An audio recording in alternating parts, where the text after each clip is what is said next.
Nani? What's going on, everybody? I hope everyone's having a fantastic evening, fantastic afternoon, fantastic pre-noon, no matter where you are in the world. I'm Hasan Piker, and this is the Hasanabi broadcast coming to you for the last time from not so sunny California, Los Angeles. We're live and alive, and I hope all the boys, girls, and MBs are having a fantastic moment because today's a beautiful day. Today's a wonderful day. Today is the official first day, the chapter, the new arc.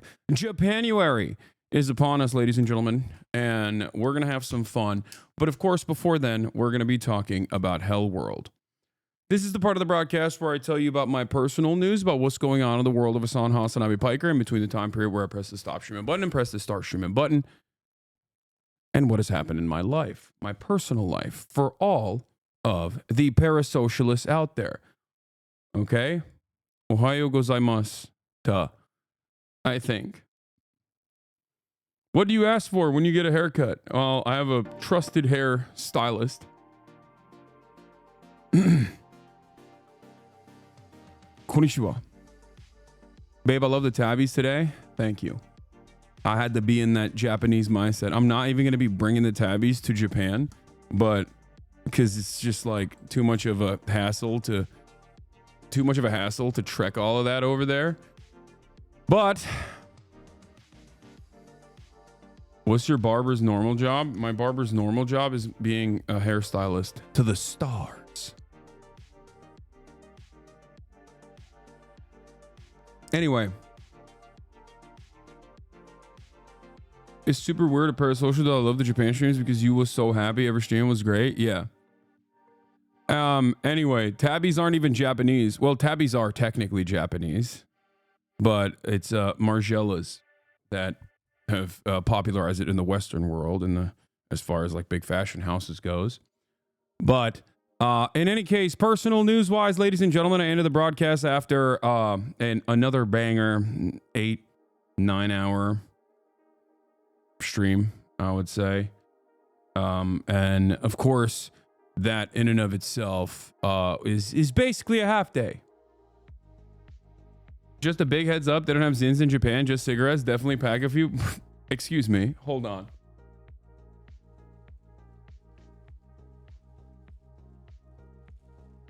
Oh, I'm sorry.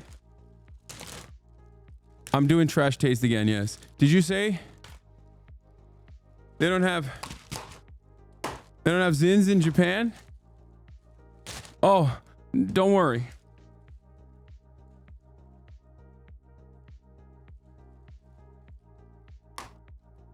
I got that shit on lock. Because I am an actual crackhead, I went and I purchased a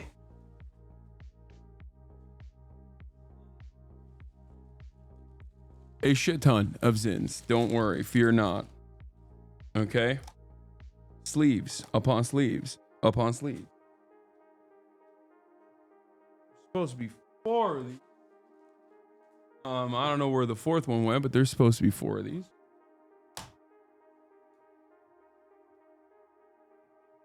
God damn it, I already lost one. Anyway. But yeah, we're gonna be in Tokyo. Will and March are there already. They've already started having the fun. Kaya is not here. Kaya, as of this morning, officially Kaya is on her journey to boarding school, where she learned how to be a good girl, and she will continue her education at boarding school, at training, with all of her friends for the next 2 weeks while I am in Japan. Boarding school, the sequel for Kaya. So she's a scholarly dog, as you guys know. But as far as personal news goes,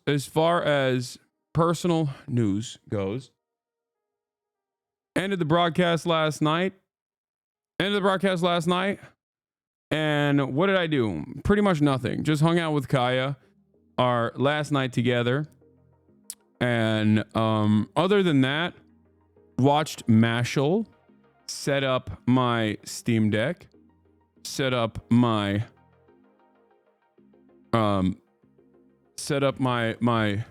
Netflix and HBO accounts to make sure that I have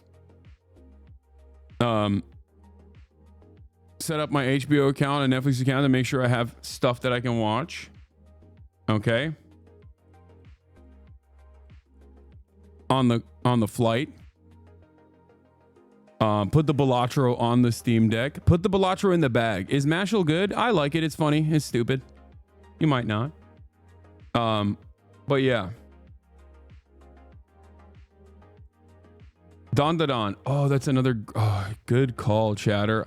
I should probably upload all the Don Da Dons as well. Download all the Don Da Don episodes as well. Okay.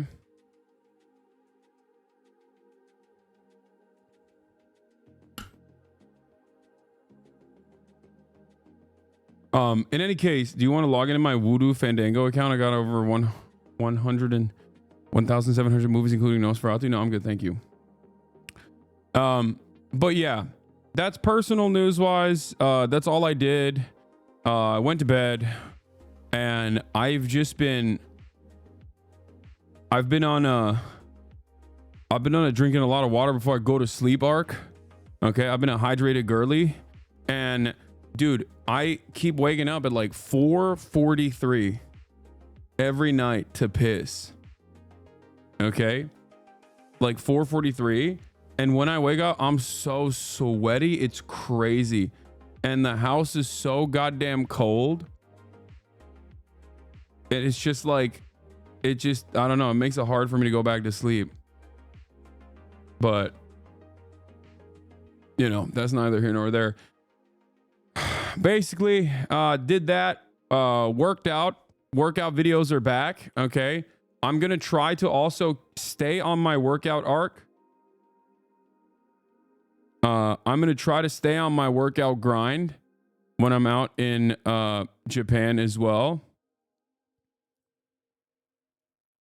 This is from yesterday. The boy shooting buckets. This is Kaya before she goes to school. Getting her workout in, and this is me getting my workout in. Hitting nice little depth, you know, full depth for those. I think it was like 285. It's no big deal. It's not like that crazy. Full exhaustion.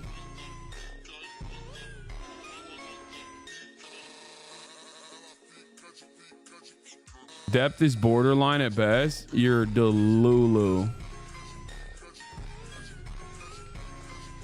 Dude, depth is borderline at best. This is after I've gone back up. If you think that this is not good depth, you're out of your mind. Like, I think TikTok and Instagram and like fitness influencers that have that you've been watching have like broken your brains. As long as it's 90 degrees and this is sub 90, as long as this crease right here is 90, that's a full squat. Okay. But it goes beneath 90 for the most part. So yeah, I'm not doing ass to grass squatting. Okay. I have incredibly long legs. I don't know why we always do this. Like, I'm 6'4". Okay. Incredibly long legs.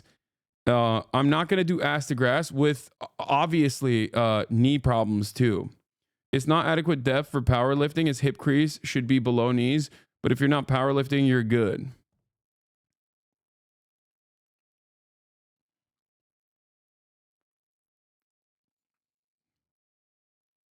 Honestly, depth looks fine, but your whole posture is fucked, especially your feet position. I know nothing about weightlifting. Great. But yeah.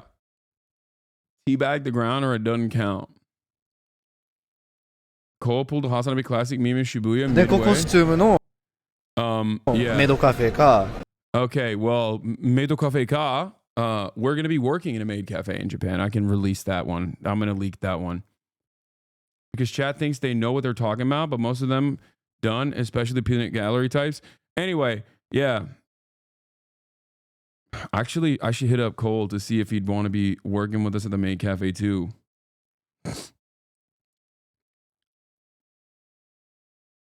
Let me see. Dude, what the hell is in my DMs right now? My DMs are busted currently. What the frick?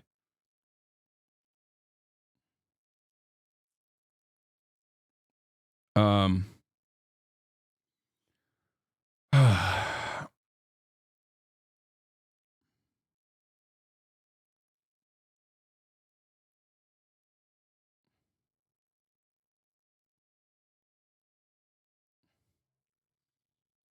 wait, do you have heads? I don't know what that is. You're lifting more than 99% of the world because you're our streamer. You're actually dog shit at lifting. Chat crazy. Yeah.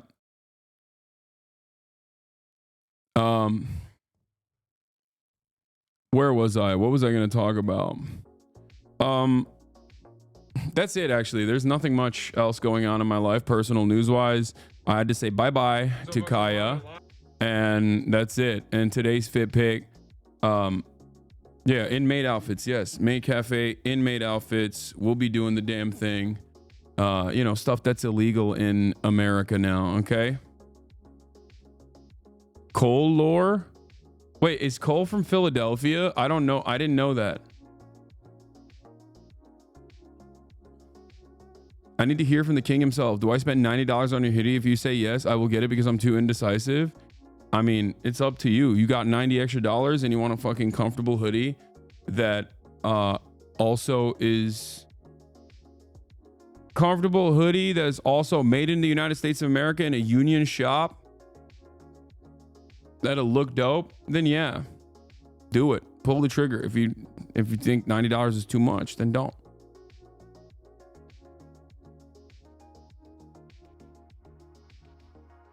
I will most likely release the Japan schedule later as well, but for the time being, this is all I got. Do you have any hot takes for Trash Taste? Your Luffy take is their top 10 most viewed clips of all time. Yeah, I don't know. I kind of blew up that whole Luffy is a playlist. Luffy is a playlist. Luffy is a terrorist stuff. So I got to come back hot with some. I'm probably peaked though. But we'll figure it out. We'll figure it out.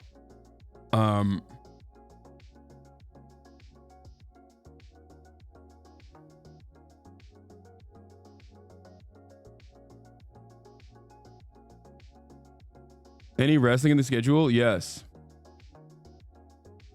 Here's the link for later. Bernie asking the budget director if healthcare is a human right from today. Yeah, that's in there. Don't worry, we'll do it. I heard that someone on LinkedIn was defending Elon Musk's sig heiling so hard. She also sig heiled aggressively, and I think that's awesome. You know, we're really breaking collective consciousness right now. I think we've hit the peak. We've hit the peak of mania. Great start to the Burgerreich. Okay. All right. Let me blast off. Second day of the Burgerreich. Is TikTok censorship upon us? Trump's plans for Gaza. Your YouTube channel's been popping off.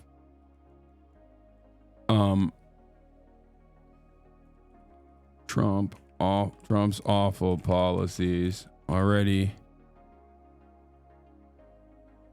causing harm. More scandals. More hogwatch for Gaza. And more. Japanuary officially begins. Get in now. Twitch.tv/Hasanabi. Okay. All right. We got the Skibbity toilet one. I'm just going to use that one. I saw Taste doing it. Ironically, they're trying to make it the next. What? Oh, yeah. Andrew Tate is doing the Nazi salute.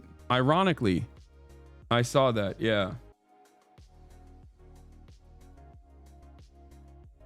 Will Japanuary be EST friendly perchance? So my goal in Japan, I'll just briefly bring this up. My goal in Japan is to hopefully stream like approximately at like right now I start at 11 a.m. 11 a.m. Pacific. Now 11 a.m. Pacific unfortunately is what? Let's look at the time in Tokyo right now. Let's look at the Tokyo time right now, okay? Tokyo time right now is 4 a.m. So 4 a.m. is a little too rich for my blood. It might be a little too early for me. Okay, so I'm probably going to start at 5 a.m. Okay, which means I'm probably going to start at 12 p.m. Pacific time, which means it's going to be at 3 p.m. EST. Okay, that's the problem. It's my problem, but don't worry, I won't make it your problem. And for the people who are saying you're crazy, you're nuts, I did this. I literally did this last time. Hello? I straight up did this last time. That's like exactly what I did. So, I'm gonna do 3 to 4 hours of regular desktop commentary content as I usually do when I'm out there. Okay. And then afterwards, we're going to do an IRL. You did it twice, actually. Yeah, I've done it twice. I've been to Japan twice. Both times, I planted my ass. I sat my white ass down and I listened and I streamed. Okay. And last time I did that, there was a lot of drama happening in America. And I suspect this time when I'm in Japan, there will probably also, once again, be a lot of drama happening in America. And I suspect that nothing will change in terms of my like regular stream, regular broadcasting, all that stuff. Like I'll probably, do my very best to, continue doing my regular ass streams. As I would have done if I was sitting here in Los Angeles, sunny Los Angeles, California. The only difference being that my vibes will be immaculate, significantly better than if they would be if I was stuck in LA. Now, the only reason for that is because, as many of you know, when I'm in Japan, I'm in a much better mood. Were you in Japan when Queen Elizabeth died or somewhere else? I was at shit camp when Queen Elizabeth died.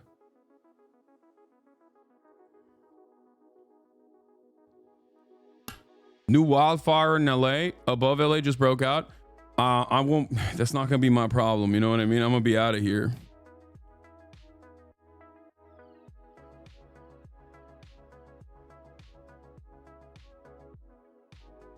What shirt are you wearing?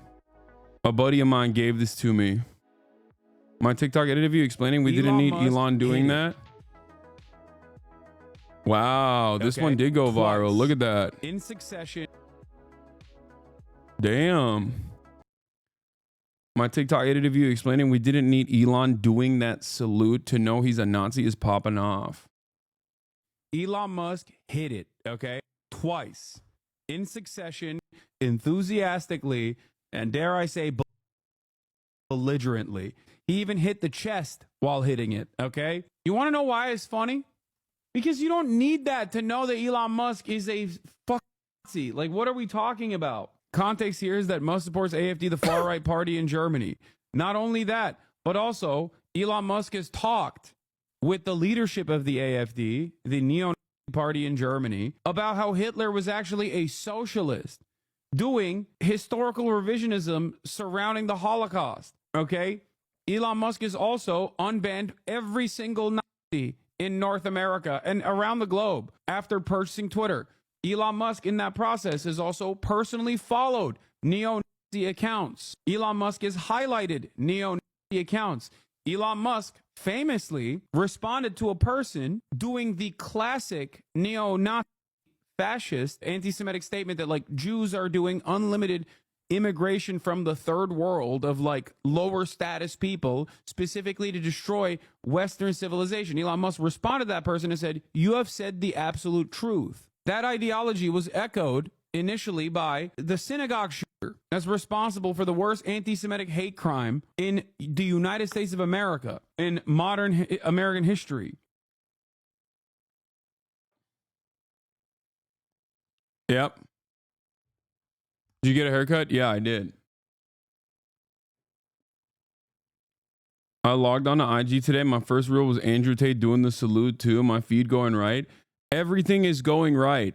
Okay? Everything is going right. I'm not going to lie to you. Everything is going right. I see no reason to deny this. I see no reason to avoid speaking on it. Virtually everything is going right. There are a lot of people who are going to feel more comfortable openly stating their stupid perspectives in their belligerent reactionary perspectives. And there is going to be a lot of people also people who are already on the far right are going to be more open about their neo-Nazi their neo-Nazi tendencies. People who are center right are going to become more far right, and people who had previously masked their true silly political perspective will be more open about it. They'll be more open about their political perspectives. And also the third category, is that a lot of content creators that look at the sphere of influence online will also personally fake it like they're right wing, specifically so that they can get clout. Okay? That is the case. That is what's going to happen. It's been happening already. And to a certain degree, I think that has also led to, the Trump victory, or at least like a lot of the people who, normally wouldn't care about politics found themselves in the throes of right-wing politics. And that is where we are. That is where we're at. The reality of the matter is, all you got is one another. Community organizing, labor organizing, because the Democratic Party has also kind of dropped the ball, okay? Democratic Party's dropped the ball. There is no leftist momentum. There is no coalition of ideologically minded, pro-labor focused, truly resistant people in this country. And the institutions are also not going to hold up a strong fight. Okay?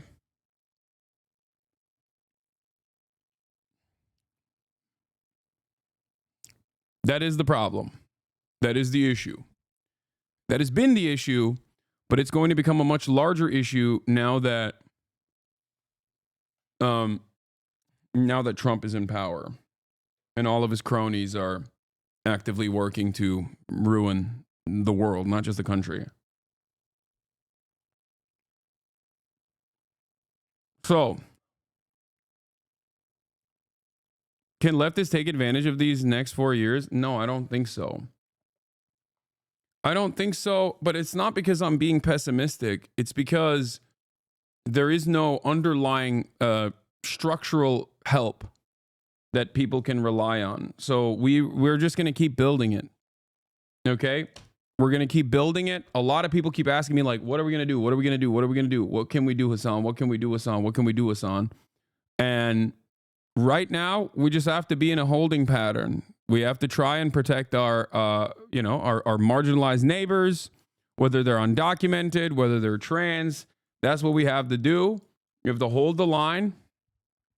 And eventually, I think through that process, we will be able to figure out a way out of this situation.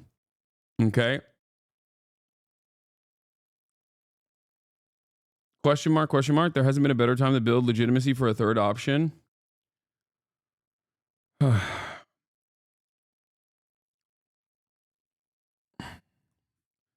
In the upcoming months, I will talk more extensively about what these defensive measures will look like, to the best of my ability, within the legal structure.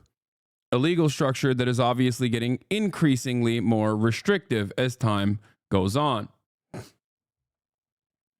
Okay? But we'll figure it out. Together, we will figure it out. So, on that note, Let's get started. Can you talk about the trans executive order today? I got my gender marker changed on all my government docs and now I'm really scared. Yeah. I will talk about that in a little bit. Okay. So first and foremost, okay. First and foremost, there is the contradictions will inherently worsen. Okay. The contradictions will worsen in this time. And I think a lot of people will be agitated. I'll just say this much before I go into January 6th defendants are being released from custody and talking about liberal media and what they're choosing to pay attention to and what they're not necessarily offering a lot of coverage to. One thing I will say is this. Last time around in 2016, everyone was trying to organize. Everyone was excited. They even brunchified the hashtag liberal resistance. But the problem then was that hashtag liberal resistance that was also backed by institutions as well oftentimes fell short of what was necessary, because that kind of resistance was inherently commodified and worked to basically filter back into the Democratic Party and whatever their interests were. And that kind of resistance also almost entirely revolved around the boundaries that the Democratic Party had presented. And what I mean by this is that it was not inherently anti-capitalist, and it was maybe at most, in its most radical form, was usually revolving around identity markers, okay? It rarely ever had class analysis. It was not a real resistance against the proto-fascist administration of Donald Trump, okay? Stop hating Dems, bro. That's not what I'm not hating on Democrats right now. I don't think you understand what I'm saying. The Democratic Party is separate from the Democratic Party's base of support. I have a firm and committed belief that many liberals that, vote for the Democratic Party and never really think about it is many of these liberals, I think, they would be easily on board with significantly more quote unquote radical politics if they were presented with it. Okay? That's it. Like, with the exception of certain things, with the exception of certain initiatives that were taken in this time frame, most of the resistance, or the broad majority of the resistance, came from liberal media, which commodified said resistance against proto-fascism, but also pacified it. Okay? I don't think it's going to happen this time around because people are inevitably going to look for alternatives. They're going to look for alternative ways of thinking. They're going to look for alternative ways of organizing. And it does kind of seem like the media apparatus and the organizations that previously were tasked with like defending some of the marginalized people and the processes that the Trump administration will enact, the awful cruelty that the Trump administration will enact, they've kind of also dropped the ball, right? Can you provide an example of commodification? Yes. A great example of commodification is what happened with Black Lives Matter. The Black Lives Matter movement was a radical one. It was a decentralized movement. It was built out of activists on the streets who truly were being impacted by the disproportionate targeting of police. Okay? And their demands were seen as far too radical, far too disruptive. And under the Obama administration, Black Lives Matter was kind of like the Gaza situation under Joe Biden. Liberals hated Black Lives Matter. Black Lives Matter. Obama straight up said that, the Black Lives Matter people were thugs. Okay. I still remember the Pod Johns apologizing under the Trump administration, the first Trump administration, that Black Lives Matter was actually a good thing, and they were wrong initially in their assessment of BLM. But what happened under the Trump administration? This inherently radical, decentralized movement basically got packaged up and commodified, where you had Walmart and numerous other mega corporations offering aesthetic support to BLM. TikTokers who would vote for Donald Trump later down the line were throwing up the black fist on their TikTok profiles. It became a commodity. It became a thing that everyone could say. It became a thing that everyone was on board with, and it was substanceless. Ultimately, the demands being made by these activists were valid. They were moral, they were valid, they made sense. They wanted to spend more money on their communities. They wanted to make sure that these communities got more funds to avoid further violence, to deal with the socioeconomic conditions that they were facing. But a lot of those funds, especially in the local taxing structure and the local budget allotment, was going directly back to the police that were harming them. Okay? And what ended up happening in that process is not only did the quote unquote international BLM organization basically was run by grifters, a bunch of the other people that were tasked with being the spokesperson for Black Lives Matter ended up working underneath the Democratic Party, or at least doing their own thing. And there was a lot of mismanagement of funds in the process as well. And the other people who were activists, like the actual street level activists of Black Lives Matter, all died under mysterious circumstances. Like 6 of them. And the ones that didn't die became spokespeople for the Democratic Party or had their own fallout internally. And the international organization of BLM basically turned into, the International Organization of Black Lives Matter turned into this meme that mismanagement of funds, that's funny. Yeah, no, I'm being very charitable here. No, it was grift. It was grifting. Okay, people took funds and spent it on their own personal nonsense.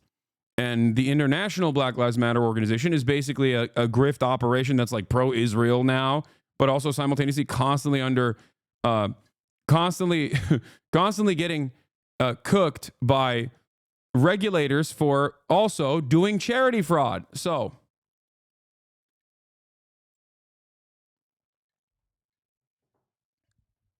my point is, that's a perfect example of the commodification of a otherwise initially radical movement. That's number one. Number two, what else happened?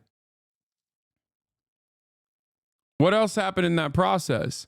Not only was it diluted, but the entire movement was turned into a joke ultimately, even though the demands initially were just. Okay? Even though the initial demands were just. But it turned into a joke. And it turned into a call sign for the reactionary right to basically say, you guys are bad. You like BLM? Look at BLM. All the corporations love BLM. Right? And in that process, millions of Americans, especially young Americans, that had their first foray into radical politics and protesting the government, learned a very sad lesson. That lesson that they learned was that no matter what you do, you go out and you take it to the streets, you protest, and then you go out and you vote. You hold your nose and you go and you vote for Joe Biden because he's the only option that can defeat Donald Trump, it seems, right? And what did these people get in return for that? The lesson that they learned is nothing. You get nothing. You will shut up, and the Democratic Party won't even give you the already neutered 8 can't wait bill that they said that they were going to pass once they are in power. So for a lot of people, they were like, okay, well, that's the lesson I learned. I take it to the streets. I do all the right things. I do all the right things that they wrote in books. They told me I'm supposed to protest in the streets, okay, within the confines of the First Amendment. They told me I'm supposed to go out and vote for my politicians. I did both of those things, and then I got nothing in return. None of these demands came to fruition. So for a lot of people, that's the very sad lesson that they learned in their first foray into radical politics. And I suspect this is part of the reason why some of them actually turned right-wing and reactionary, okay? And I suspect this is also the reason why many of them didn't vote for the Democrats at all, just didn't vote at all. And last but not least, I think that this ultimately, like the nihilism that kicked in that process, ultimately created this ground for the reactionary right to come back stronger than before. Now, having said that, we also obviously saw the Democratic administration, that's supposed to be the adults in the room, that are supposed to be supposed to be the adults that are focused on maintaining the rule-based international order, completely cast that aside. Numerous wars broke out, and our competent leadership was woefully incompetent in the face of all of that. Okay? Now, you have to fight back against this kind of nihilistic attitude. You have to fight back against it no matter what, because if you actually succumb to the whims of nihilism, well, you might find yourself in the throes of reactionary politics, just like all these other people. So that's why I always point out that change does not happen overnight, and that it's marginal, and it takes a very long time, and that you're supposed to do these things not because you want immediate gratification, but you're supposed to do these things because you want to leave a better future for the next generation. So you have to keep going no matter what. And I will do the same. That's it.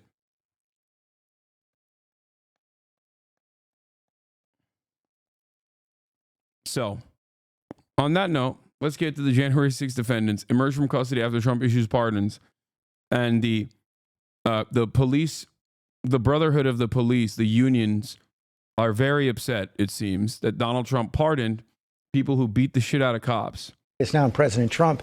After he pardoned and commuted the sentences of the January 6 rioters, some of the most high-profile defendants have already been released from prison. It's drawn angry responses from police. Senior political correspondent Rachel Scott has the story. Good morning, Rachel. George, good morning to you. And the officers there that defended this Capitol on January 6 told me they started receiving these automated courtesy phone calls from the Department of Justice, letting them know that the rioters who they testified against, the ones who were convicted for assaulting and attacking them, were now being released from prison.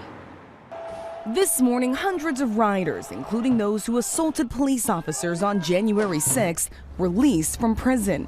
President Donald Trump asked why he commuted the sentences of people like Stuart Rhodes, founder of the Oath Keepers militia, charged with sedition and sentenced to 18 years. I thought their sentences were ridiculous and excessive. Trump previously said he would look at individual cases, but the president, within hours of taking the oath, pardoned nearly all of the 1,600 people charged in the attack. 140 officers were injured as the mob stormed the Capitol. Officer Daniel Hodges screaming for help, crushed by surging rioters. Those rioters pardoned, or their sentences were commuted by Trump. In an interview, Officer Hodges, who is still on the force, telling me it's a miscarriage of justice. Former Capitol Police Officer Harry Dunn testified about facing off against the mob. I told them to just leave the Capitol, and in response they yelled, "No, man, this is our house." He says oh yeah, he did pardon Ross Ulbricht, or whatever his name is, the Silk Road guy, and I will be talking about that. I have covered it in the past, the history of the Silk Road and like what happened to Silk Road, and also I will do that today again. I remember watching like a documentary on it on stream before, and I will do that as well. Yeah, he did. And he did that as a gimme to the libertarians too. Because once again, no matter what, this man understands. Yeah, here's me reacting to the dark side of the Silk Road.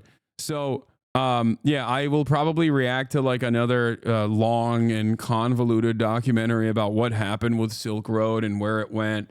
But that's it. Trump doesn't care. He does not give a heck. He does not give a damn. Okay. He does not care. He will give you that delicious, juicy, W that you crave, okay?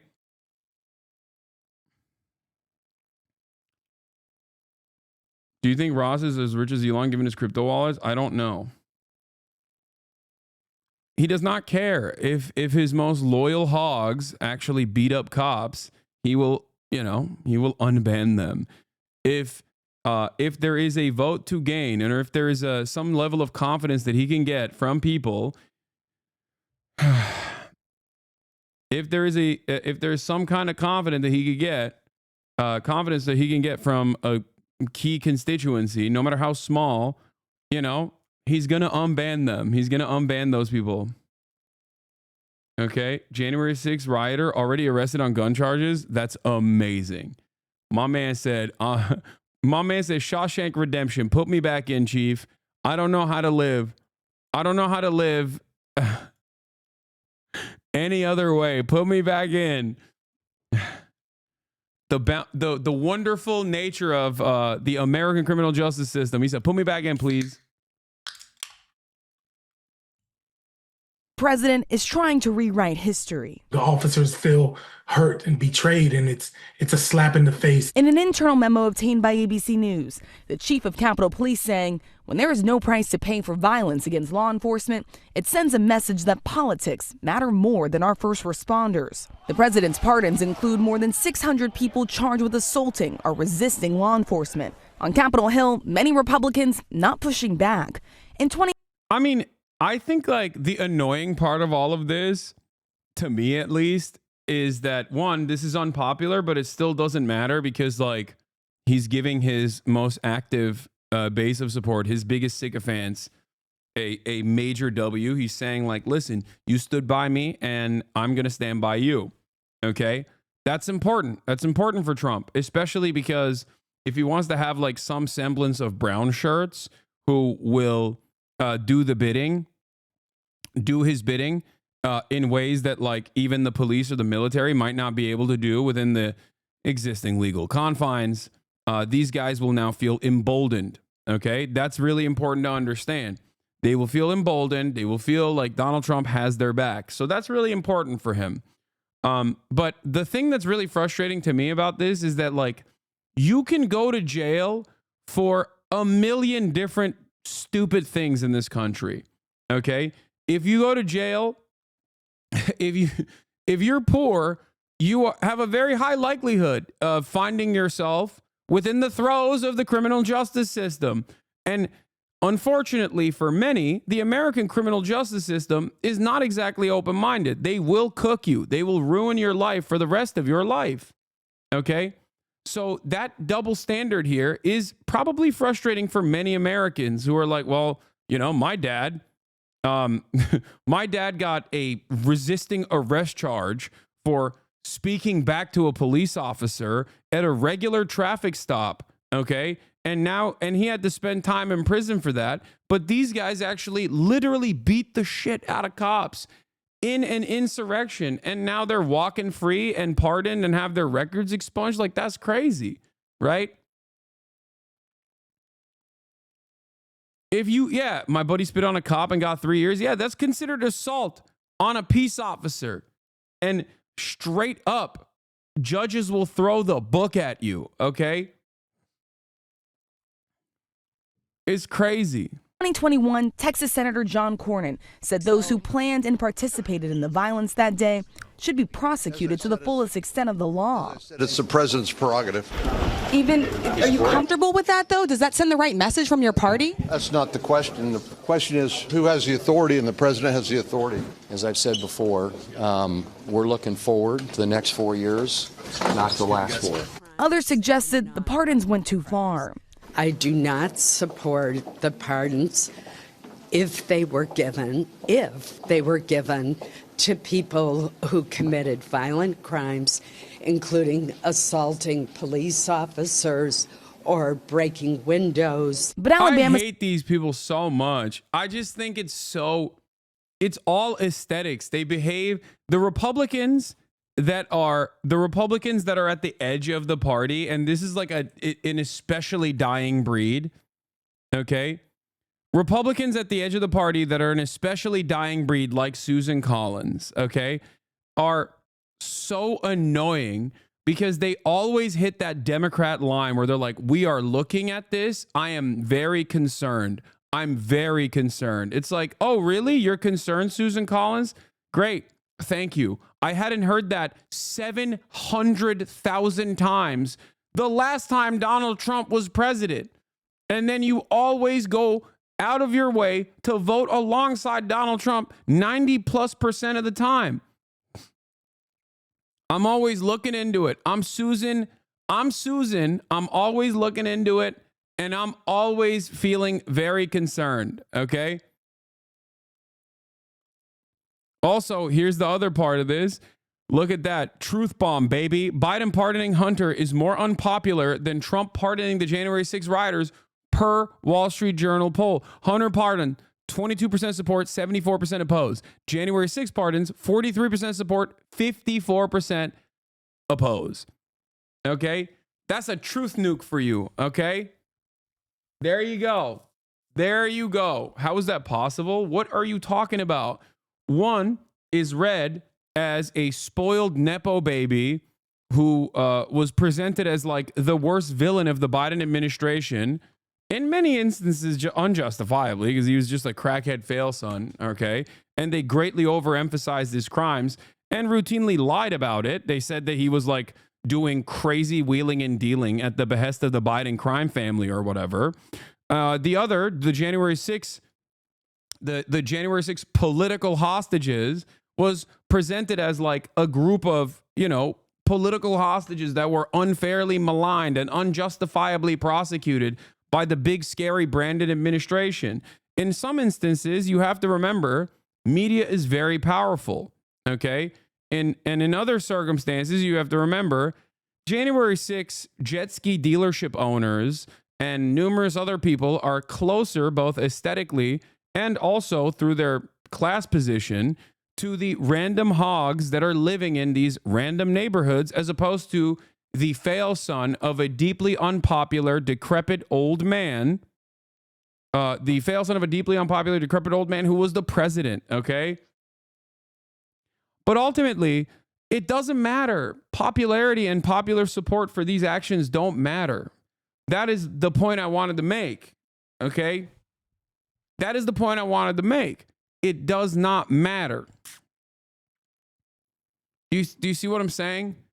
When is the last time, with the exception of Trump actually pushing a stay of execution for TikTok, or with the exception of Donald Trump before he came into office, pushing Israel to at least follow through on the ceasefire in the interim period as they light the West Bank on fire, obviously. With those two exceptions, and also, I guess, like swapping out Joe Biden 100 days out from the election, when have you ever seen the American government in all of its different units, right? Not just like the legislative body, but the judiciary, all the way up to the Supreme Court. When is the last time you've seen the American government respond to popular sentiment with, we hear you, we see you, we're going to enact this agenda? I ask you seriously. I ask you sincerely. When is the last time you've seen any member of the government successfully push for, in our lifetimes, successfully push for something that virtually everybody wanted?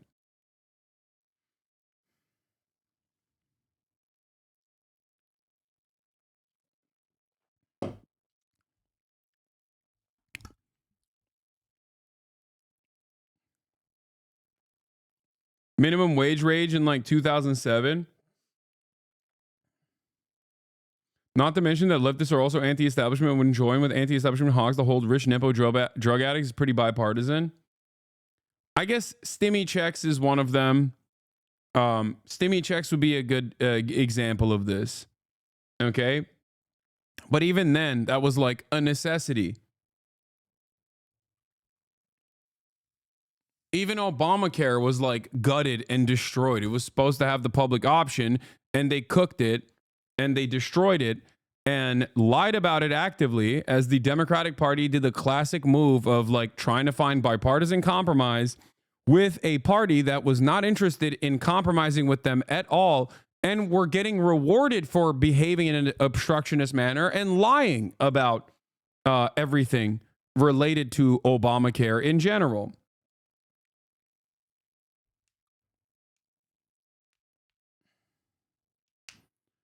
But the stimmy checks was a necessity, you know? It was a necessity. So my point is, I guess you could also say same-sex marriage, maybe. Was that? I mean, I guess that's another one. Fair. That's a good one. Okay. That's another good one. So the point is that the American government does not necessarily care about popular sentiment. You know what I mean? They just don't care. They don't really care at all. And I don't think that gay marriage was at the time seen as like a bipartisan thing that the entirety of the country wanted. If we're being real, if we're being really real. People are saying cannabis, but that's another great example. Like, this is federal level decriminalization of marijuana has been like 90% popular in perpetuity. Okay. Universal background checks, 90% popularity in perpetuity. 75% of NRA card carrying members want universal background checks. That would be a federal piece of legislation. So like, even when you think about all of the most popular policies, it's always just like, it's always something that the government has to neuter effectively. Okay. But I can give you a million examples of the government, whether it be the Supreme Court or whether it be the legislative body, actively working against the overwhelming majority's wishes time and time again, whether it be enforcing a ceasefire in Gaza by denying weapons transfers. Like, this was objectively a popular concept. Or even if the denying weapons transfers was not, even if that wasn't a popular part of this idea, okay, the ceasefire was a popular concept. And obviously the only way to do that would be by forcing Israel to, concede. And if they didn't, you just refuse to give them weapons. They didn't do that. Okay.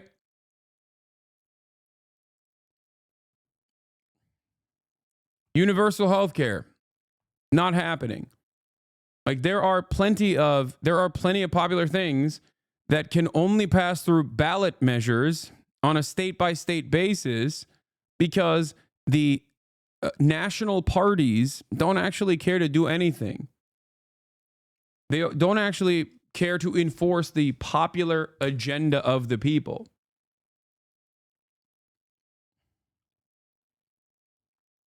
Donald Trump, on the other hand, doesn't necessarily care about the overarching popular sentiment, and neither do the Democrats.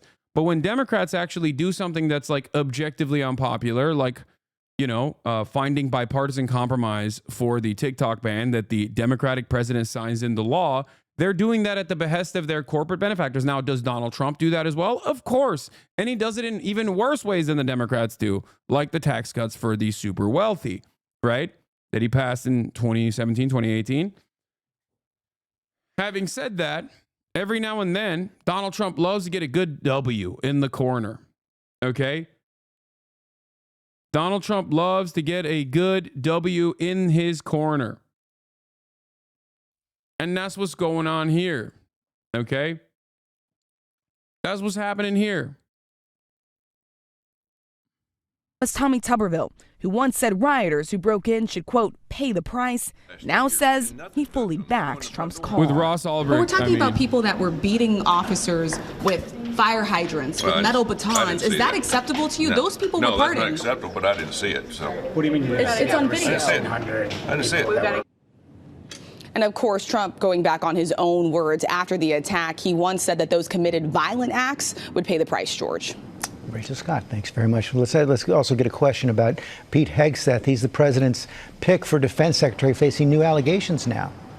Yeah, senators on the Armed Services Committee, George, have obtained a sworn affidavit from the former sister-in-law of Pete Hegseth, who claims that he was abusive to his second wife, so much so that she had to hide in the closet and that they had a code word in case she needed help. Now, she does acknowledge that she never personally witnessed any sexual or physical abuse, and an attorney for Hegseth is denying these allegations, including those allegations of abuse, flat out. His nomination, though, is moving forward with the vote expected as early as this week, George. Rachel Scott, thanks very much. Republicans have long said you guys back the blue. How do you justifiably say that when Trump just pardoned a bunch of violent January 6 rioters who attacked Capitol? Like, this is, I'm going to be honest with you. On the one hand, this is a newsworthy thing that Donald Trump did. And it is kind of wild that he did blanket pardons. Okay. On the other hand, the media is back to doing hypocrisy baiting and hypocrisy fishing. And I think at a certain point, we all got to take a deep breath and recognize that, number one, January 6th stuff clearly doesn't play well to the broader audience, and they just don't care about it as much as, liberals do, like hyper invested, media obsessed liberals do. Okay. And last but not least, and this is perhaps the most important point that I want to address. Okay.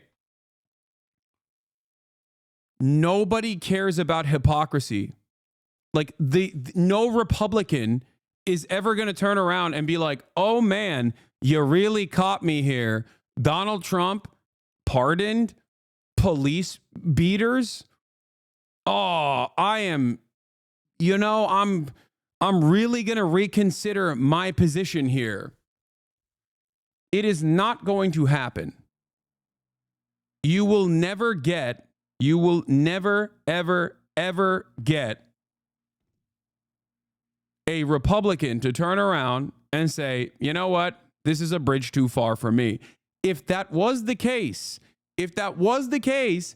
then the Democrats would have won the last election, because this is what they ran on. Okay? This is what they ran on. They constantly ran on this, the January 6th stuff, over and over and over again. And I think it melted the minds of a lot of liberals who are basically just slammed to their televisions, like hyper focusing on what they see from the TV. And they just could not contend. Okay? They just could not comprehend the reality that, like, people outside of people that are, watching MSNBC and CNN that are like perma stuck in that little media ecosystem, an increasingly smaller audience of people, mind you. Outside of that, no one really cared about it. Okay? Police beaters is far from the truth, but you know that? Are you telling me that on January 6th, there weren't people who actually, one, pepper sprayed cops, and two, beat the shit out of cops? Because I'm not talking about like the cops that killed themselves a day after or whatever. I'm not talking about that at all. Okay? I'm talking about what I saw, like, on video. I was basically there. We were there, dude. Come on, dude. Like, there's a lot of beat the shit out of, I disagree with. Chatter. That's crazy. No, come on, dude. Come on. And that's insane. They just showed it in the tapes. Though you're going to make me, oh Lord, you're going to turn me into a silly little annoying little lib here. Okay, if you keep this up. We were basically at the Capitol, partially because all the people thought there would be no repercussions for this. So they filmed themselves and actively talked about how awesome it was that they were doing the things that they were doing. So we got deep access to everything that was going on. Part of the problem, from my perspective, I think, part of the problem was that there was so much footage readily available that it took thousands of man hours from the FBI to investigate all of that thoroughly, because everybody was like, what? We will never get in trouble for this. This is crazy.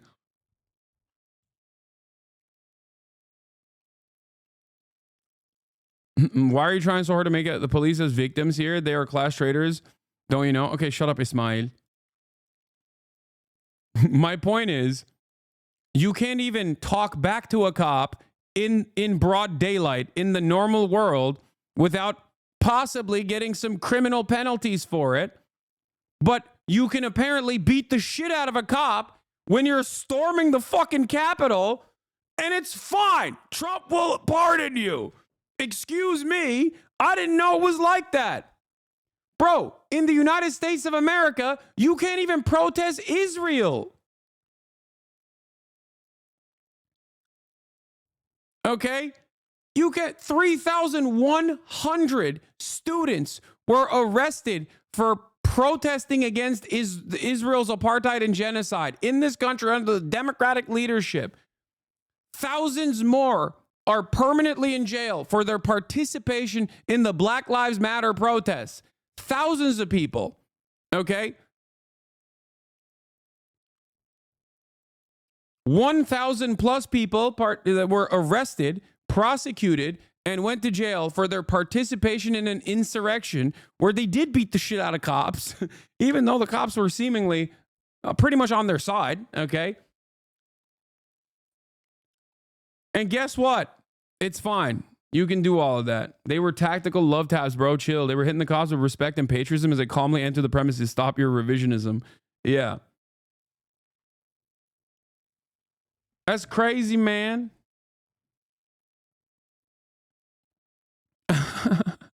Like, look at this, bro.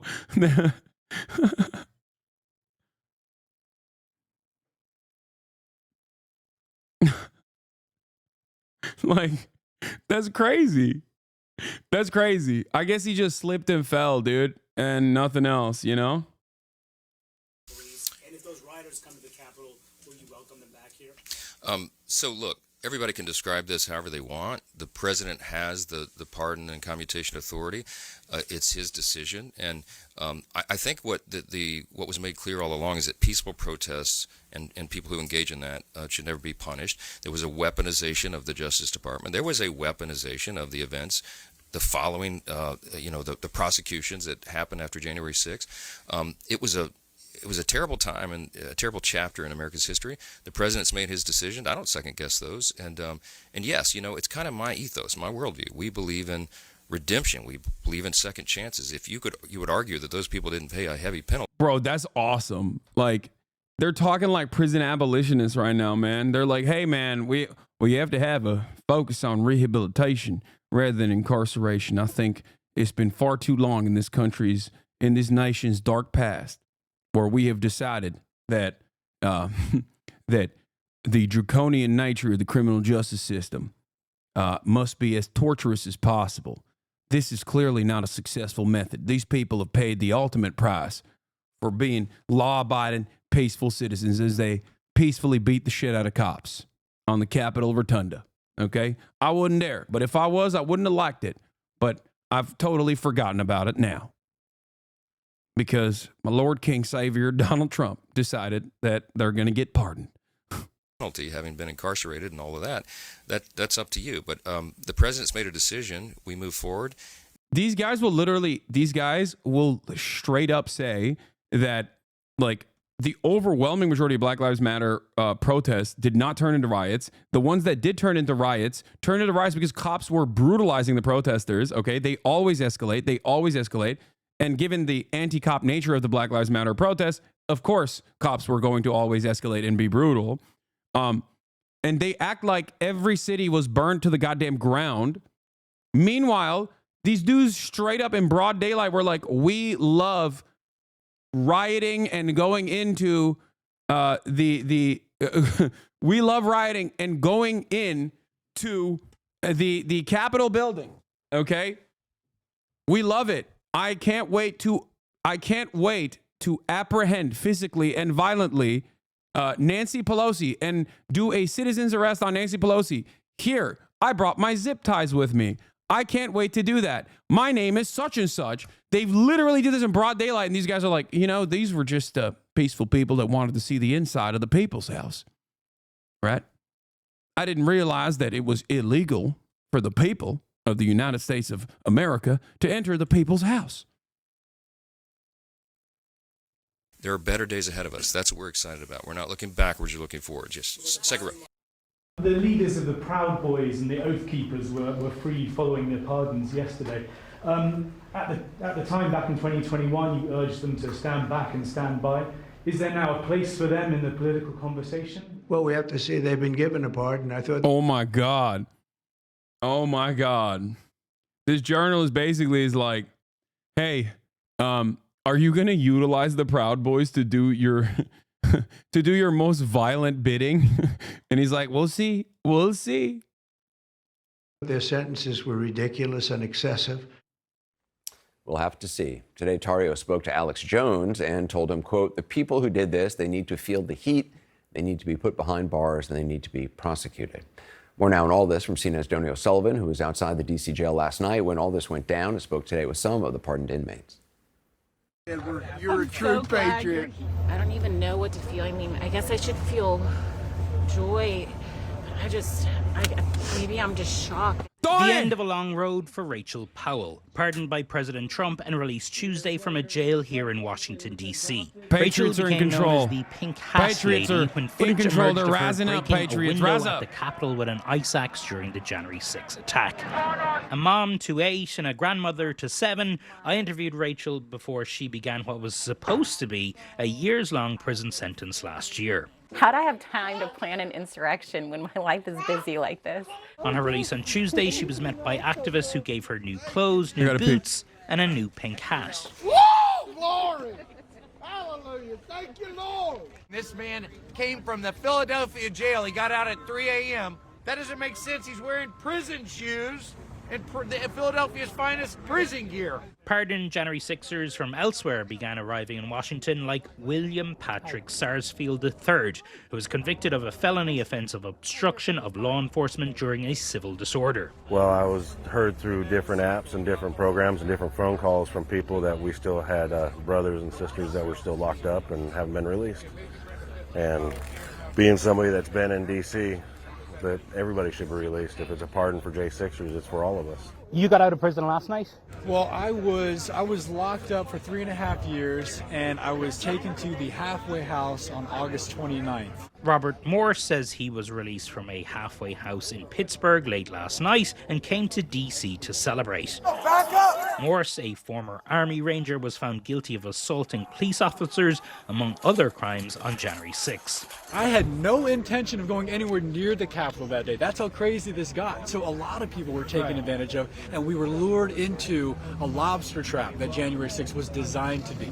In terms of personal responsibility, do you regret? Completely, without a doubt. I said that in my sentencing speech. I said the words, Donald Trump did not force me or coerce me to do what I did that day. I did it on my own accord. What's your message to people watching this who say, she shouldn't have been pardoned, none of these people should have got out of prison, they're criminals? Okay, you know what? It's time to stop worrying about that. And Dude, that's the peak, okay? That's the most awesome way to be, to just be like, you don't understand, okay? No matter what, I will go to jail on my own. Please do not harm my president, who said I was bad right after it became politically unpopular. Like, dude, being that cucked is crazy. No, I'm not going to go back. There's no obligatory go back. You know, there's no go back policies here, okay? He called it a lobster trap and then proceeded to say how he fell for the lobster trap. Yeah.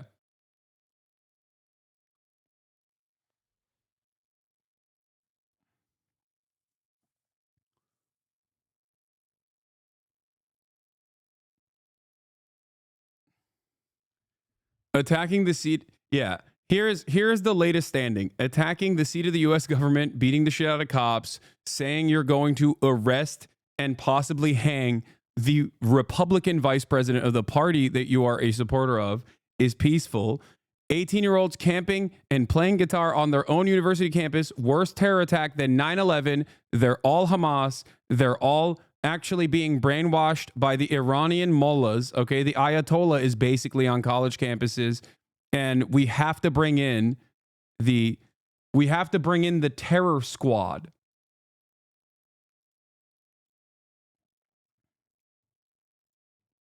incredible. Now, of course, make no mistake, these guys are also simultaneously Antifa, okay? They're simultaneously agents of the FBI and Antifa at the same time, because initially they were like, oh, it's Antifa that did this. When they were like, oh, this is violent and unacceptable, and that's because Antifa did this, okay? It's Antifa. Except they didn't prosecute the Antifa. They only prosecuted the brave patriots that were political prisoners. And also, it wasn't even violent at all. Okay? It wasn't even violent at all. It was just a peaceful day at the Rotunda. Move forward in this country. And Donnie joins us now. What's happening at the... Aren't we doing hypocrisy baiting? Or is this just entertainment? I don't know. I'm high. No. I come at this with the understanding that virtually no one cares about this. Like, the broad majorities of the American public are not as invested in the story as the way that the media presents it. It's just funny. It's entertainment. Okay? This is one of the least impactful aspects of the Trump administration. Okay? It's one of the least impactful aspects of the Trump administration. And it is, you know, it's not something that I think a lot of people truly care about. But the ones that do really care about it, okay? The ones that care about January 6th really care about it. What I mean by this is, on the Republican side, the ones that are like the immediate family members, with the exception of the Hasanabi head, who has to now go into hiding because his dad is out of prison. The Republicans that really care about it are elated. They're super excited that Trump actually pardoned these guys and emboldened them, okay? On the liberal side, the ones who care about it really care about it as well. But the number of people, especially on the liberal side, that really care about this are obviously super marginal. And even if they say, even if they respond to a poll and they say like, oh, I think this is like really disrespectful or whatever, it ultimately does not matter, because the American government, you know, Democratic control, Republican control, doesn't really matter. The American government doesn't really do things that people have a lot of negative feelings about anyway, or a lot of positive feelings about anyway. Like, the American government doesn't really abide by the democratic wishes of the broad majorities of the public, right? The jail tonight, what are you seeing? Hey, Anderson, yeah, just in the past few minutes, 3 more January 6ers were just released. I think it's pretty impactful to essentially give Americans immunity for any crimes in the name of the president, right? No, that will have really important implications down the line, for sure. I think that especially when you factor in like organized militias that have only grown in size and influence in the time frame that these guys went to jail, it definitely is a terrifying precedent later down the line. But that's usually not what people are talking about in this situation. Most people are just looking at this and talking about how hypocritical it is that Trump is doing this, myself included. But make no mistake, I'm just, you know, I'm talking about it from the aspect of like entertainment and hogwatch, and the hypocrisy baiting is not like the major point that I'm trying to address here at all. From the DC jail here, you can see they're giving interviews to local media and international. Yeah. I also want to once again address the broader point here, which is that you cannot try to catch Republicans in hypocrisy. It didn't work the last election cycle, and it didn't work the election cycle in the past as well. Like, when Trump was president, this is all liberals did, okay? This is all the hashtag resistance liberalism was about. Oh, now we think it's okay when Trump does it. It's like, yeah, no, they just genuinely don't care, and they genuinely do think it's okay when Trump does it, and they will act like they care when the Democrats actually do something that comes across as hypocritical. It's the strategy. It's the game plan. If anything, I think liberals should learn from that. This is something that I have advocated for quite a bit. Most famously on the Pod Save America interview that I had, that went viral in a lot of liberal circles, where I said, I want the Democrats to fight. I want a competent Democratic Party that is willing to fight, okay? Willing to fight for good things, willing to fight for the common good, even if it doesn't come across as inherently popular or immediately popular. And I want them to expend social and political capital on things that actually do materially improve people's lives, okay? I want them to do that in the same way that Trump does, right?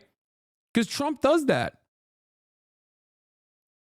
This is one of the things that I wouldn't say necessarily admire about Donald Trump, but this is one of the things that I think Donald Trump does very well. If there is something that he can get an easy W off of, okay? If there's something that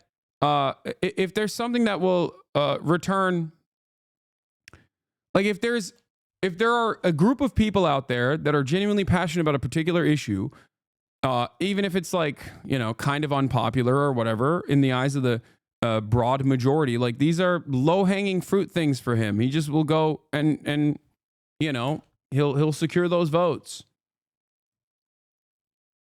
This is one of those instances. He also will. He also has obviously a tendency to be very telegenic and knows how to draw in a crowd and make people pay attention to him. And he did precisely that with his executive order signatures that he conducted on his first day, right? On the day of the inauguration. Like, he knows how to keep people paying attention to what he's doing and present it as a positive. It's one of the, I would say, worst aspects of the Joe Biden administration was the fact that it was led by a guy who was a crippled old man who genuinely couldn't do that. He could not even actively communicate some of the good things that they were doing, albeit marginal, but they still could have done a better job of conveying that message to the public, to be like, see, these are the things that we're doing. Donald Trump is a great marketer. Problem is, the things he's marketing are usually very bad, right?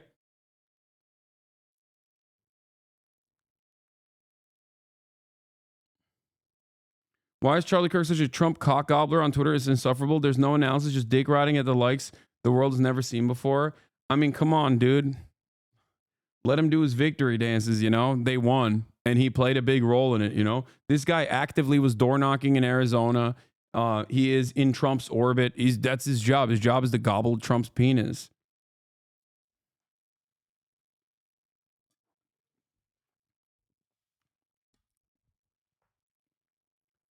So, legitimate question. Legally, doesn't that mean that storming the Capitol should be legal as a takeaway here? No, dude, it doesn't work that way. That is actually what I was trying to explain with the hypocrisy here, which is that both the hypocrisy baiting from liberals don't work, and that Donald Trump actually making it functionally legal to storm the Capitol, that doesn't apply to you, okay? If you tried to do that, you would get killed. Do you understand? If you try to do that, you get killed. When Republicans tried to do that, they basically walked in, cops basically led them in, and got their ass beat in the process. And then Trump came back and pardoned all of them. But that doesn't extend to you, is my point. This is why whenever liberals talk about like, oh, if we violate these norms, then the Republicans will violate it down the line. My response always has been, hello, they already do violate all the norms. What are you talking about? The only precedent that this is setting is that as long as you do it at the behest of Trump, you'll be protected from legal scrutiny. That's it. It doesn't work for you. It doesn't work in the opposite direction. Okay? Yeah, apparently a lot of people are losing their minds over the church service that took place, and I think is really funny, so I will obviously cover that as well. The difference is Democrats will say things like, oh no, Trump revoked XYZ Act, instead of saying Trump had defunded your bridges and roads. Yep. national press also gathered, but also a lot of MAGA media here. And one person who's just speaking over there, who I think we're showing on screen at the moment, is Jake Lang. He's a prisoner who has really built up a big social media following while he has been in prison over the past while.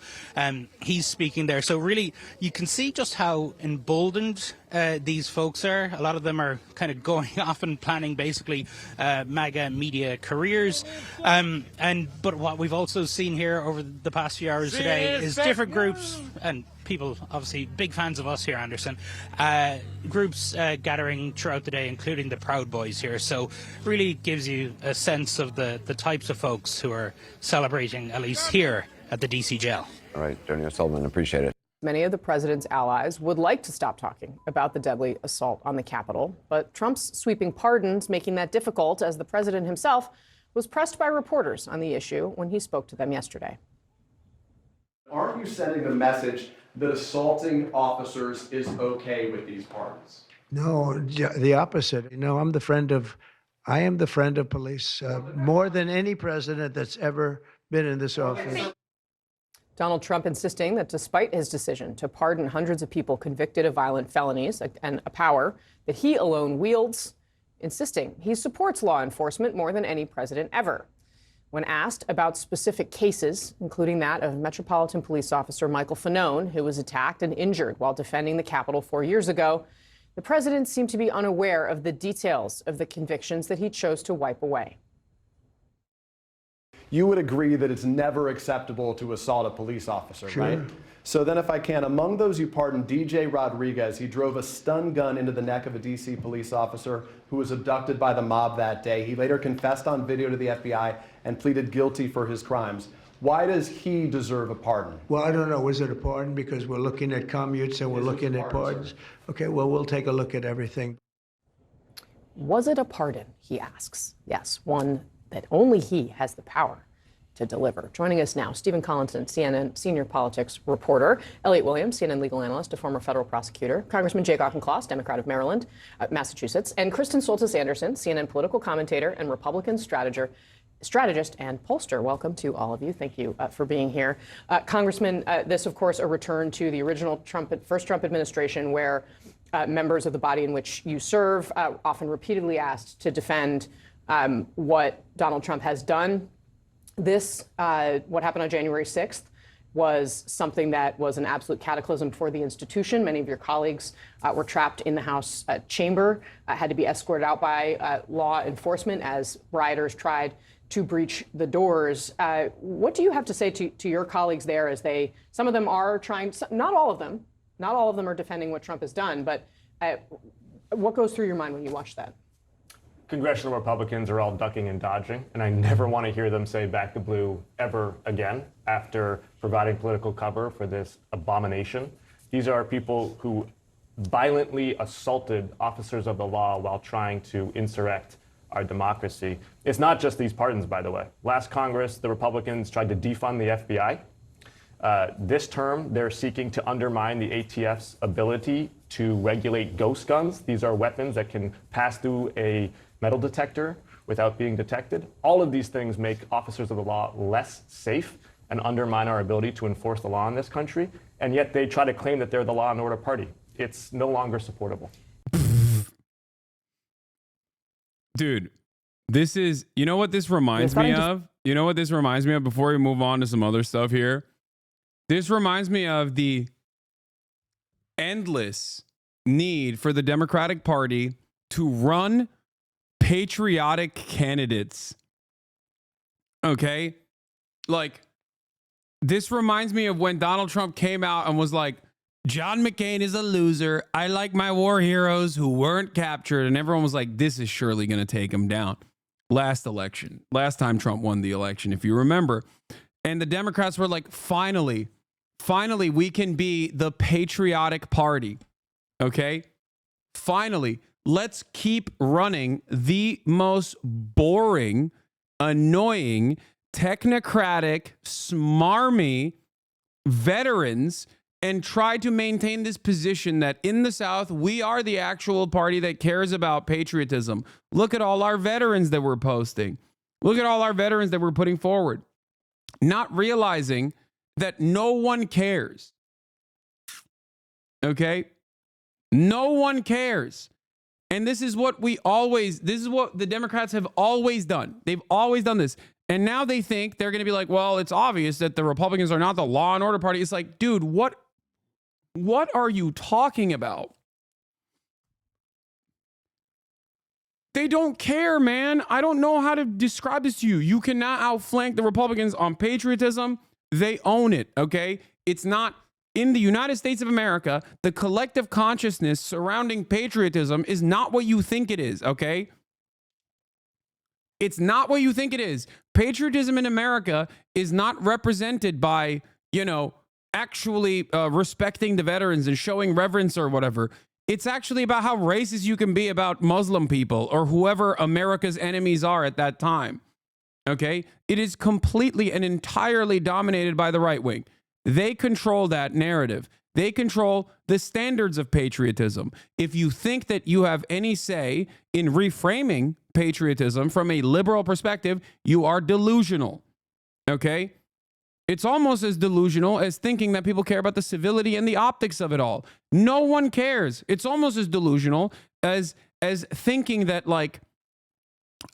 the incredibly divisive and sectarian nature of simply hyper focusing on identity markers as a mechanism of undermining progressive people within the ranks of your own party.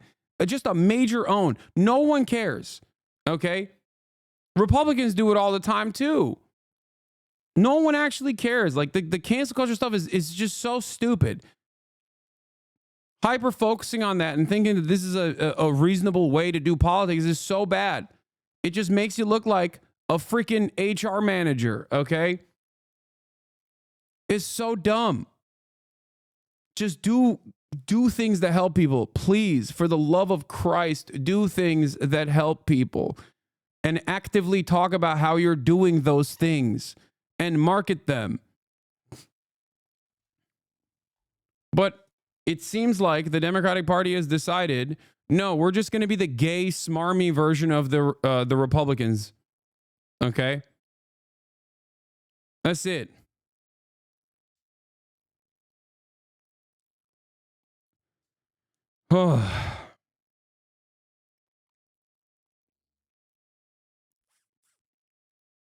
You will never be able to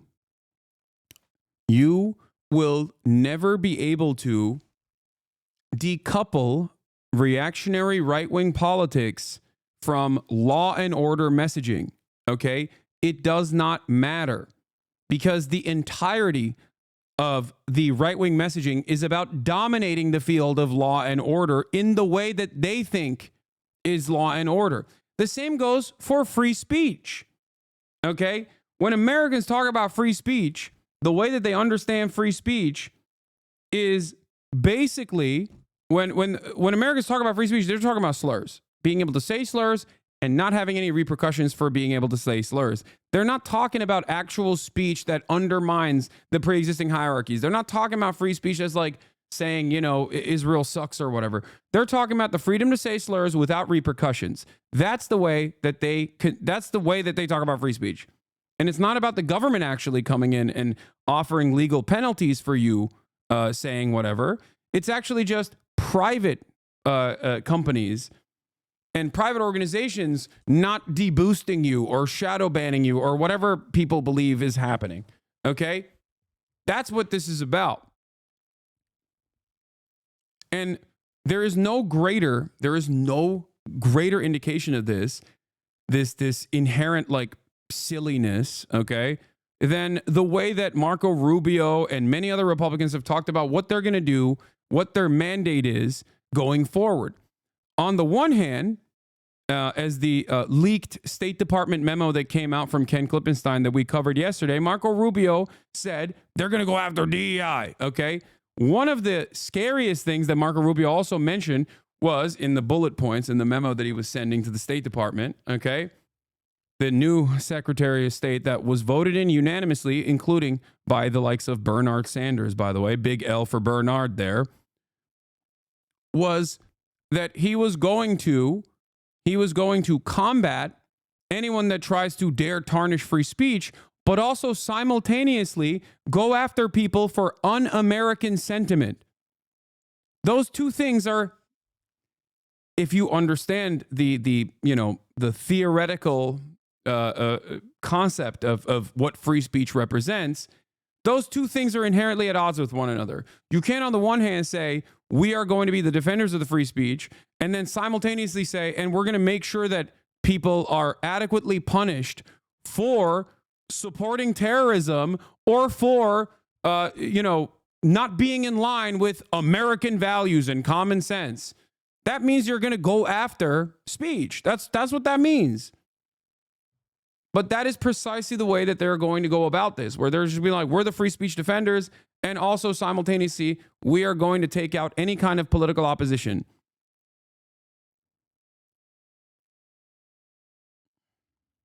See President Donald Trump's immigration. Anyway, but, one funny moment from the pardoned January 6 rioters is that one of them already got arrested on gun charges. Trump granted clemency to hundreds of alleged or convicted violent criminals. One is back behind bars because a man accused of assaulting a law enforcement officer and tossing an explosive device into a Capitol tunnel on January 6 was rearrested just days after receiving a pardon. His name is Daniel Ball of Homosassa, Florida. That's an awesome name. Homosassa, Florida. On May 2023, was indicted on 12 counts related to his participation in the attack on the Capitol. Charges against him included assaulting, resisting, or impeding certain officers with a deadly or dangerous weapon, using fire and explosive to commit any felony, and knowingly engaging in any act of physical violence while carrying or using a deadly or dangerous weapon. Okay?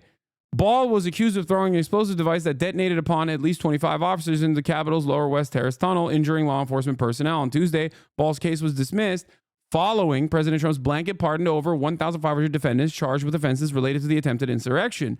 Less than a day later, the Department of Justice re-arrested Ball on a separate pending charge related to the unlawful possession of a firearm by a convicted felon.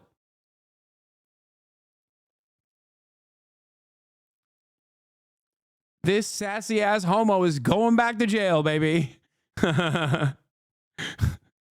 Homo Sassy's very own.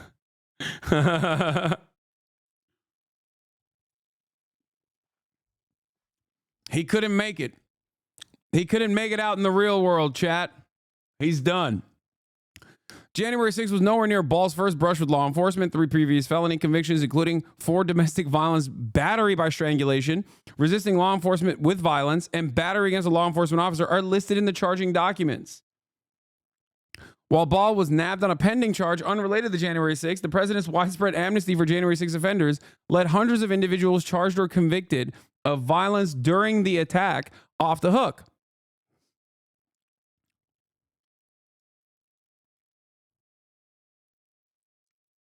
Look at that. Ball, any relation to LaMelo? Yeah, this is the lost Ball brother. That's what happened. Can liberals not concede just once? I hate Marco Rubio on a personal. I mean, he has a globe emoji on his account. Of course, he's going to say he likes Marco Rubio. He's doing the thing that I said he was going to do. He's doing the thing that I said liberals were going to say, which is that Marco Rubio is far from the worst option as the Secretary of State because he's a competent, pro-American empire person with a long-standing track record within Congress. He is an establishment elite politician. So, of course, Democrats are perfectly on board with this. They could have had someone like Tulsi Gabbard be the Secretary of State. You know, that's the calculation that they're making.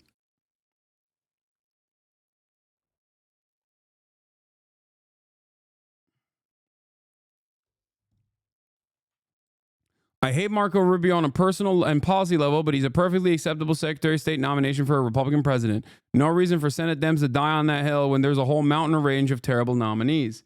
There it is. Yes, this is the constant conciliatory calculation that liberals engage with. First of all, Homosassa is a native name like Mikasuki. Yeah, I suspected. I want to explain something here. Democrats, as a party, regardless of, my disagreements with them, should operate like the Republicans. And what that means is you should just block regardless. You should block and push regardless. What are you doing? It literally does not matter. In this day and age, obstructionism is not actually something that comes along with a penalty. It comes with rewards. Obviously, that's what the Republicans have proven time and time again. Just fucking obstruct. Who cares? It takes $0 to be annoying and obstruct. It doesn't make any sense. Just obstruct and craft a reasonable narrative as to why you're doing so. Because Republicans operate as though every Democratic leadership is supposed to hire Republicans for these positions, and they do obstruct on that basis. Whereas the Democrats don't do that. The Democrats are like, well, let's be the adults here. This is a reasonable calculation that we're making. Marco Rubio is far more sane than the other candidates, and there's truth to that. There is truth to that. But just obstruct. Who cares? Who cares? Unless you personally also like Marco Rubio to be in that position. And many Democrats do like Marco Rubio in that position, for the record. But Republicans, on the other hand, even if they actually like a Democratic candidate who might even be a Republican or might be incredibly conservative, will still obstruct because they understand how partisan politics works in this country.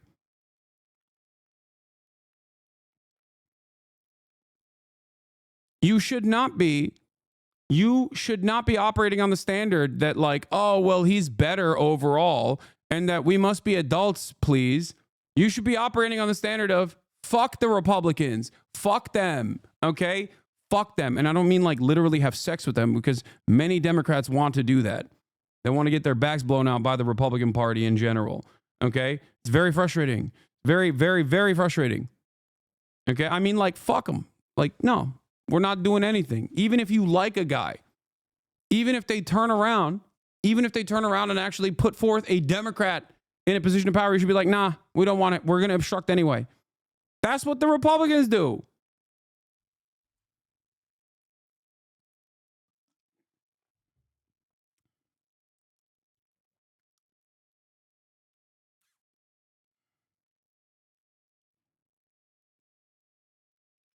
But if they obstruct and somehow Republicans place someone worse, then what? Wait, what a great question. First of all, it doesn't matter. Marco Rubio was going to pass regardless whether they obstruct or not. Why are you aesthetically offering a victory of hollow bipartisanship to the Republican Party for no reason? What do you mean, a worse person? Okay, obstruct that too. If you have the capacity to obstruct Marco Rubio, you have the capacity to obstruct against whoever the other candidates are too. What are you talking about? Pop Crave is doing better anti-Trump work than the Democratic Party. Yeah. Donald Trump is now allowing ICE agents to make arrests in and near schools and churches, by the way, which was previously a bridge too far. If you recall, there was famous stories of undocumented migrants sheltering inside of a church in order to avoid ICE raids. They remember that. And so this time around, they're like, nope, you're going into schools and churches too. And medical places as well, hospitals.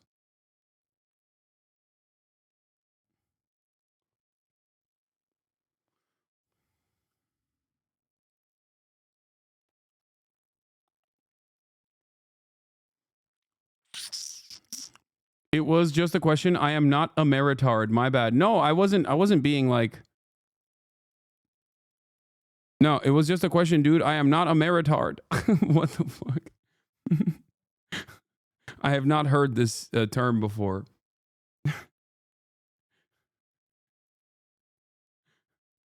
I wasn't even mad at you. I'm just heated in general. Sorry if it came across like I was yelling at you. I'm just yelling, chatter.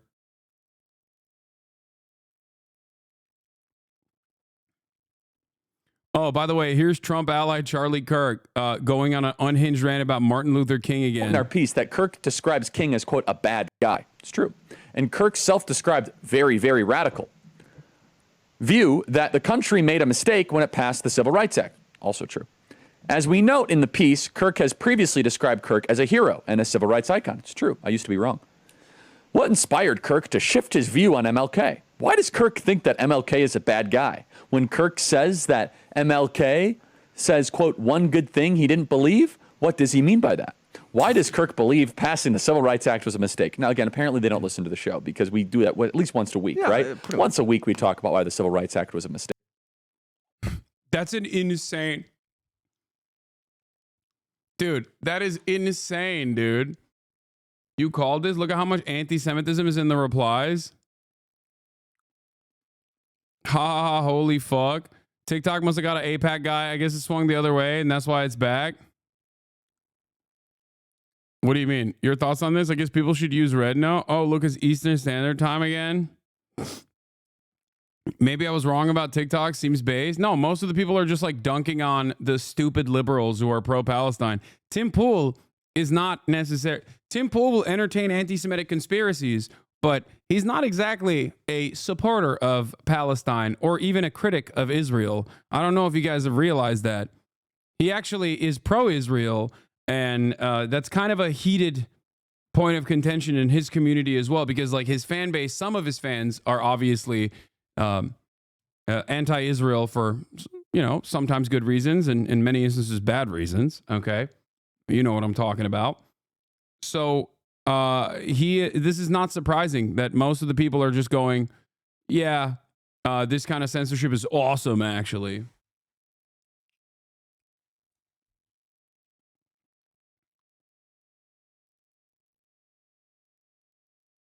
Yeah.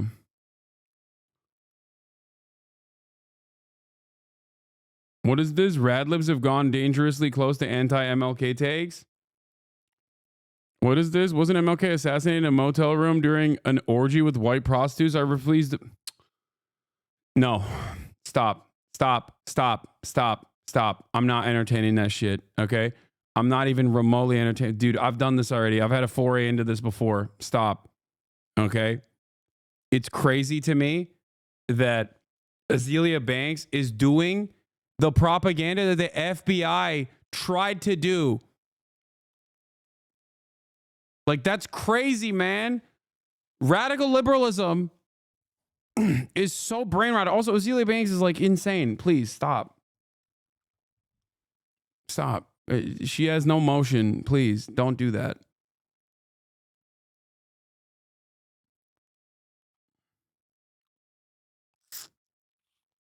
Oh, yeah, there's this part that I'm going to talk about today as well. Breaking. Donald Trump has ordered communications blackout on America's federal health agencies per Washington Post. The CDC, FDA, HHS, and NIH have all been told to pause external communications, including publishing scientific reports, updating websites, or issuing health advisories.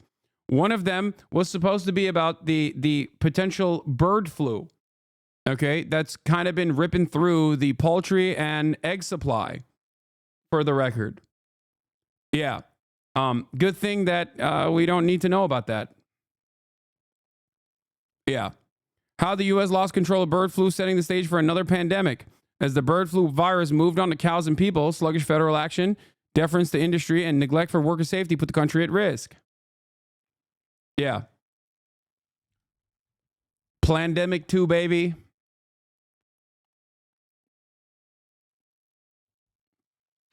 It's a double...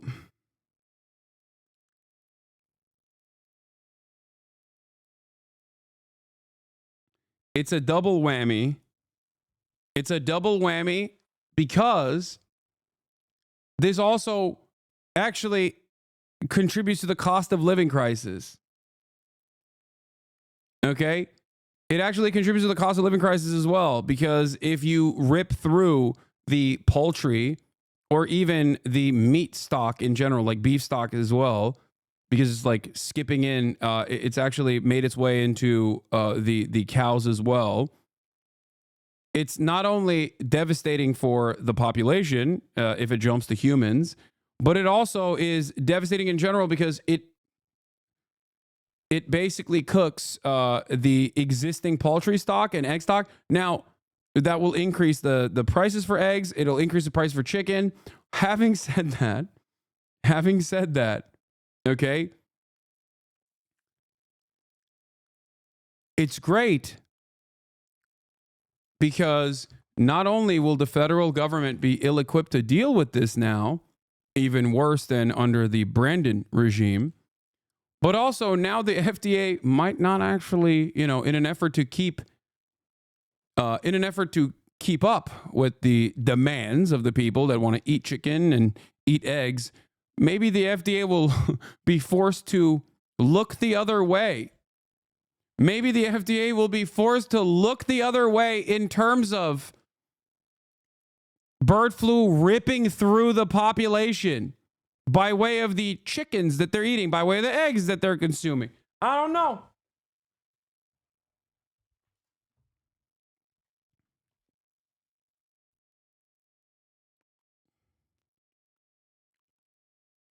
Great stuff. But hey, fear not. We have the World Health Organization that can help. Oh, shit.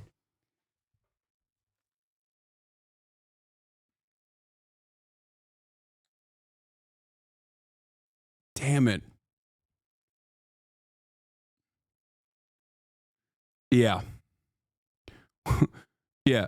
From the people that brought you no vaccine mandates will now come mandated holistic medicine for your bird flu as you're dying. RFK Jr. will come visit you and give you and shove colloidal silver pills down your throat to save your life. Your fault eating pig ass full of antibiotics and other fun shit. Lamau, enjoy your disease, meat eaters. Yeah. Famously, bird flu jumping over to humans and having an incredibly high lethality rate will never actually end up impacting vegans. So, yeah. Dude, everything goes back to why the fire department has to be a social service that's publicly funded. You understand? There is a reason why a lot of the stuff that we're talking about is controlled by the federal government. There's a reason why the fire department has to be local and public as a public service. You understand? Because fire skips. And you know what else skips? Diseases. Okay? They fire jumps from house to house, structure to structure, burning everything in its everything and anything in its way. Okay? Just like diseases don't care if you're vegan or not.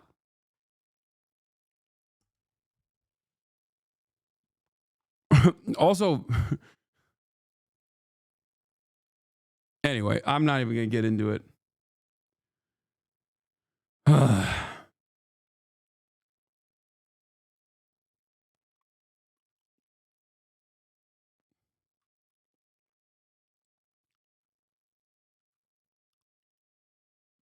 Dude, it's legit about to be 4 horsemen of the apocalypse. Yeah. I'm not like a super genius Hassan, but I think the point the chatter was making might have been that if more people go vegan, there will be less reliance on meat consumption, which would help not exacerbate the issue. Okay, dude.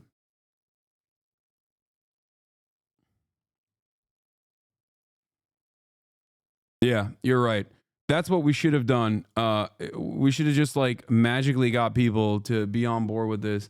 Please stop. I don't want to get into this. Vegans are right. Vegans are morally right. I'm a morally repugnant person who can't control himself, and I still love consuming animal products. Let's just not get into it, please. I'm not going to do a vegan debate right now in the midst of like the Burgerreich. Okay? Please, eyes on the prize, okay?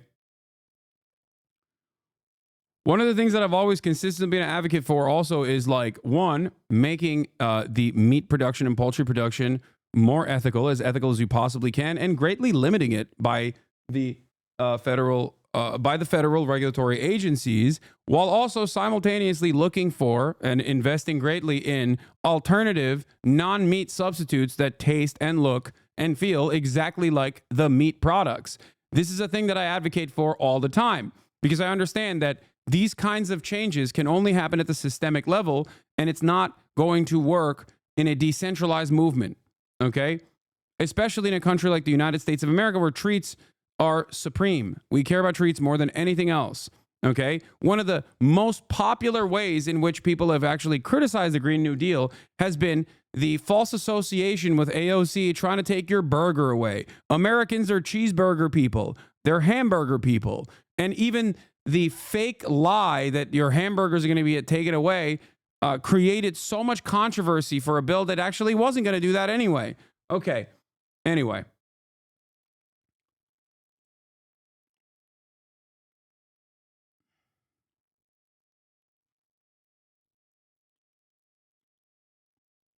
Hamburger. U.S. military orders. I digress. Let's get back to the issue at hand. U.S. military orders thousands more troops to the southern border.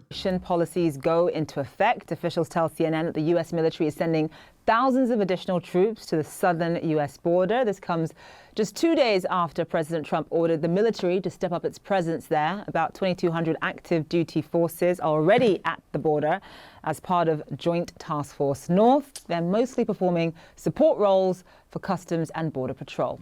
Officials say the new arrivals will be doing much of the same, as they're not authorized to perform any sort of law enforcement role. Let's bring in Natasha Bertrand, who's at the Pentagon for us. So, Natasha, what more do we know at this point?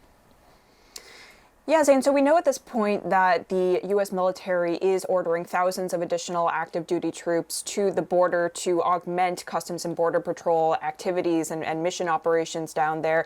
But they're not going to be engaged in any kind of law enforcement role, because that is actually banned by a law, by a centuries-old law called Posse Comitatus, which prevents the U.S. military from being used domestically for law enforcement purposes. So they're primarily going to be, doing things like data entry, transportation of migrants around different facilities, intelligence support, as well as some additional support in air operations. But they're not going to be engaging extensively.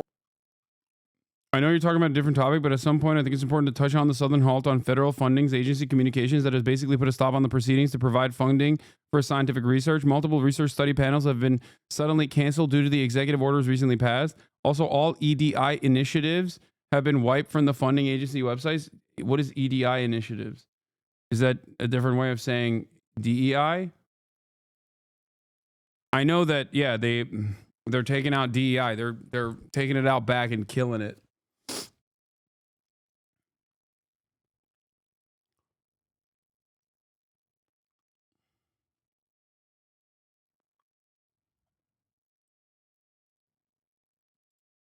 In the day-to-day with migrants. But still, this is significant because it does make good on President Trump's promise just earlier this week that he is going to augment the presence of the U.S. military at. They're taking away electronic data interchange. What is, I don't know what that.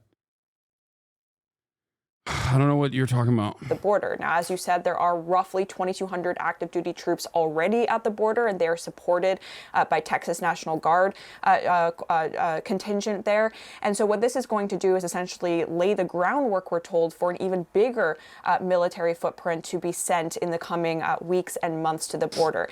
This is not, something that the president can, just in terms of ordering them to engage in law enforcement functions. This is something that the president has the authority to do under the Insurrection Act. And he has said, in an executive order issued Monday, that if within 90 days he and the Secretary of Defense determine that the border is not under control and that more resources need to be used to control the flow of migrants across the border, then he can invoke the Insurrection Act, which would then allow the U.S. military to perform those law enforcement functions like arrests, searches, and seizures, as well as seizing drugs. And so this is something that we need to watch for. But for now, this is really just President Trump and the Department of Defense making good on their promise to augment, Customs and Border Patrol, as well as DHS more broadly, their resources at the southern border, as they have been stretched thin in recent years with the ongoing flow of migrants across the U.S.-Mexico border, Zane. All right, Natasha Bertrand, live for us there. Thank you so much. All right, Donald Trump's new border czar says that deportation operations have actually already begun. Tom Homan told Fox News earlier that ICE agents arrested 308 serious criminals in the past 24 hours. The president says that ICE agents can now make arrests at churches and at schools, which were previously considered off limits because they are sensitive places. Julius Vargas Jones joins us live now from the U.S.-Mexican border in California, which is, of course, ground zero for the immigration battle. So, Julia, just the fact that these raids, this rounding up of undocumented immigrants, these arrests have actually already begun. Just talk us through what the reaction is where you are, especially because California is a sanctuary state. Yeah, exactly, Zane. Look, people are scared. We're talking to folks who are saying that it's fear and uncertainty. That's what's being brought here, both for people who are in the... By the way, did you see IG automatically following JD Vance from people's accounts without them knowing? I thought it was BS, but then I looked it up and had a few people I know who had never followed him on mutuals list. No, dude, it's because JD Vance's account swaps over, just like on Twitter. You were following at VP when it was Kamala Harris or something, most likely. And then that happens with every administration. If you were following the vice presidential account, thinking you were following Kamala Harris, it swapped over to JD Vance. I mean, look, I don't know. Maybe Meta is doing that. Maybe Meta is also forcing people to follow the VP account or something. And I wouldn't put it past them at all. But I think a lot of this stuff is, POTUS account or VP accounts that people follow. And a lot of the...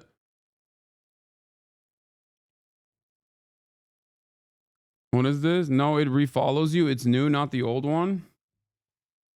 Supposedly, even if you 100% were not following the VP or POTUS accounts, they make you follow them. Let's take a look. I don't even know if I follow the VP or POTUS accounts, if we're being real. But let's see.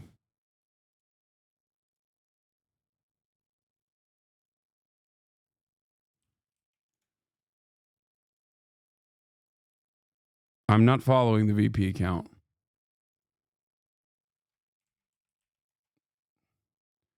Instagram has not made me follow the POTUS account, nor has it made me follow the VP account.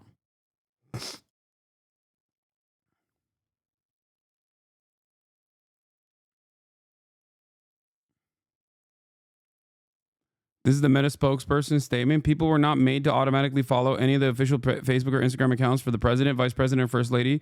Those accounts are managed by the White House. So with the new administration, the content on those pages changes. This is the same procedure we followed during the last presidential transition. It may take some time for follow and unfollow requests to go through as these accounts change hands.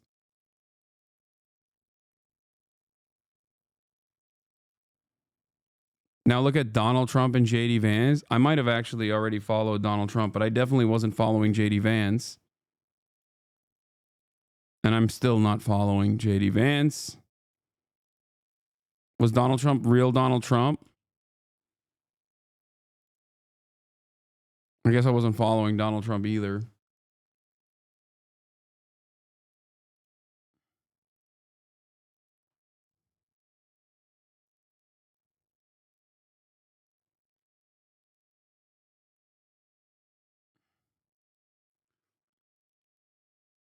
What is it? It's a brand new account? Yeah, I'm saying that Meta might have a policy in place where they auto-follow the new POTUS account, okay, and the previous account turns into an archive account. Like, so you automatically now auto-follow the brand new account. Unless it's an account that gets wiped. I don't know. I don't know how it works, but I could see it being two different things.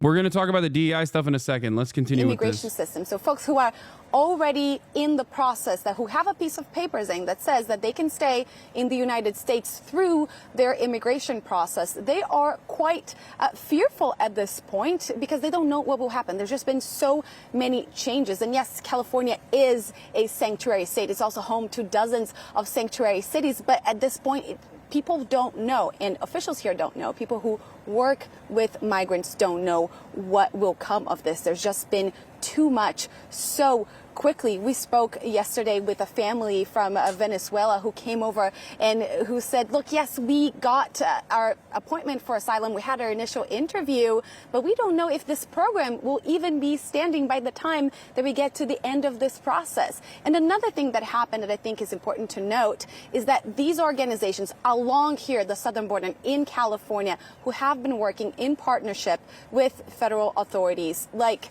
Catholic Charities, which we visited yesterday, and we spoke with the CEO, who told us, look, they're saying they're not going to release migrants to our care any longer. So it raises a lot of questions of what will happen to these people. He said to us they've since 2021, once the Remain in Mexico policy was lifted and migrants started to be able to stay in the United States while they waited for their date in court, they have been key to helping about 400,000 people to get on their way in the United States to make it to their date in court.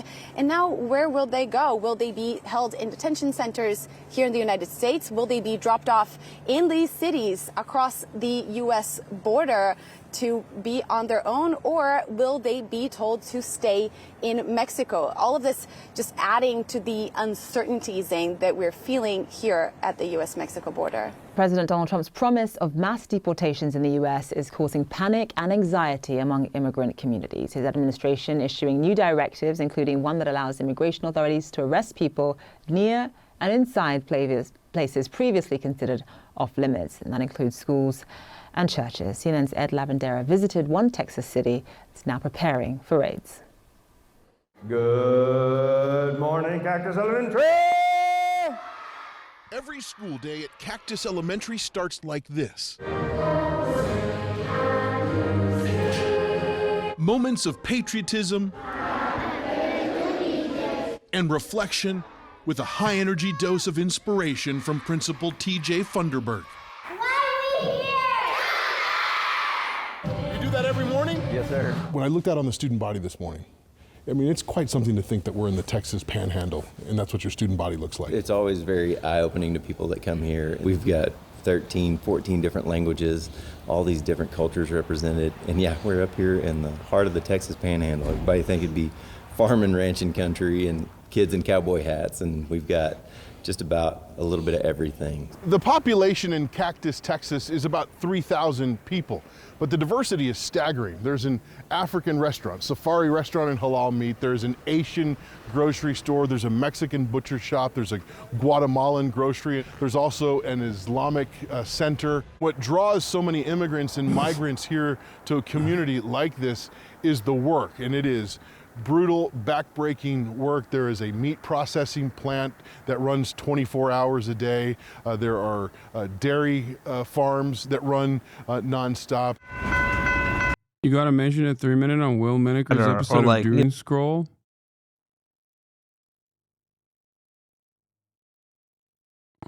We'll look at this later. These are the kinds of jobs that the United States economy and food supply rely on. That's crazy, man. It's like the humanization of migrants, specifically migrant workers, that are the backbone of American produce, American agribusiness, and many other sectors, okay, who are hyper exploited, and their workplace conditions should be brought up to the standards of documented labor forces. It almost feels like these pieces could have been consistently talked about since, I don't know, February of 2021, when Joe Biden was the president and had promised that in his first 100 days, he was going to do wide sweeping legislation in terms of offering amnesty to a lot of these people that have been in the country for extended periods of time, for example. All this stuff that Biden ran on. And was very, and definitely all these things that were definitely very popular was cast aside in the first month of the administration. And it's not an afterthought. It's not hindsight to say that it would have been devastating. It was going to become much worse the situation was going to become much more dire if they didn't actively communicate that these people are just regular old people, okay? Just like anybody else, and in much worse conditions in general. If only this kind of framing could have been brought in by mainstream media and pushed for by the Democratic Party in general. Now, before people say, Hasan, hindsight is 2020, it wasn't hindsight in the month of February when I was saying this, routinely warning the incoming administration that if they don't do this, okay, if they don't do this at all, if the Democrats don't actually put a front-facing, pro-immigrant agenda, that inevitably Republicans would captivate the population with no counterbalance and would completely dominate the messaging on the issue of immigration. I said this in February of 2021 when right out of the gates, one of the first things the Customs and Border Patrol did under the Brandon regime was like whip Haitian migrants, okay, with their reins on horseback, invoking some of the darkest chapters of American history, okay?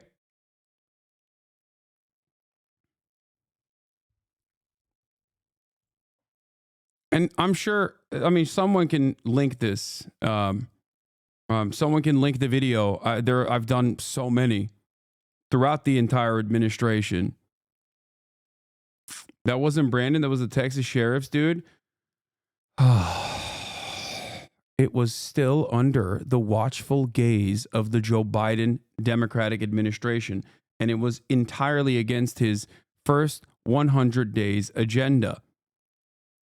Please, someone sent me that video. I don't know where Little Bear is, but I need to show it to you. Just so you understand where I was at in my commentary all the way back then and where we arrived at. So let's circle right on the Gen Pacific. Imagine, dude. Oh my God. Every show would be like, this is not. No, this isn't what I'm looking for specifically. This is not what I'm looking for. What I'm looking for is my commentary on immigration. There's a video that we always go back to, that we always post in the chat. Not AI voice? Yes, real voice.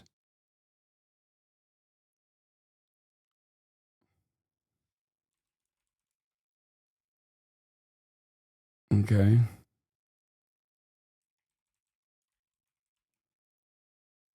Little Bear came in clutch as always.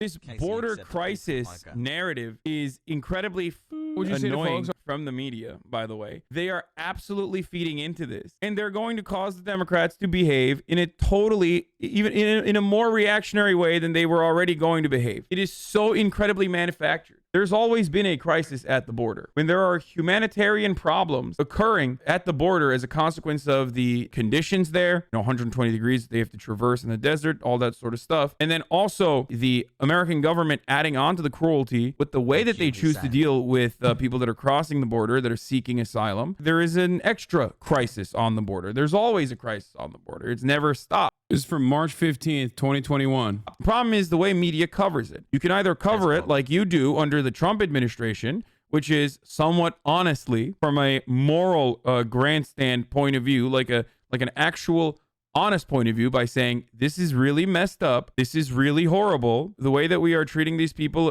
is absolutely ridiculous. Or you can treat it in a way where you look at the border and you say, there's a gigantic crisis happening in the border currently, and it's really bad because so many people are coming in. So many people are coming in. What are we going to do? Depending on who is in charge, we either deal with it from the point of view of reactionary garbage, claiming that this is a huge issue, not taking an actual stance on it, but just simply channeling the right-wing agitations as they have done. Just covering it as, Many Americans are concerned that the border is turning into a pile-on with hundreds of thousands of migrants coming in through the floodgates. Like, that's no different than what Fox News says. No different than what Fox News says. Yeah. Just like that, administration changes hands and CNN starts humanizing migrants.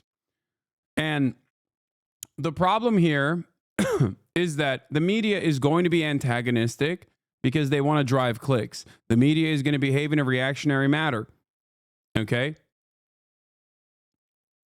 They straight up turned around and started covering the border crisis as not like something incredibly violent that the Republican Party was pushing for and the apprehension methods that were scary.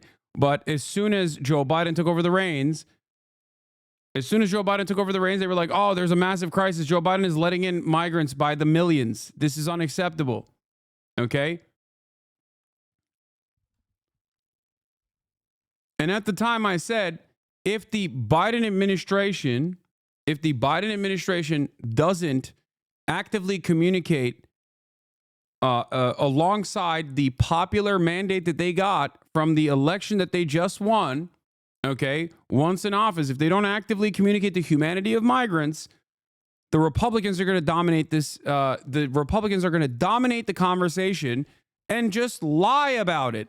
And that's precisely what they did for 4 years. They kept hitting that button over and over again. It's not an accident that every time there is a general election or anytime there is a midterm election, that suspiciously there are caravans abound. Okay? Caravans, they're coming. You think there's only caravans coming every time an election is about to happen? Doesn't that kind of strike you as odd? It's the one thing that the Republicans love talking about all the time is that migrants are coming in and they're coming here to do crimes. They're coming here to rape your daughters. They're coming here to steal your jobs, but also simultaneously steal your welfare and also simultaneously steal your properties that you could rent. Okay?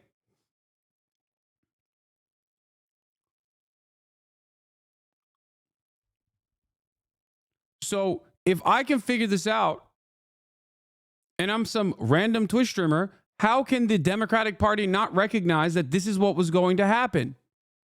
How? That's bad politics, and it should not be rewarded.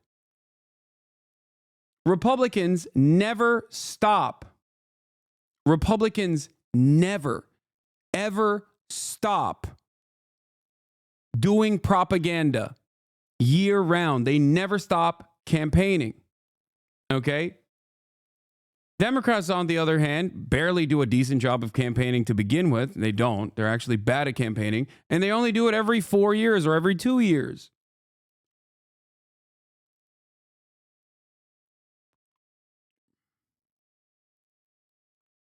It's very frustrating. Bro, Dems are the worst at what you describe? What do you mean? When MSNBC is saying it, or whenever, the Associated Press is covering it in that way, they're doing a disservice. If they truly have a left-wing point of view in the way that, so many imply, then they have to recognize that simply offering contentious coverage on a particular matter does not mean that you're doing honest coverage on the issue. So, House GOP leaders head to the southern border as Democrats ready immigration bills. So Democrats are putting forward some immigration bills right now. And the hilarity here is what Kevin McCarthy, California Republican and House Minority Leader, is decided he's going to do a news. I think Dems are okay, but not great. Debate me. What? Dude, what are you talking about? Conference about the U.S.-Mexico border policy outside the Capitol on Thursday, or did one, and has decided to do a field trip to the border. Remember, these guys are the same guys that laughed at AOC when she went to the border camps and. Anyway, my point is, this was all foreseeable, and that's precisely what happened, okay? And I never stopped talking about this stuff. I never stopped covering this stuff. But the issue is, the Democrats never actively communicated the humanity of migrants. The Democrats never took any sort of actionable legislation that they promised they were going to go after. And here we are, 4 years of unimaginably slanted right-wing propaganda that is just filled to the brim with lies about migrants doing crimes, when the exact opposite is true, that undocumented and documented migrants are responsible for significantly less crime per capita than natural-born U.S. citizens are, okay? And yet, if you ask the average American, they literally think undocumented migrants are doing incredible amounts of crimes. This is a crisis of misinformation, and the Democrats played a significant role in allowing this crisis of communication to manifest by not actively positioning themselves against the Republican Party. And they did this when they had all the power.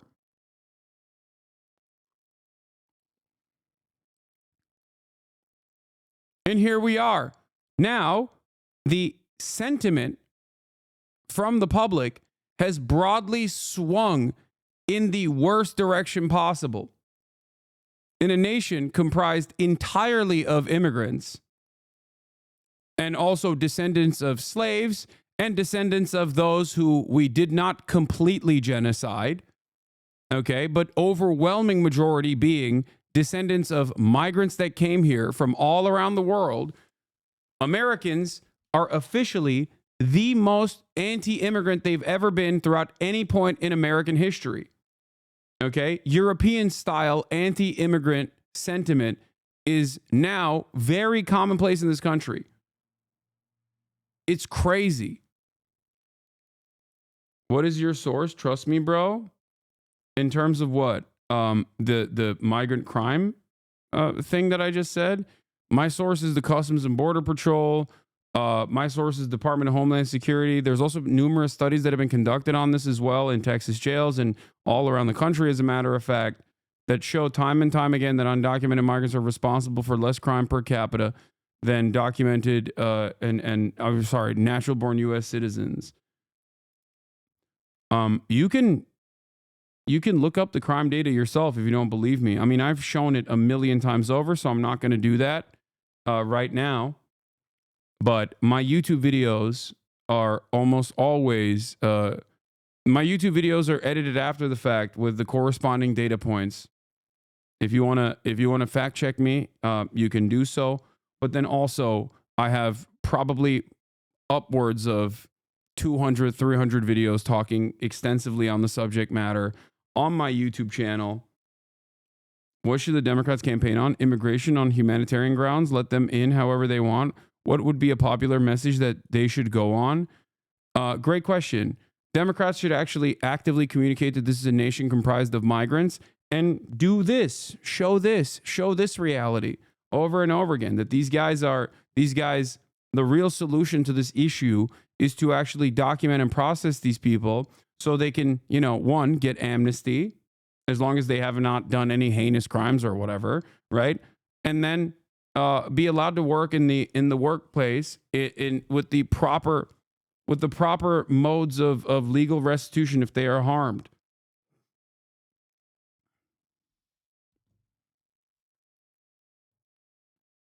You can showcase examples of historically important immigrants in this country that have greatly advanced technology.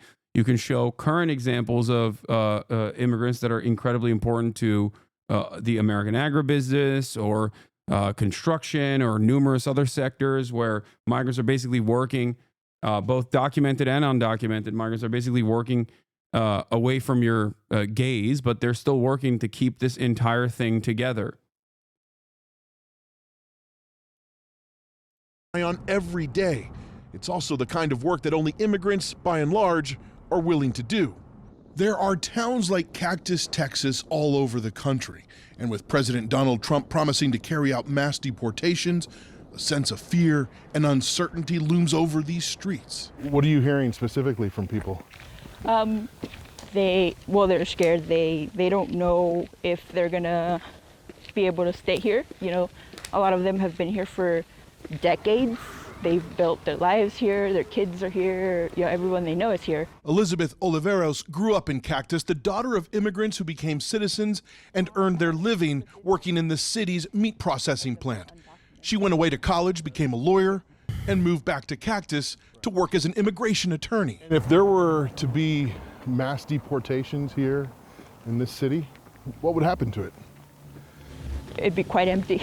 I think there's a lot of people here that don't have status that keep a lot of the businesses, the smaller businesses around here running. So if immigrants leave, I don't know where they're going to find workers as hardworking as some of the immigrants. As we walked the streets of Cactus, it was clear. But you countries that were pro-immigration in like 2014 are now super reactionary too. I feel like there's just inherently a right-wing swing when you get an influx of immigration. I don't know what you can do about it. Noam Chomsky famously talked about this with respect to Sweden, that the right-wing shift against refugees came before refugees even started coming into Sweden. It actually predates refugees coming into Sweden. It started not because refugees were coming into Sweden. It started because austerity measures were kicking in. And this is the classic phenomena all around the Western world. Okay?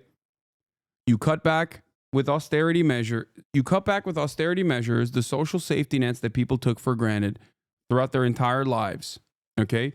You remove all semblance of hope that they can have a better future than the one that the previous generation had.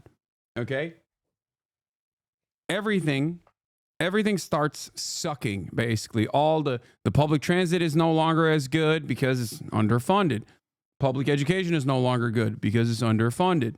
Okay? The reason why a lot of the governments in Western liberal capitalist nations, in Europe, for example, do this is because they want to implement privatization measures. But you can't just privatize it overnight. A lot of people would revolt against that sort of thing. So the way to do that is a long and convoluted, sometimes complicated process of crippling the structures that exist and then presenting privatization as the only option going forward, and then presenting it as a tax cut as well. This is the Reagan-style neoliberalism that took place in the United States of America and obviously by Thatcher in the UK as well. And it has made its way to some of the most supposedly resilient social democratic governments in even Nordic nations now. Okay? It's never about migrants coming in, and it's almost always about the fact that people's material conditions are getting worse and they're angry, and right-wing parties will often redirect that anger, just like we do here in the United States, at marginalized people, at people that have less than them, the poor, homeless, the infirm, but also, of course, in Europe, refugees. This is virtually a universal way to approach politics from the right. Constantly engage in cost-cutting initiatives and then justify tax cuts that way, starving the beast, if you will. All of the social safety nets are crippled. They no longer can cover the growing population that has, and then an aging population, especially in developed nations that have even more needs, right? And in that process, when people get angry, use that anger and resentment to further beef up your support by claiming that the anger should be directed back at the newcomers that don't look like you, that might not even speak your language, that are scary and dangerous, that actually are doing crimes all the time. Okay? And that's precisely what has happened in many other parts of Western Europe especially, and that's what's happening in America as well. Look no further than the media story cycle that took place in Springfield, Ohio. This is a direct example of what happened. Like, it was so perfectly captured in that little sliver of time, right? Springfield, Ohio, a town that has been completely gutted by neoliberalism, manufacturing moved away, people are becoming poorer and poorer, the exact same issues that American workers face anywhere around the country, they're certainly facing in Springfield, Ohio. manufacturing still has needs, right? The manufacturing and the jobs that still exist need working hands. Okay? Haitians that now have temporary protected status will go to Springfield, Ohio. Once a couple Haitians with temporary protected status go there, they're like, oh, there's a lot of jobs here. So a bunch more come. Okay? They start working and revitalizing the economy of the town, just like undocumented and documented migrants had done in places like Hazleton in Pennsylvania, completely revitalizing the town's economy. Okay? But the people that already were there, the people that already lived there, are angry and resentful. They feel like these guys cut the line. They feel like they're getting a better shake. They feel like they're getting a better a deal than they did, that the government has undermined them. If you listen to the people in Springfield, Ohio, so much of the anger and frustration was born out of their social safety nets withering away, perishing, and them thinking that those social safety nets went away and they no longer get the same service from like the welfare the welfare office in time in a reasonable manner, because there's too many Haitians in line in front of them. Right? The real problem in that situation is that Springfield, Ohio did not have their needs met, basically. They didn't have enough finances to make up for the extra people that came into the offices. So if you don't solve that problem, a competent government is supposed to solve that problem. They're supposed to say, okay, we need more translators, for example. We need to figure out what will make this process more efficient so people don't wait in fucking line all day, every day to get their welfare check, right? But they didn't do that because they never do that. The American government never does that, okay? So the people are left thinking these scary foreigners who are black that came into this town are actually taking not only the jobs that I could have been doing, but also on top of that, they're taking away my welfare. All right. There in America, though, speak English. It's so funny to say this about Haitian people who also do have the capacity to speak English. But on top of that, they literally speak more languages than you, dumb fuck. What are you talking about? That's so funny to be like, oh, you came to America, speak English. These guys are refugees with temporary protected status coming in from a country that we have destroyed, by the way, okay, actively. And many Republicans remember that we actively destroyed this country because Hillary Clinton played a role in the destruction of Haiti, at least in contemporary Haitian history. And that's precisely the reason why they used to love talking about how the Democrats ruined Haiti. Hillary Clinton ruined Haiti. But they forgot about that when the Haitians are eating, cats and dog stuff was popping off. Anyway, Haitians do usually know both French and English. Exactly. So, my point is, Springfield, Ohio was a perfect example of people that recognized that their material conditions were worse, that their social safety nets were not expanding and keeping up with the needs of the population that was getting poorer and poorer. And then they just redirected that anger and frustration to people that were coming into the town. That's it. That's a great example. Now, am I silly enough to suggest that if all of these people's needs were met, that there would be no racism? Of course not. There would still be plenty of people who are like, I still don't want black people in my neighborhood. Okay? Of course. But a big chunk of the population would not be so angry and so resentful about their own circumstances that they would also jump on the hatred train.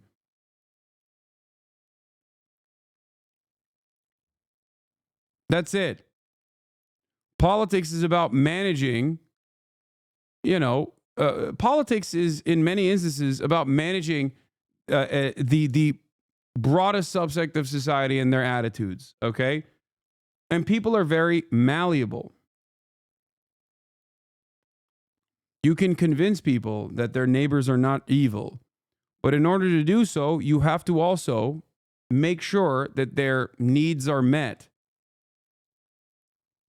That most residents, regardless of their immigration status, didn't want to speak with us on camera, and especially didn't want to talk about President Trump's deportation dreams. You know, I don't like politics. I don't like. The fear among many in this town and other agricultural communities across the country is that vital food production would be paralyzed and communities torn apart. The meat processing plant here says it only hires people authorized to work. Under different management in 2006, the plant was raided by immigration authorities. About 300 people suspected of identity theft or being in the country illegally were detained, many of them deported.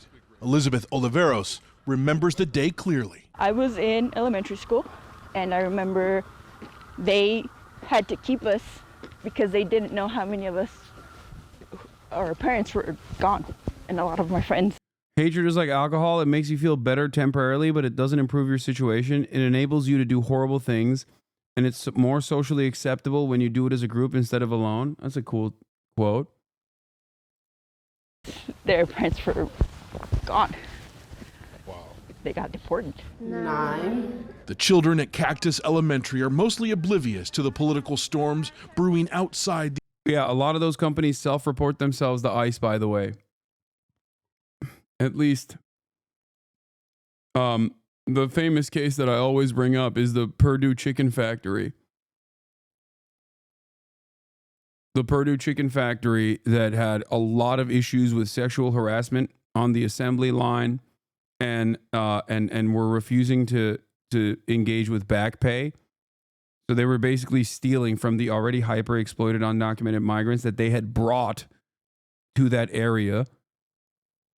Okay, knowing full well that they were undocumented migrants, like they actively hired them. Okay, and then when it became too problematic that these workers were actually looking for, their wages to be paid back to them, the company realized that calling ICE on its own facility and then paying a minor penalty for hiring undocumented migrants would be far better than simply paying the undocumented migrants what they actually had earned. So they did that. They called ICE and they got a slap on the wrist for hiring undocumented migrants, as is the law. And then they turned around and went back to the same neighborhoods to hire a new crop of undocumented migrants. And they put them directly in the same trailer parks that they had set up.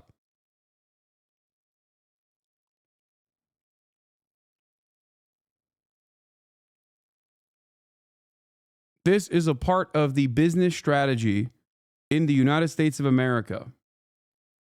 Okay? These school walls. Principal TJ Funderburg is bracing for whatever comes next. It's just the unknown that scares me to death. He says as many as half the kids in the school could have undocumented family members. These are the kinds of places where the reality of mass deportations could play out. To the people who are going to be making these decisions about deportations, whether it's mass deportation. If you can find the Fast Food Nation Richard Linklater cycle, that would be fantastic. If there's like a brief cycle that we can use as a summarization of that. Just broad or targeted. What's your message to them? Just, I mean, come talk to me. come meet these kids. I know there has to be rules, there has to be checks, there has to be balances, but it can't just be paper. This community of people that have come together, that are here now from all these different countries, all these different places, we can do amazing things. We're going to get more now on President Trump's latest moves. There are many, and we turn to our chief White House correspondent, Mary Bruce, for more on that. Good morning, Mary. Good morning, Rebecca. Well, President Trump is moving swiftly and aggressively to enact his agenda, including his promised crackdown on immigration. But this morning, his efforts are already being challenged in court. This next order relates to the definition of birthright citizenship under the 14th Amendment of the United States. One of President Trump's executive orders will face its first legal test tomorrow. A judge in Seattle considering a temporary restraining order against Trump's directive ending birthright citizenship, which is protected under the 14th Amendment, and declares that any person born on U.S. soil is an American citizen. 22 states from Connecticut to California have now filed lawsuits to block the move, estimating that some 150,000 children would be impacted each year, born disenfranchised. I have one message for President Trump. I'll see you in court. Trump has promised historic mass deportations, his administration revoking a policy that barred arrests in sensitive areas like schools and churches. They're pretty scared. Lots of questions about, are they safe here at school? Are they safe riding a school bus? Can they be just walking down the street and picked up? Lots and lots of fear. Denver schools are now instructing staff on what steps to take if they're contacted by agents about a student. And at Washington's National Cathedral yesterday, with Trump there in the pews, Mary Ann Buddy, the Bishop of Washington, confronting him on his immigration crackdown. The people who pick our crops and clean our office buildings, who labor in poultry farms and meat packing plants, who wash the dishes after we eat in restaurants and work the night shifts in hospitals, they may not be citizens or have the proper documentation. But the vast majority of immigrants are not criminals. They pay taxes and are good neighbors. Making a plea to the president. I ask you to have mercy, Mr. President, on those in our communities whose children fear that their parents will be taken away, and that you help those who are fleeing war zones and persecution in their own lands to find compassion and welcome here. I listened to this speech. It's actually pretty good. I mean, it's not the intended target of the message is not going to reach that target, obviously, but it's actually pretty good. It's not like, it's not like lib shit or whatever. It's actually pretty solid. And we'll cover that in a second. Hold on. Our God teaches us that we are to be merciful to the stranger. For we were all once strangers in this land. But that didn't sit well with the president, overnight calling the bishop a radical left hardline Trump hater, saying her statements were inappropriate. And the president continues to dismantle. Yeah. Fake Christians, when they see an actual Christian push for, Christianity. Dude, American Christians, when they actually face a real Christian message, go, oh, what is this woke nonsense? Okay. Oh, what is this woke DEI commie nonsense? So that's what I'm going to talk about as well. Okay. I'm gonna get to that right now. So a couple things took place here. Number one, I want to show you during the sermon, I want to show you Trump's and J.D. Vance's reactions. In the name of our God, I ask you to have mercy upon the people in our country who are scared now. There are gay, lesbian, and transgender children in Democratic, Republican, and independent families. Come on, JD. I thought JD was a real Christian, a real born again Catholic. What happened? You don't like it? You don't like it when someone is preaching to you about, some of the best tenets, some of the most consistently good tenets of religion, which is be kind to your neighbor, turn the other cheek, that sort of stuff, is so funny, man. These guys hate quote unquote Christians when you hear about some of the good stuff in religion. Immediately are like, wait, what do you mean? What do you mean be kind to your neighbor? Well, I'm sorry, love thy neighbor? Not on my watch, brother.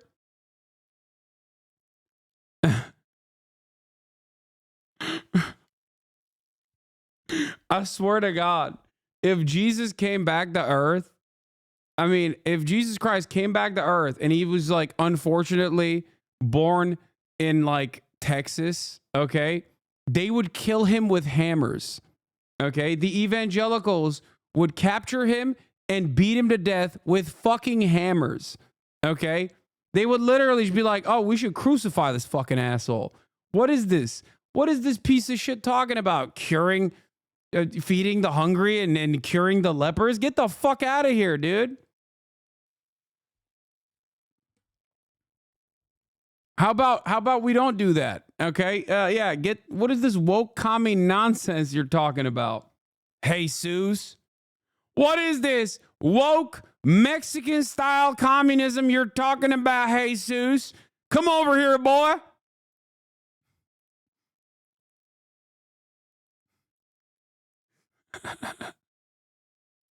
Some who fear for their lives. And the people who pick our crops and clean our office buildings, who labor in poultry farms and meat packing plants, who wash the dishes after we eat in restaurants and work the night shifts in hospitals, they may not be citizens. They're so uncomfortable. They're like, I don't want to hear this. I don't want to hear about the humanity of the people that I have actively campaigned to kill, okay? I don't like this. I don't like this one bit. Or have the proper documentation. But the vast majority of immigrants are not criminals. They pay taxes and are good neighbors. They are faithful members of our churches and mosques, synagogues, wadara, and temples. So they hated that. And I love that Representative Mike Collins, okay, proudly serving Georgia 10, said the person giving this sermon should be added to the deportation list.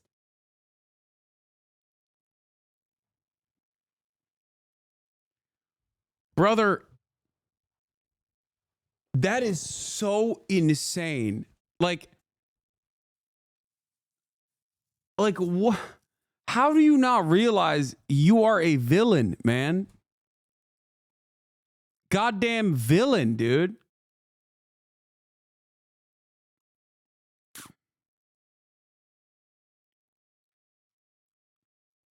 Like, what is going on? What is happening? This guy is talking about an American pastor giving a sermon on, some of the decent tenets of Christianity. And this guy's like, I don't want to, what are you talking about? You should be killed. Jail or deportation for you immediately. Excuse me.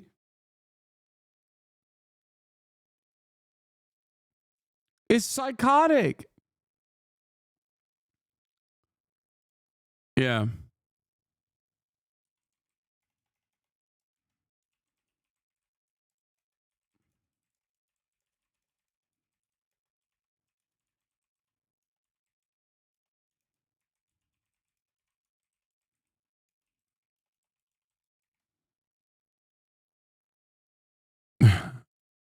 Christians, when you tell them to love thy neighbor, actual Christian stuff.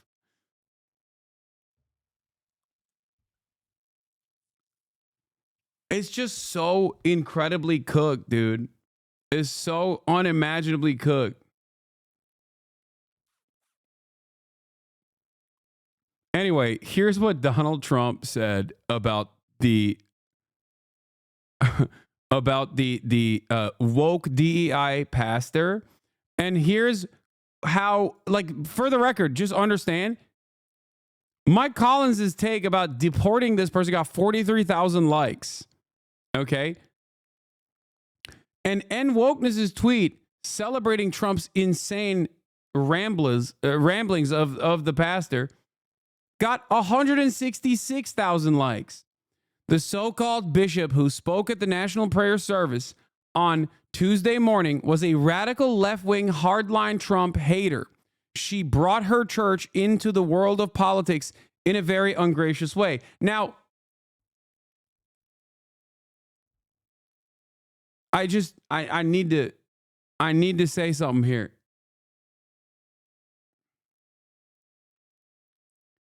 There has never been a moment Why are people saying tea?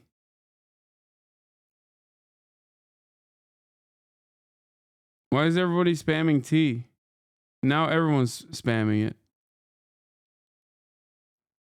Oh, because he said it in the end. Okay. Is that his call sign now? Hey, it's Big T coming at you.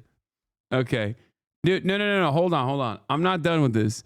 Because the thing that I find very funny about this is a Republican president who hugs and kisses the Bible, okay, who won big with the evangelicals, talking about how this person brought her church into the world of politics in a very ungracious way. Dude, if churches were not allowed to be political, the Republican Party would never win an election ever again. Okay? What are you talking about?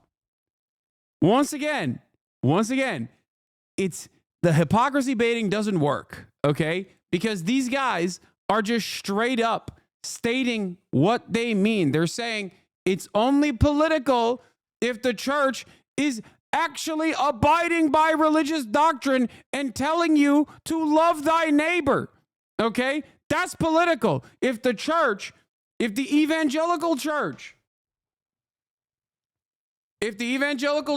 sermon revolves around killing trans people, okay, and then, voting for our God, King, Savior, Donald Trump, then that's not political. That's not political at all.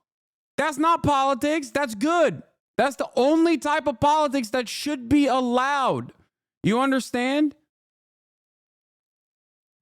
It is fucking insane to state this. Anyway, she was nasty in tone and not compelling or smart. She failed to mention the large number of illegal migrants that came into our country and killed people.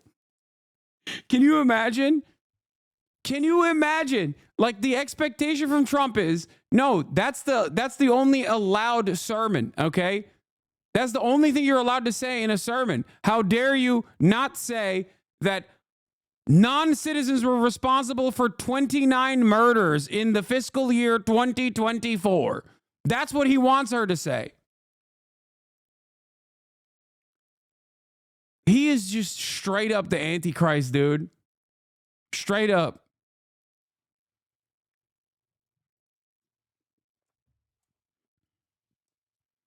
Like, what was the expectation that he just sits in church and the pastor is like, I hate immigrants, man. I hate them. We need to deport them all. Thank you for our Lord and Savior, Donald Trump, God King Trump. Thank you. Please kill all of the Guatemalans, please. Amen.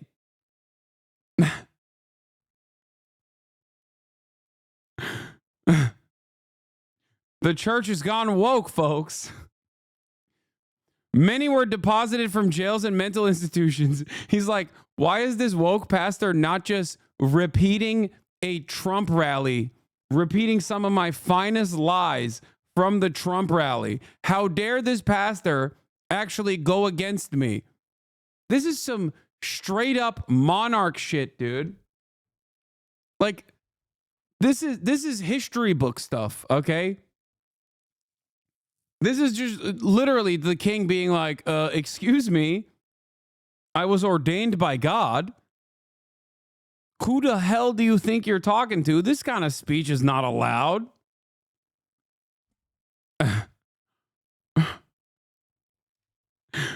It is a giant crime wave that has taken place in the USA. Apart from her inappropriate statements, the service was a very boring and uninspiring one. She is not very good at her job. She and her church owe the public an apology. And to cap it off, tea.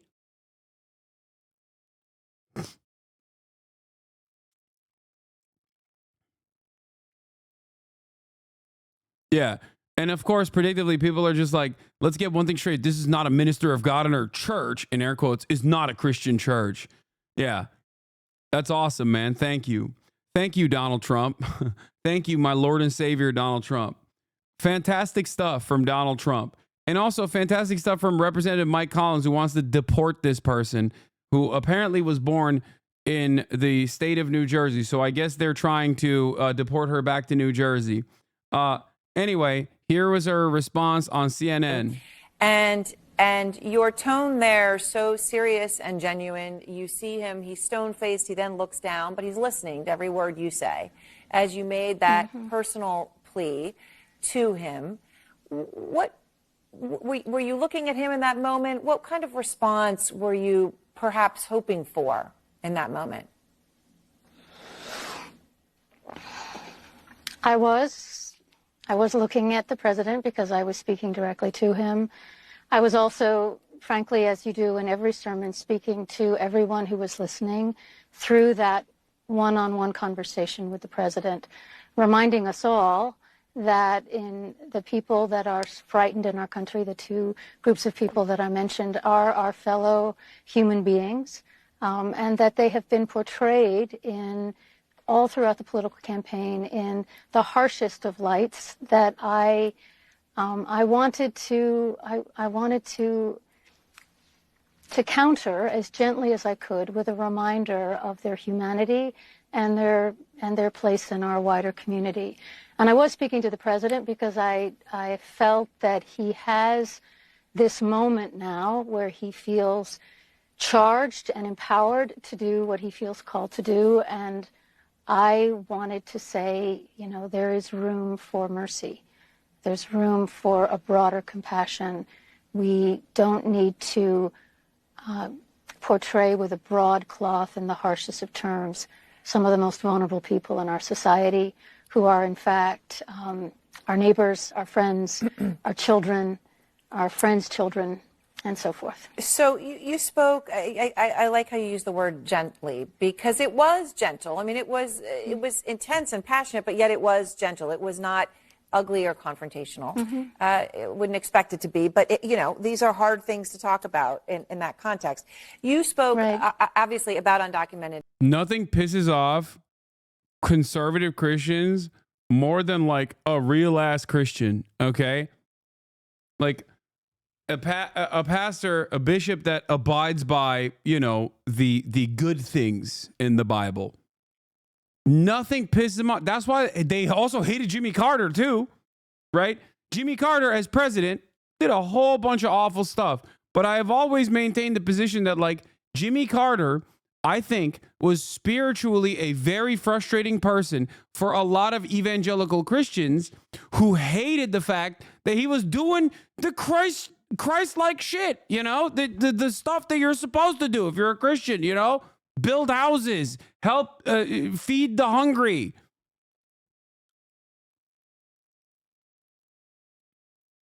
Like, it's just so frustrating to them.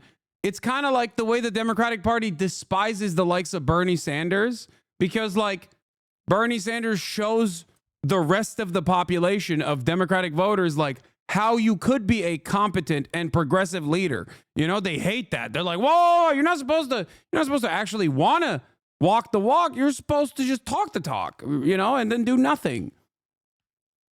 It's the same thing. It just, like, kind of exposes them as the frauds that they are. So they just despise it.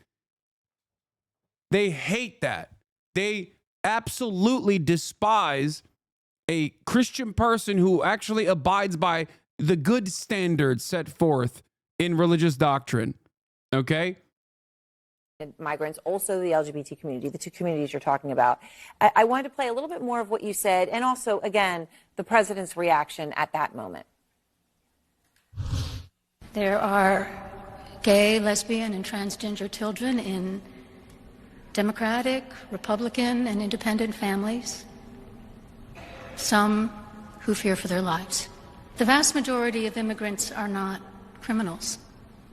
They pay taxes and are good neighbors. I ask you to have mercy, Mr. President, on those in our communities whose children fear that their parents will be taken away. What made you decide to say all that today? Well, these are the people that I know. These are not abstract people for me. These are actual people that I know. So I wanted to speak on their behalf. I wanted to present a vision of what unity can look like in this country that is transcending of differences and viewpoints and acknowledging our common humanity. Yes. I wanted to speak in such a way that reflected that dignity and respect, but I also wanted... Disgusting. Woke nonsense. How dare you? Christianity is supposed to be about killing thy neighbor if I suspect thy neighbor of being Guatemalan, okay? That's what Christianity is about. Excuse me. What the hell are you talking about? Evangelical Christians operate in the exact way that Reddit atheists claim Christians are like all the time. They operate in the cartoonishly evil, villainous ways in which Reddit atheists, like militant atheists, depict them as all the time, like all day, every day. They're like, whoa, what do you mean? What do you mean about love thy neighbor? How dare you? I'm not loving anybody except for Donald Trump, my Lord and Savior. Fuck you. To bring into that space the real humanity of the people of American Christianity is satanic. It's prosperity gospel is such an obvious satanic interpretation of Christianity. It is hilarious to me. Okay. It is like the most evil thing that masquerades as being godly. It is crazy.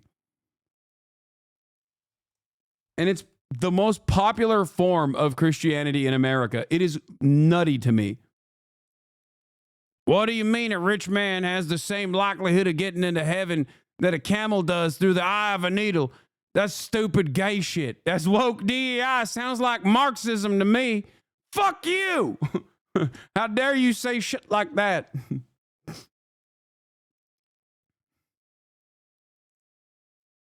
Heaven is woke now.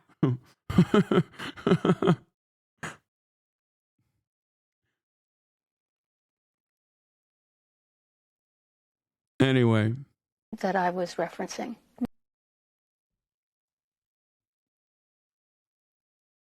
What is this? This is funny. Coming from a Christian household, we went to the same church my whole life. When I turned 18, my pastor gave a positive stance on abortion and started a clinic to aid immigrants in southern Arizona, and my family left the church.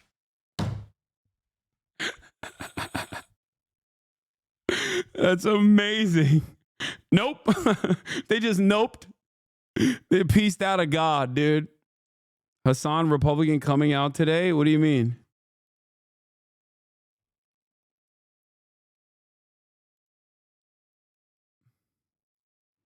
Yeah. The house of God has gone woke, folks. We need to put an end to this nonsense, okay? New. The liberal activist, by the way, here's Colin Rugg. The liberal activist bishop who told Trump to show mercy to LGBT kids says she called out the president because it was her responsibility to counter him. Your responsibility is not to turn a sermon into a political debate. Wait, what? Dude, these people have not gone to any churches, right? Because I've been inside of churches, okay? I've been inside of churches. Let me tell you, there is not a single church that does not engage in political commentary. It's either political commentary like this one, okay? And there are plenty of wonderful churches that do this, okay? Or if you go to or if you want to hear infinitely more radical commentary, go to a black church, specifically African Methodist Church. The African Methodist Church I went to in LA was like all about how, you know, all about fuck the government. Any church that presents liberation and preaches liberation theology will obviously always have some incredibly radical and awesome takes as well. Jeremiah Wright comes to mind. But the rest of the churches, the overwhelming majority of churches, as a matter of fact, in the United States of America, are unimaginably right-wing and incredibly political. There's so many MAGA pastors. One of them that was at the inauguration even did a rug pull.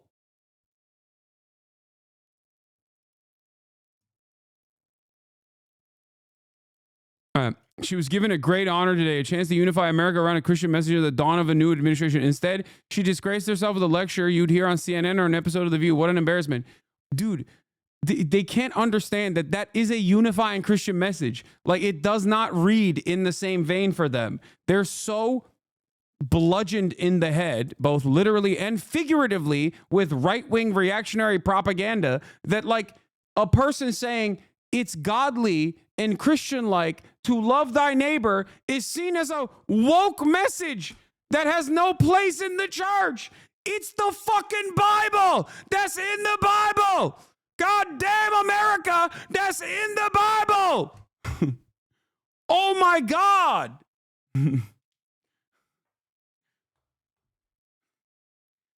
I'm losing my mind. Here, all right, well. Where governments lie, God does not lie.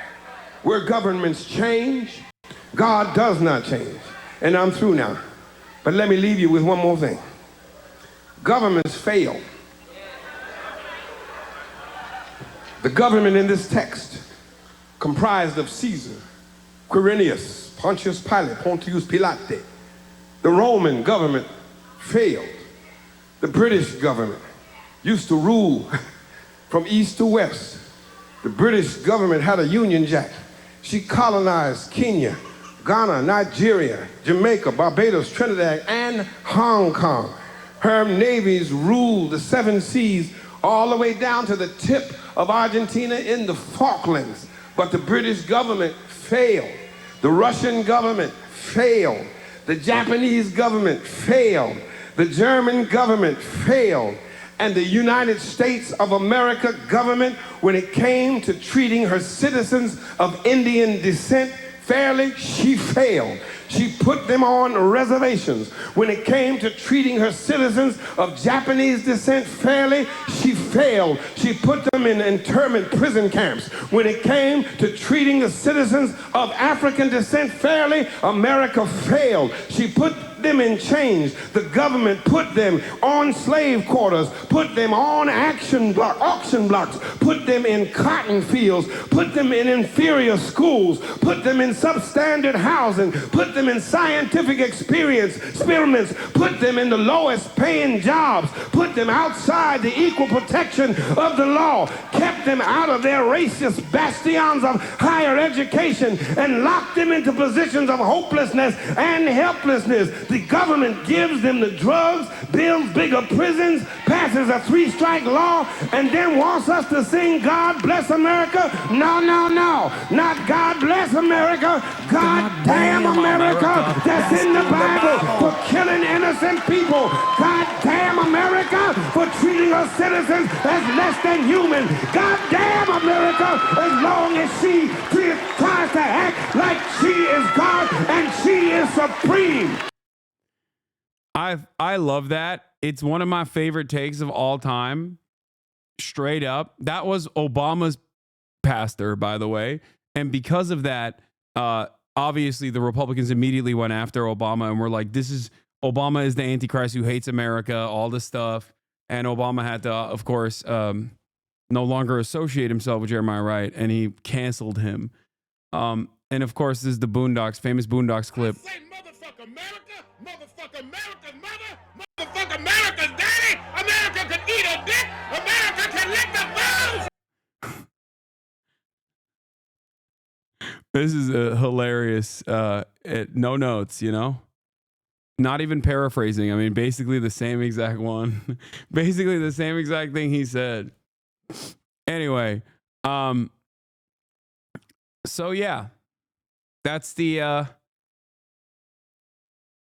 that's the case right there. All right, so the notion that, like, obviously these guys or churches are supposed to be apolitical is a very funny one coming from the Republican Party.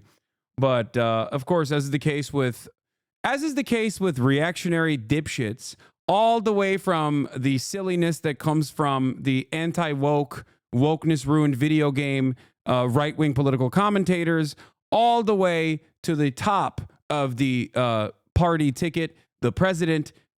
Politics is when woke. Politics is not when right-wing politics is happening. That's normal. That's common sense. Okay, that's why video games like Call of Duty are not political, but video games where there's a woman in it are political. Okay, just remember that.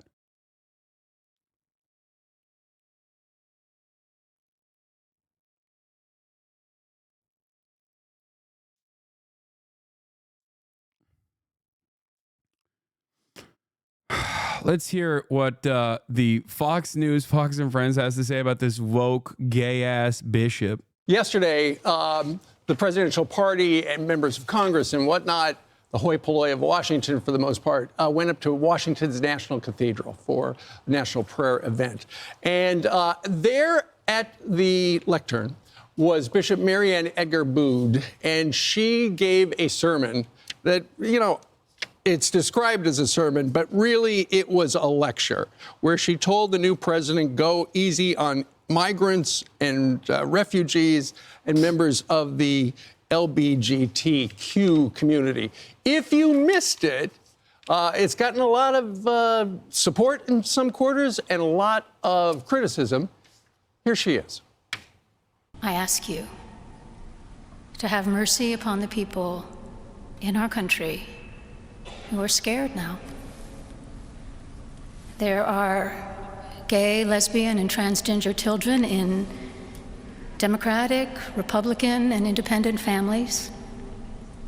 Some who fear. Dude, JD Vance's face here is so gross. He's like, oh, I can't believe I'm getting lectured at a sermon. What are you, a preacher? What am I, sitting in a church pew? What is this, a sermon? What the hell's going on here?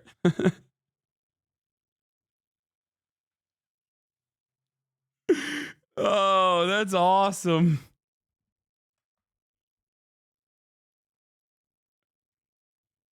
I know I didn't cover this yesterday, but it is so funny how angry this got Republicans, dude.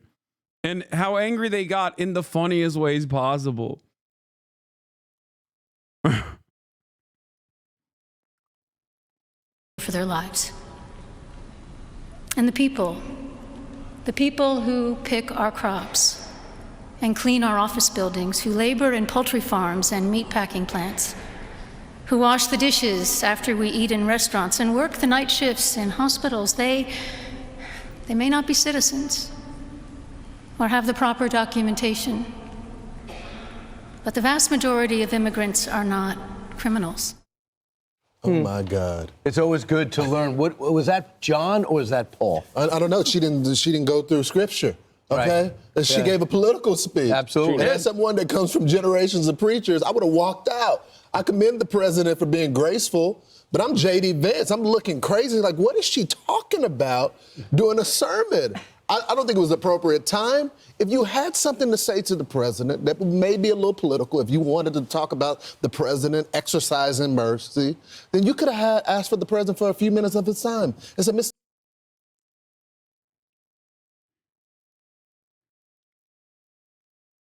Dude, this is amazing. Dude, yeah, wait till they find out about this gay ass Jesus guy, okay? Fucking lame ass, communist ass, brown dude who was, you know, preaching very similar things, doing very similar things, you know? Wait till you get a load of this Jesus dude, bro. He will be pissed, okay? What are they? I don't understand. Like, do they just rewrite the Bible in evangelical churches? Like, what's going on? I actually don't. I legitimately don't know, because I don't really. I'm not a very religious person in general, and I obviously am not Christian either. Is it just like made up stuff? Like, what's happening? You open the Donald Trump Bible at your Southern Baptist church, and in it is like, you should actually kill poor people, and to be rich is to be glorious. Deng Xiaoping.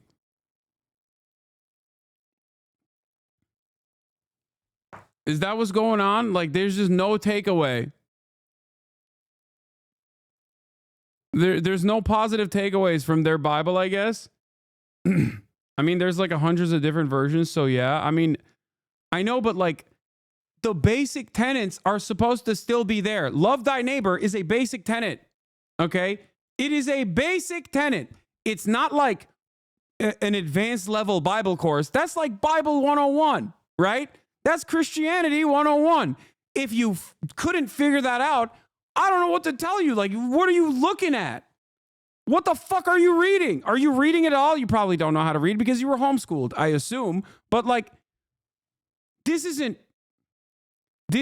is not like really difficult to comprehend stuff. This is not difficult. This is just like super simple stuff.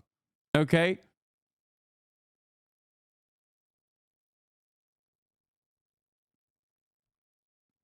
Leviticus 19:34, when a stranger sojourns with you in your land, you shall not do him wrong unless he ain't from around here, in parentheses. The stranger who sojourns with you shall be to you as the native among you on a reserve far away, in parentheses. You shall love him as yourself. If you are a gay lib unless you are a gay lib who hates freedom, or in which case you shouldn't. For you were strangers in the land of Egypt, which was, in parentheses, which was filled with rapists and illegals.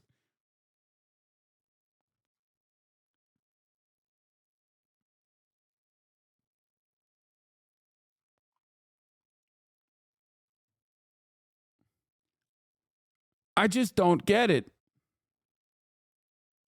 As someone who grew up with this, my parents are MAGA evangelicals. What they do is insidious. They take the verses they deem acceptable and create sermons around it. Most don't actually read the Bible and rely entirely on what the preacher is telling them. And even if they do read the Bible themselves, they somehow twist it to fit their narrative in it. You know what's really crazy about this? What you're describing is the historical interpretation of Christianity in the original Latin, as a matter of fact. The Bible was quite inaccessible to the regular peasant folk who also believed in it. And you know what solved that problem? The fucking printing press. What are we doing? We have literally devolved back to the Dark Ages. What the fuck?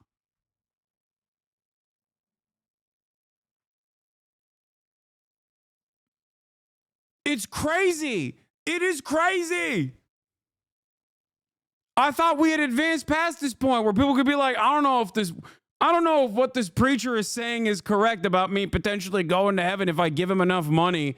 Because it says here that there's a lot of good stuff in here that I actually don't agree with the priest's interpretation of. I thought that's how it happened in the most reductive way possible. How the fuck did we get back to a place where information is readily accessible and people are somehow fucking stupider?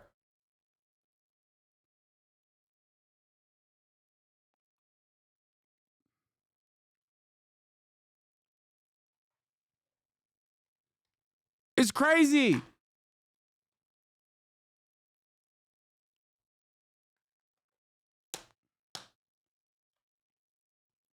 The hilarious part about this is that love thy neighbor is not even, like I said, an advanced version of the Bible. It's not like you have to, dig deep to try to figure this out. It's like one of the more popular, I would say, tenets of Christianity. Super basic stuff.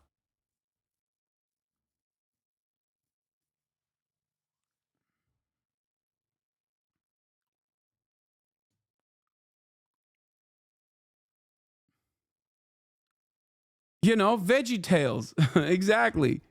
Veggie Tales shit, man. Chatter is correct. Preachers will take one sentence and will craft a narrative around it with the final message being, let's thank Jesus for inventing spaghetti.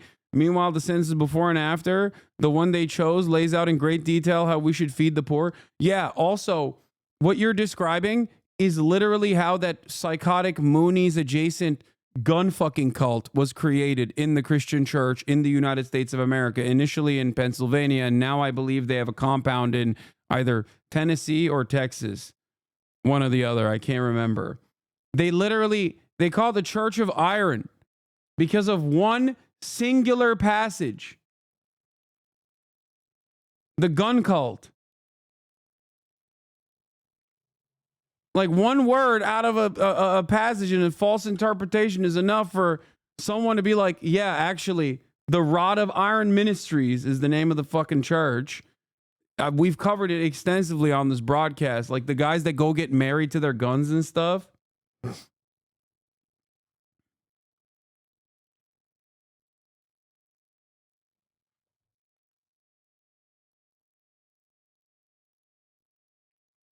It's super basic shit. Mr. President, this is the issue that I feel.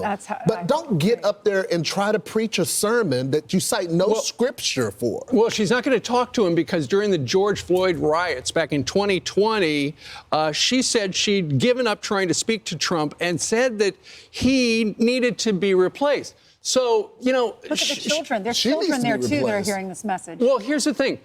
You know, the president's team should have known that she could have said things that were inappropriate for, or, you know, stuff that they didn't need to hear or was not appropriate. Just Google her.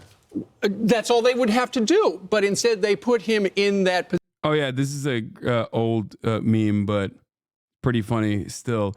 Every lifelong Catholic I've ever met is like, I think we're supposed to give this food to poor people. And every adult convert is like, the archon of Constantinople's epistle on the Pentecostine rites of the Eucharist clearly states women shouldn't have driver's licenses.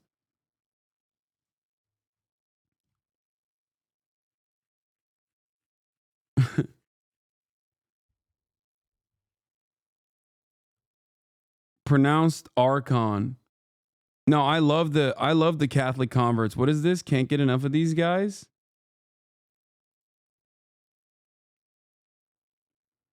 Nighttime erection data for my 19-year-old son and me. His duration is 2 minutes longer than mine. Raise children to stand tall, be firm, and be upright. Did your son give you permission to share these? This is very sensitive and private information. I excitedly proposed it.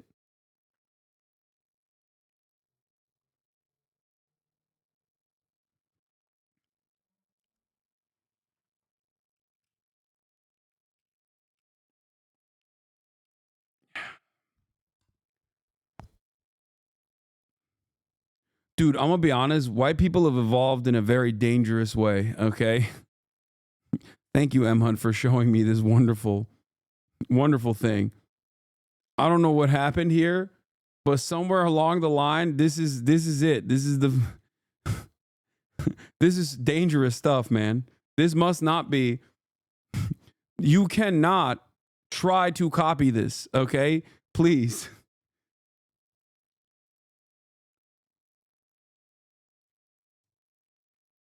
I will never forgive Dr. Yakub for his crimes. Never, ever. Position where he's in the front row. Why was she selected? Is she's the bishop. rector of the... Of that bishop, of that particular national cathedral. Here she is last night on CNN explaining what she wanted to do. I was speaking to the president because I felt that he... Oh, they're so mad. She was nasty in tone and not compelling or smart. She failed to mention the large number of illegal immigrants that came into our country and killed people. Many were deposited from jails and mental institutions. It's a giant crime wave that is taking part in the USA. Apart from her inappropriate statements, the service was very... Can you imagine how insane that sermon would look like if she said that? Like, also, they deleted the T part. What's happening? No, they deleted T. Big T. She is not very good at her job. She and her church owe the public an apology.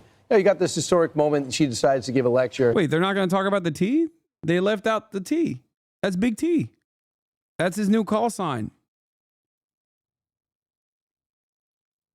A self-important person who probably had AOC jot some notes down before. You know what? I mean, she has every right to her opinion. We all have an opinion on this issue. Right. But I don't like it when ministers bring politics into the pulpit and try to lecture you. So I agree with you. Maybe pull him aside after the service and say, Mr. President, may I talk to you for a little bit? There's something in my community that bothers me and I need to tell you about, and just have an adult conversation, but do it privately.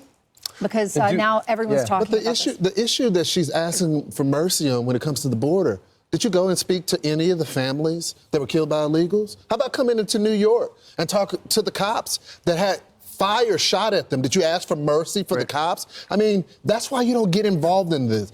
She could have said, let's bring the country together. Let's have the spirit of Christ. But she went into some political... She did say that. That's what she did say. That's literally what she said. That was the whole point. The entire point of her message was, let's unite and recognize the humanity of people that work tirelessly to keep this country going. That is the message. What is going on?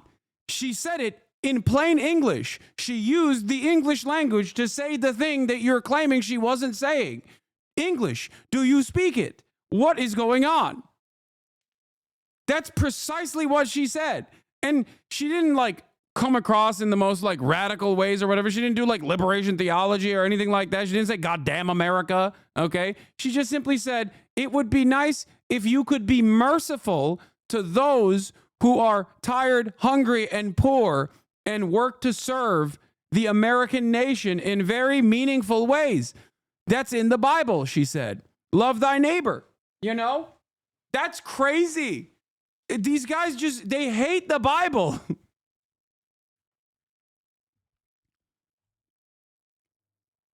This is officially the last stage of American conservatism where virtually every part of the project is about vice signaling. Okay? No virtues, vices only. If you have a position of virtue, you must be virtue signaling, and it's bad. If you have an opinion where you're like, can we be kind to people? Fuck you. You also should get deported.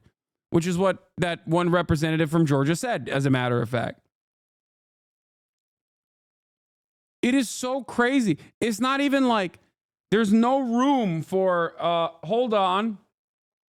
There's no room for like, oh, well, what this person simply doesn't understand is that like sometimes cruelty must be conducted by the right-wing government or whatever. None of that. You know what I mean? No,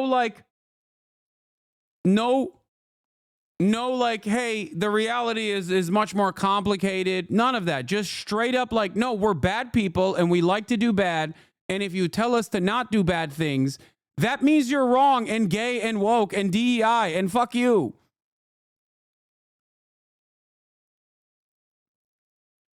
That's why I said earlier, like, that's why I said earlier, like, if Jesus came back to earth today, they would kill him. They would literally kill him. Okay? They would just kill him with hammers. They would hold him down and probably crucify him. Okay?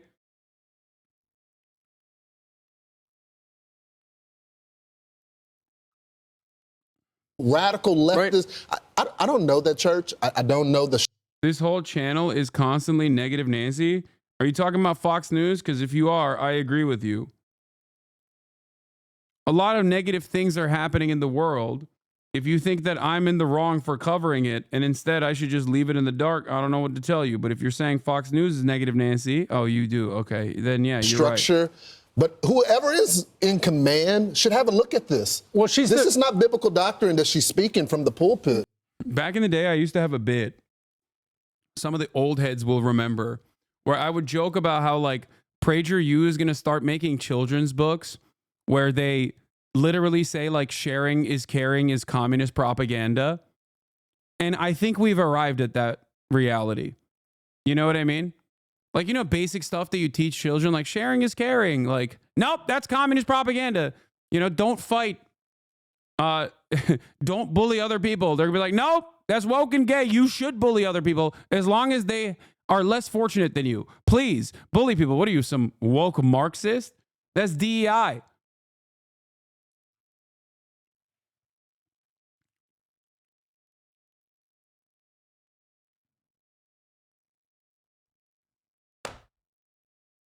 Officially, the Bible is woke. Ladies and gentlemen, the Bible is too woke. We don't need any of that communist nonsense.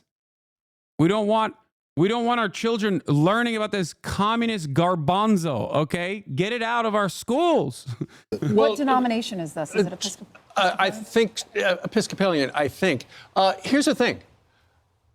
If she's going to be the bishop and she's going to lecture the president every time he goes to events like that, maybe it's time for the president and Washington in general to stop going to the National Cathedral. I'm for that too. Listen, not far from the White House is St. Matthew's, where we baptized my son Peter, or go to the Basilica at Catholic University. It's referred to as America's Catholic Church. I doubt that they would ever make anything political. And if you remember, at the inaugural, who gave one of the opening prayers? Cardinal Dolan. Was he political? Absolutely not. He was looking to the future. So listen, Trump just said, don't go back. Donald Trump said he's non-denominational now, and so go to a non-denominational church. You're not going to get a lecture like that. Well, I'll put it this way: why doesn't he just say, if you don't, get rid of her or change your tone? If the president, no, that's not true either. What are you talking about?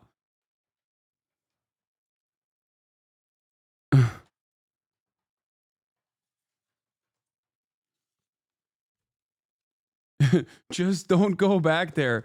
Mr. President, please, I beg you, do not read the Bible.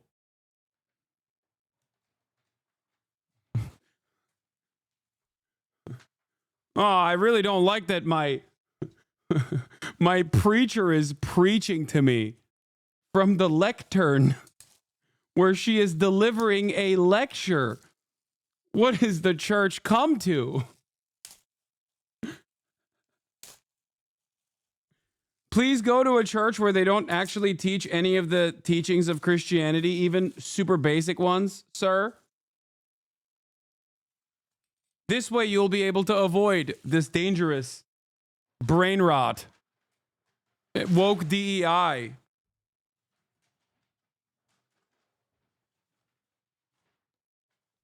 Republicans arriving at defunding the churches because they're doing too much politics is funny.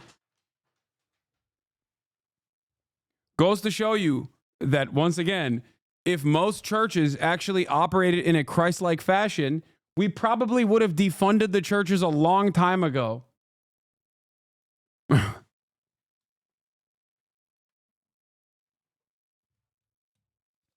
Yes, I said the keyword avoid. Just like you can avoid the top of the hour ad break. Also, my alerts are not working right now. I don't know why. I see people subscribing and I don't see the alerts. We're working on it. Fear not. Subscribe to test it out, though. Or subscribe to support the broadcast, which you can do for $6 or for free with a Twitch Prime. Smash the fash. Thank you for the 10 community gifted subs.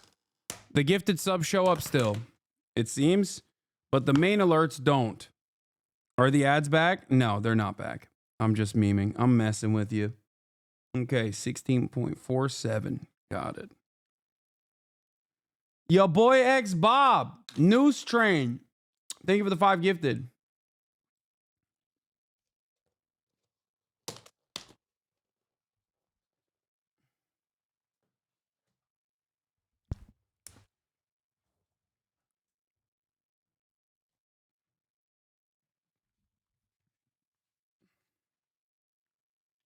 Mr. President, please don't go back to the woke church. Please, I beg of you. Like, as though Trump cares about any church, really.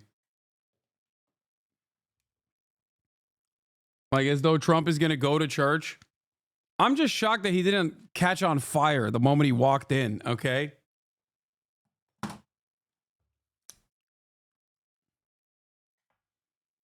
Did you just fucking drop a fear not? We gonna have to pull up Sodom and Gomorrah on those that tweet your thirst traps? What?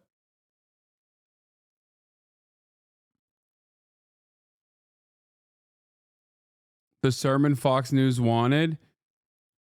Give a man a fish and he will eat for a day. Deport a man and you will never have to feed him again. Trump 2020. Hell yeah, baby.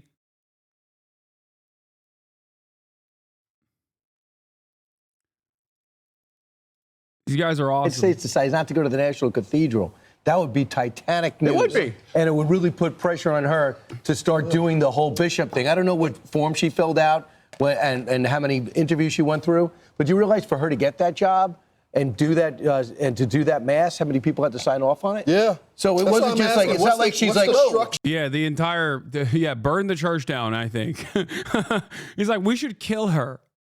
And burn the church to the ground, I think. Sure, I was just a hole in the schedule. I'm filling in for somebody. She's had that job for a while. She absolutely, to your point, Ainsley, she is absolutely protected by the First Amendment. Course. And she can say anything she wants, but just, the Trump team probably should have looked a little into her background. Is she going to go ahead She can say and whatever sandbag she wants, him? but she's supposed to be representing the great book, okay? Right. And nothing that she said there was representative of that. She's saying mercy, but it says nothing about obeying the laws of the land. I think people who have her opinion are reading the whole border situation in the wrong way. It's not that he doesn't have compassion. Of course he has compassion on every single person. Everyone's God's child. It's not about that. It's about taxpayers paying so much for other people. We're pouring into the tax base. That's right. And they're giving that money to people who are not here legally and are not contributing. That's all it is. And the crime, the people that are murdering Blake and Riley, you know, yes, you're right. She should have a conversation with their parents and have mercy on those families. Which just passed. Blake and Riley, the Blake and Riley bill, and had over 40 votes in the House alone. Right, goes back to the House today. But she wants to and then be it goes to famous. Trump. That's why she hops on CNN. That's why she sat there. And there's video of her in 2020 with her. Yeah, that's why she showed compassion, which is unexpected from a fucking bishop, dude. These people are insane. Demanding mercy for people that live on God's soil, all children of God, is an unacceptable position for the supposed Christ lovers over at Fox News. What a time to be alive. What a world to live in, man. Great.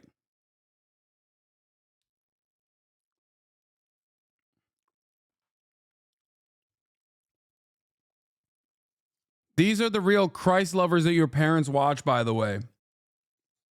And then, you know, when you're wondering where they're getting these like insane points from, these are the real Christ lovers that they hear from, okay?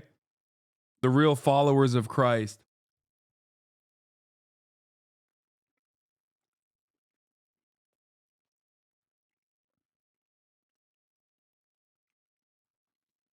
A ridiculous mask on, outdoors, with the little vent on the side, screaming about Donald Trump and what he should be, and the George Floyd riots. That's not somebody that wants to be a leader for everybody. No, she shouldn't be in clergy. Okay, so that's something more Al Sharpton. A lot of people, both sides, talking about today. I'm Steve Doocy. I'm Brian Kilmeade. And I'm Ainsley Earhart. And click here to subscribe.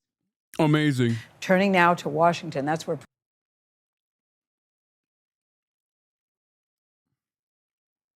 Wait.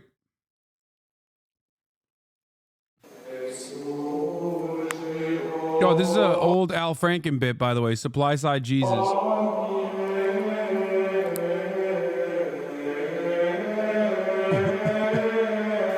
A large crowd was following Republican Jesus, and as the days passed, his disciples came and said to him, "Republican Jesus, these people have been following you for 3 days, and they've become very hungry, and we only have 5 loaves of bread and 2 fish." And Republican Jesus said, "Bring the fish and the bread to me." And his disciples did. And Republican Jesus took 99% of the bread and the fish and gave the 1% back for the disciples to spread amongst the followers evenly. And the disciples said, "But how shall we feed all these people with only 1% of the bread and the fish?" And Republican Jesus said, "Why are these people always looking for a handout? They should just go out and get a job." And the disciples were in awe at Republican Jesus' wisdom.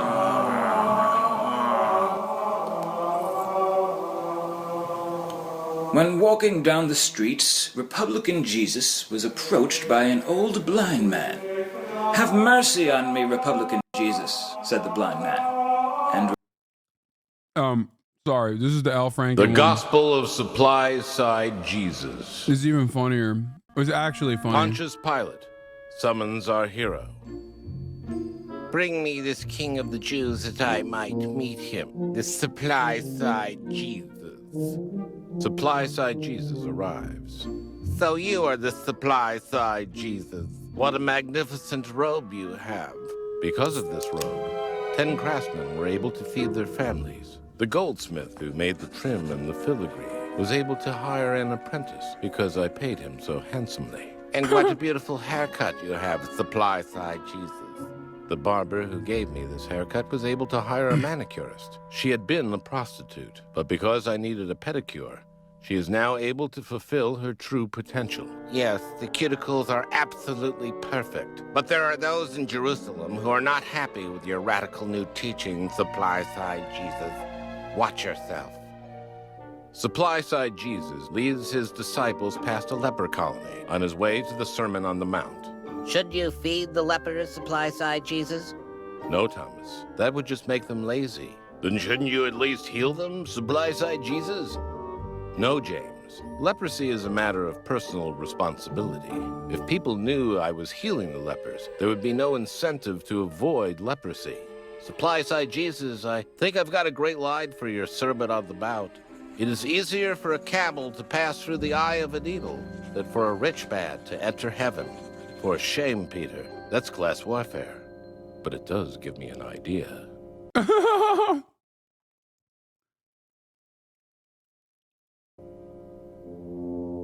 It is easier for a rich man to enter heaven seated comfortably on the back of a camel than it is for a poor man to pass through the eye of a needle. If you are prosperous on earth, that means that God is rewarding your rugged individualism. If you are poor, it is a sign that God frowns on your reliance on handouts. Okay, this part is literally prosperity gospel. The only way to gain entrance into God's kingdom of abundance is to show your faith by giving to him through his only Son, me, Supply-Side Jesus. My disciples will now pass among you, and he who gives more than 1,000 shekels will become a Supply-Side Jesus pioneer and have access to me at our annual Yom Kippur Break the Fast dinner. The word of the Lord. The Last Supper. This very night, one of you will betray me to pay off a gambling debt. No, said Simon the Canaanite. I don't believe it, said James the Greater. Not I, said Philip of Bethesda. Not us, said James the Lesser. Oh boy, thought William Bennett Iscariot. Supply-Side Jesus was arrested that very night and brought before Pontius Pilate. Supply-Side Jesus, the Pharisees are angry. They say you're cutting into their action. That's the marketplace of ideas, Pilate. But your ideas are misleading, and you're making the poor even poorer. What do you say to that, Supply-Side Jesus? Average income is going up, and social mobility within the Roman Empire is greater than ever. Look at me. I came from the humblest of roots, and yet now I am one of the richest men in all. It's also kind of interesting because this is also damning about what liberals now represent and how conservative liberals have become in terms of like promoting neoliberal economics and like looking at economic markers. Like people that 20 years ago would be considered like cretins of the market are now absolutely at the heart of the Democratic Party. Like, think about that. This is Al Franken, guys.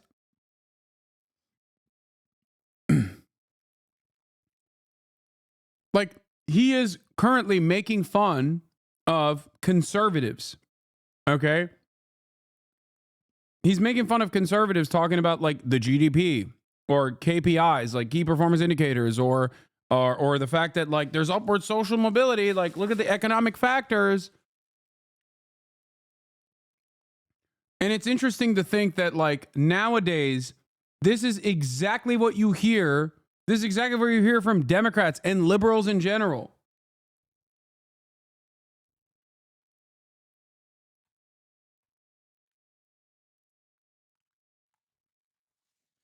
Judea. That's because you're a huckster, Supply-Side Jesus. I sentence you to death by crucifixion. It was Passover custom to release a condemned prisoner. Pilate decided to let the people choose Supply-Side Jesus's fate. Who would you have me release? This man, supply-side Jesus, who claims to be your king and insists you stand on your own 2 feet, or in the case of you lepers, your good foot and stump. Or this man, Jesus Christ of Nazareth, who also claims to be your king and preaches a gospel of compassion, generosity, and good works. 20 shekels for anyone who votes for me, supply-side Jesus said. Give us supply-side Jesus!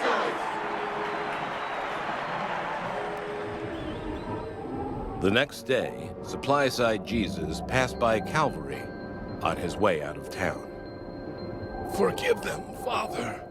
Supply-side Jesus knew just what to do. Romans, tax cuts will double our revenues and ensure that the empire never declines or falls. And I will stop these environmentalists who claim that lead is poisoning our water system. And I will eliminate the threat from Mesopotamia once and for all by invading Iraq.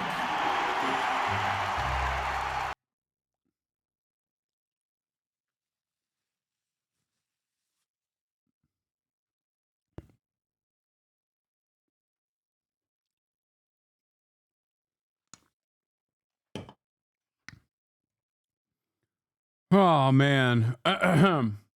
Here's Prager U. Was Jesus a socialist?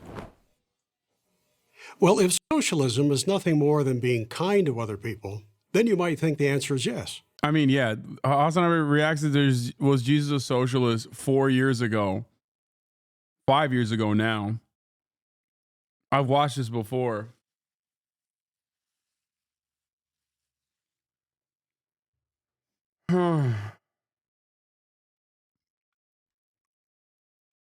Is Prager finally dead? No, dude. They're teaching this stuff in schools now. They're using this as teachable material for children.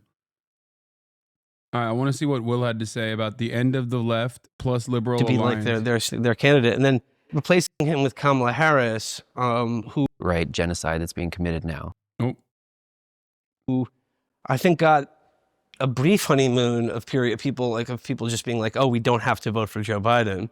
She got about a meme news cycle. Yeah. She's brat, but then it was just. I mean, I think what it comes down to, the easiest explanation is her and the Democratic Party, that the infrastructure around her, don't actually believe in anything. I mean, well, they do believe in certain things, like, supporting Israel and Wall Street and their donors, but they essentially don't believe in anything. And you see a lot of that now in the sort of postmortems where people are they're stuck on this idea of messaging. We got our messaging is better, or we need 10,000 Hasan Pikers. And the message follows the policy. And if you don't have 10,000 Hasan Pikers. Yeah, let 1,000 Hasan Pikers win. They just think if we can only have Hasan Piker with our politics, then we'd have the perfect vessel for our message. And the answer is Hasan wouldn't be Hasan if he had the politics of, Pod Save America. Right. They essentially ran this election as a campaign. I mean, he's right. Which is ironic because, that's kind of the point I made as well. That it's simply not a matter of,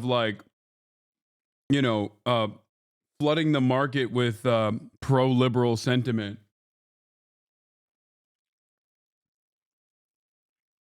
And although those interviews were blasted virtually everywhere, okay, in virtually every single outlet, mainstream outlet that covered it, absolutely zero people understood what I was saying. They were like, hey, man, can we give you some money? You'll be the Joe Rogan of the left, please. This seems like a great idea. And I was like, that's not how this works.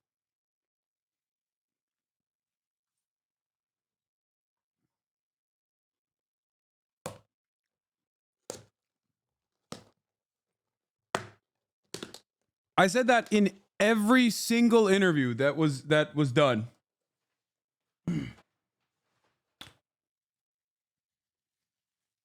Meanwhile, on the sidelines, apparently there was another guy who in between sending sex tapes that he had sometimes consensually and other times unconsensually filmed, sending those sex tapes without the consent of other parties that were involved in the sex tapes.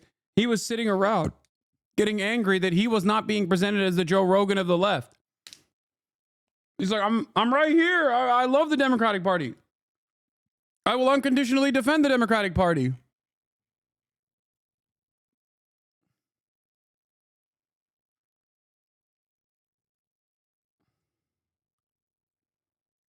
Anyway. Funny, too, how they don't realize that if you got paid by the Dems, you would simultaneously lose all credibility and potential reach across the aisle anyway. I mean, it's not even... I don't even care about that. Like, if the Democratic Party was you know, doing... I've often said that I want to be the propaganda minister, okay? I want to be regime pilled.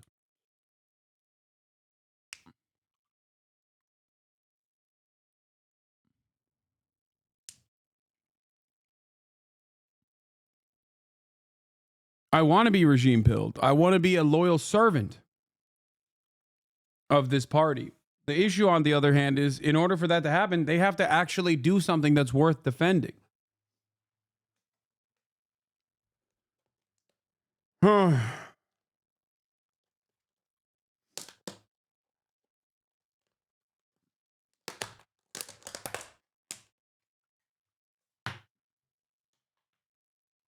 Doesn't seem like it's going to happen anytime soon, though.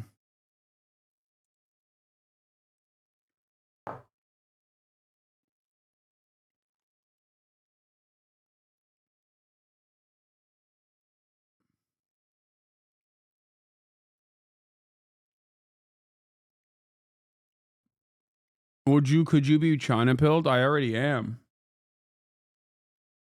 If China did, I mean, if the American government did half of the good things, not the bad, because we're only doing the bad things that the Chinese government does in terms of like curbing free speech or, you know, wholesale trying to ban applications that don't abide by American messages. Like, we're just doing, our institutions only take the bad of Chinese governance and try to apply it here, and none of the good stuff.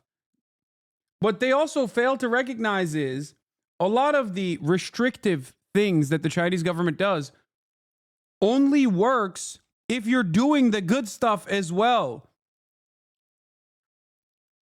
That's the reality of more controlling and more authoritarian. I'm not saying the Chinese government is authoritarian, but like more authoritarian, like overtly controlling governance is that the people know that they can't say certain things. So the permission structure of permissible speech is apparent. People know what you can say and people know what you can't say. People know that they're being propagandized to. When you know that you're being propagandized to, you will revolt if all the other stuff is not working. The American government is now going to do all of the bad controlling stuff, controlling speech stuff, and none of the good stuff that comes along with it.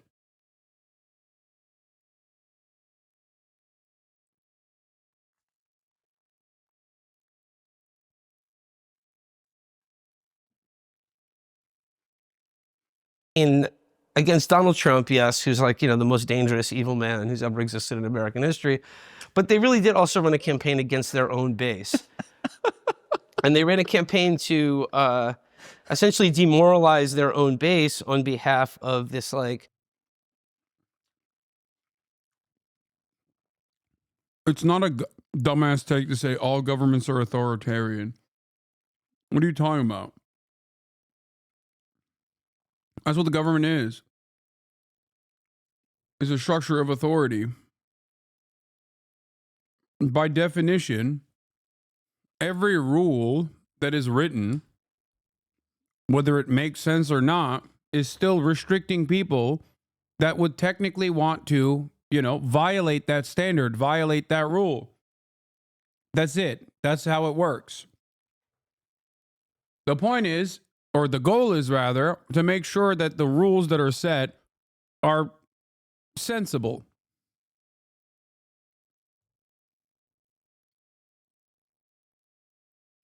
I didn't know you were an anarchist. No, my difference in opinion on the matter is that there are plenty of sensible rules and standards.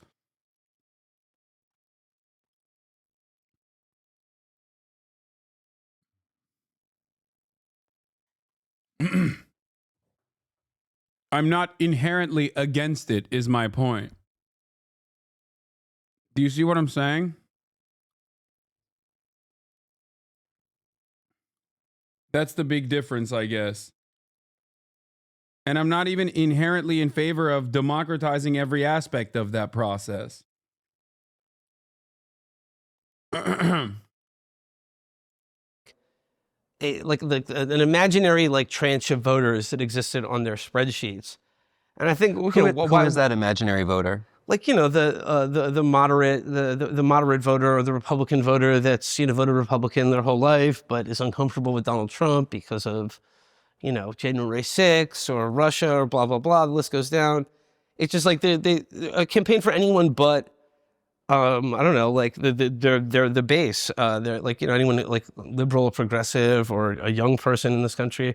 They didn't give people anything to vote for. And why would anyone vote for Republican Light when the full fat version is on offer and half the price?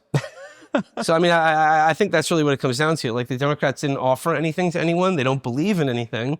And say what you will about Donald Trump. Can you prove any sensible rules, dog? There's no basis for authority to exist other than its own assertion. No, dude. Take a shower. Okay? Take a shower. Take a shower. Please. Right now. Turn off the broadcast. Go to your bathroom. Clean it up first because there's probably crust all over it. And take a shower.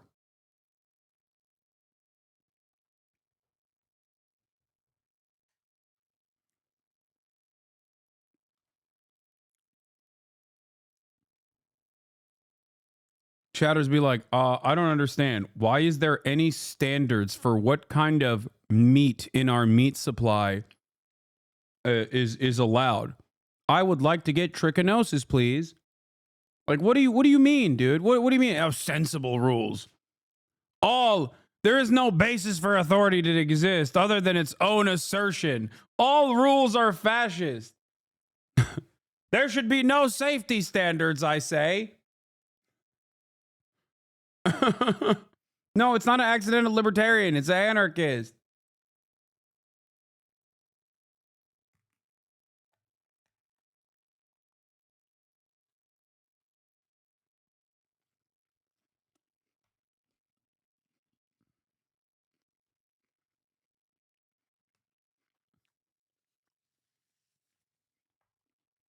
He's coming in from the anti-nap time coalition. An unjustifiable hierarchy has been presented on top of me. My maternal unit is enforcing the violent standard of which she maintains the monopoly on by forcing me to go to sleep.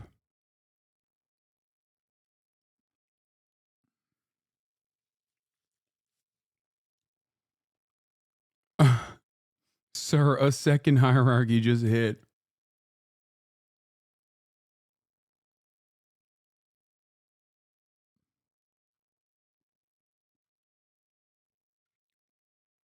It's my 4-year-old. He got a Twitch account somehow. That's good anarchist parenting, allowing your child to get a Twitch account.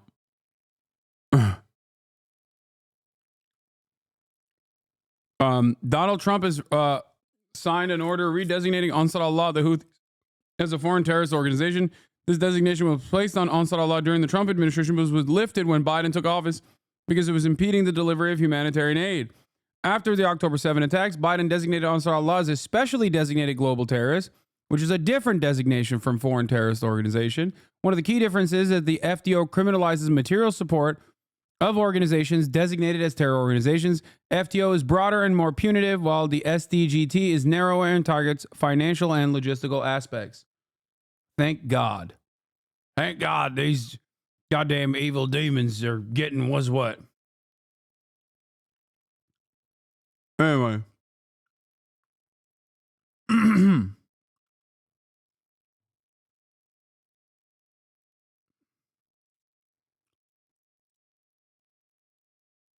Yeah, he ended DEI. This is a cool thing he said. Let's take a look. Joe Biden ran and said he would never do preemptive pardons. It was an issue that came up when you were leaving in your first time. He thought. So now you'd be in trouble if you interviewed a Houthi? No, I still don't think so. I mean, well, with this administration, you never really know, but no, I'm fairly certain that you're still like people interviewed Osama bin Laden. Anyway, that kid wasn't a Houthi regardless.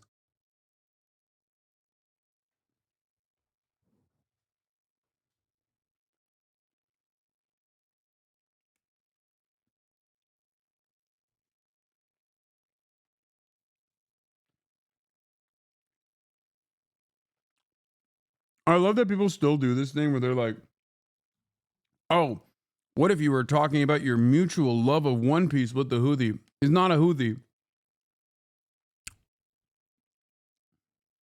But what if?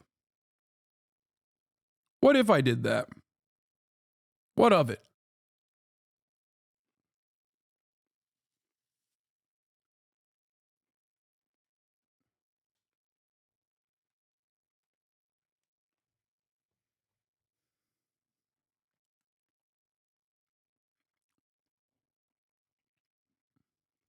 He heard that I was going to do it. I didn't want to do it. I was given the option. They said, sir, would you like to pardon everybody, including yourself? I said, I'm not going to pardon anybody. We didn't do anything wrong. And we had people that suffered. They're incredible patriots. We had people that suffered. You had Bannon put in jail. You had Peter Navarro put in jail. You had people that suffered. And far worse than that, they've lost their fortunes. They've lost their whatever, their nest egg, paying it to lawyers. And those people, and people said, and they wouldn't have even taken, most of those people, they wouldn't have even taken a pardon. This guy went around giving everybody pardons. And you know, the funny thing, maybe the sad thing, is I think there's something very strange about the reality that to this day, so many people still maintain the position that, like, directly interviewing a dude who, for the most point, like for most of his life, only knew genocide in the hands of the Saudi government with American weapons, okay? And me deliberately choosing to humanize them, especially after they openly admitted, when I asked them directly whether he was a part of the Ansar Allah movement or not, was just like unconscionable to do such a thing.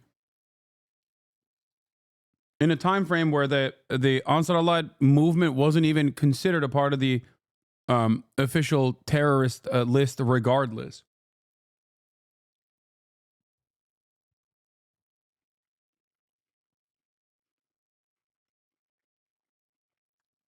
So much of this anger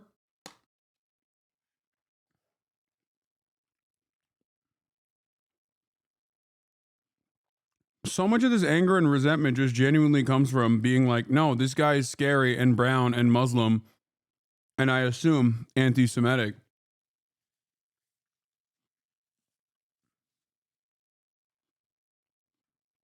By the way, now people are saying you're pro-Trump for saying he facilitated the ceasefire. I am not pro-Trump. You know,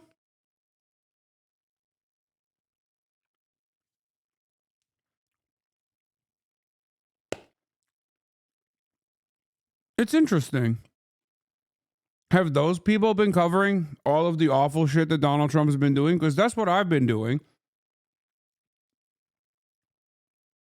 You know, what have those people been doing in that time frame?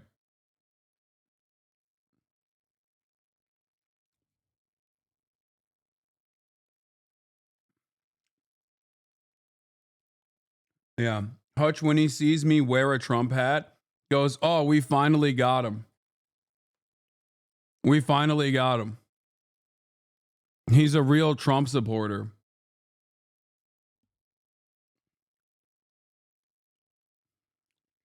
Fucking idiot.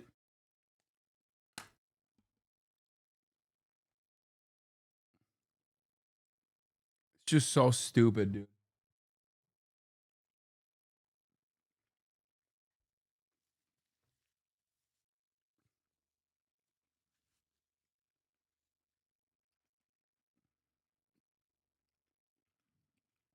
Why even to wear the hat, though?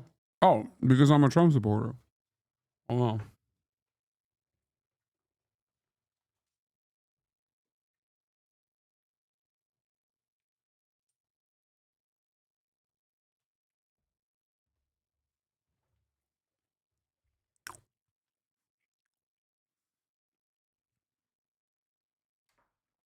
I don't know if you know this, but I'm a political commentator who also engages in satire.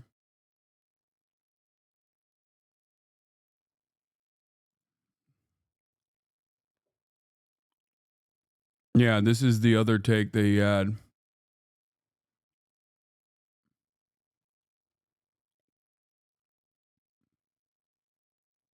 You're confusing the dumb people in your chat? Yeah, that's why I'm describing that I'm a political commentator who utilizes satire to push a message.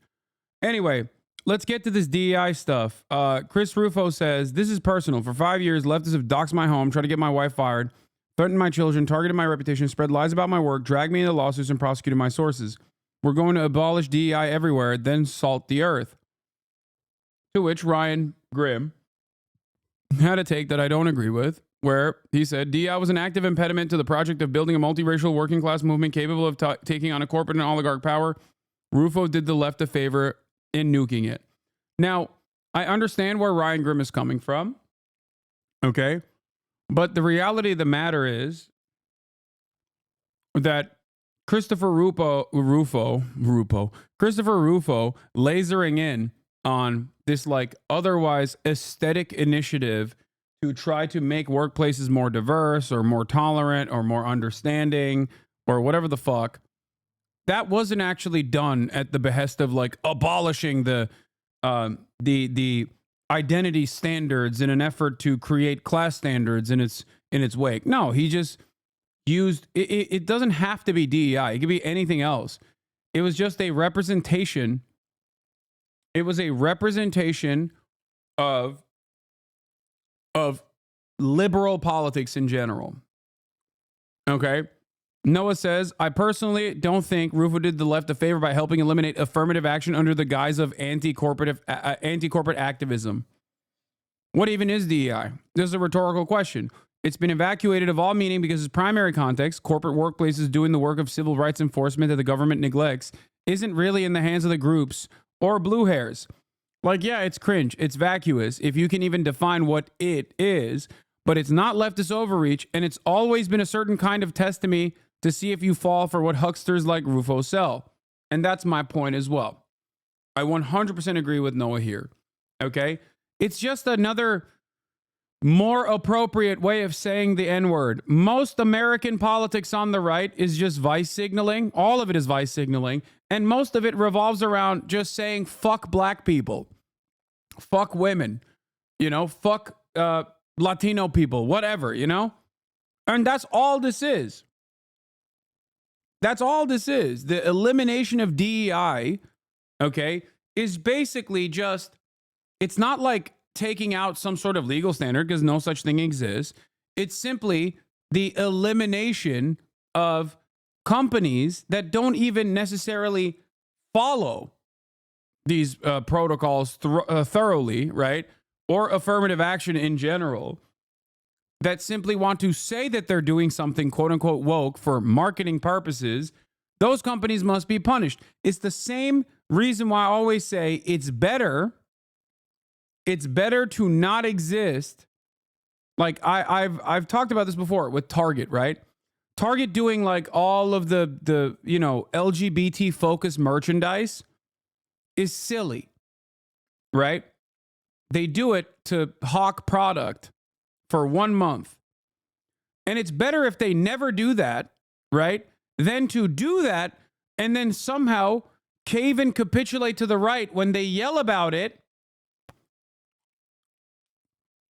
and remove those products like they've done something wrong. It's literally better if it never existed. If Target never actually did Pride merch, it would be better if they had never done Pride merch, because the only reason why you're doing Pride merch is not because you genuinely hold this political opinion and you want to help people, but you're doing it to cynically sell product to people and also pat yourself on the fucking back. And at the moment of first targeted hostility, you immediately show your belly and go, oh, I'm so sorry, you're right, fuck these people. That gives them more authority. That also makes it seem like you got caught doing something wrong. Okay? It's infinitely worse for LGBT people to just like do this silly aesthetic thing only to take it away after the Republicans claim that that's actually pedophile shit. Now you're basically admitting that it's pedophile shit. Now you're just saying that. It's not, but it doesn't matter.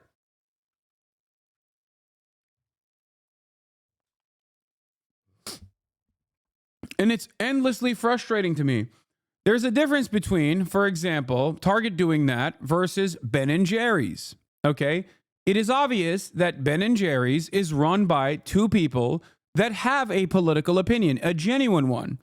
And they are willing to even lose revenue to defend said political opinion.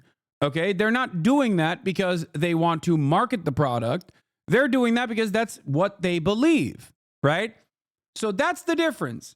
And while Ben & Jerry's is run by Unilever, okay, I know what you're going to put this out there to be like, oh, dude, they're still doing it for marketing. You're a fucking moron, because no one, regardless of what mega conglomerate owns their company, is going to actively try to abide by BDS standards when they're run by a mega conglomerate, and it actually causes that mega conglomerate to have massive amounts of legal trouble as a consequence of this.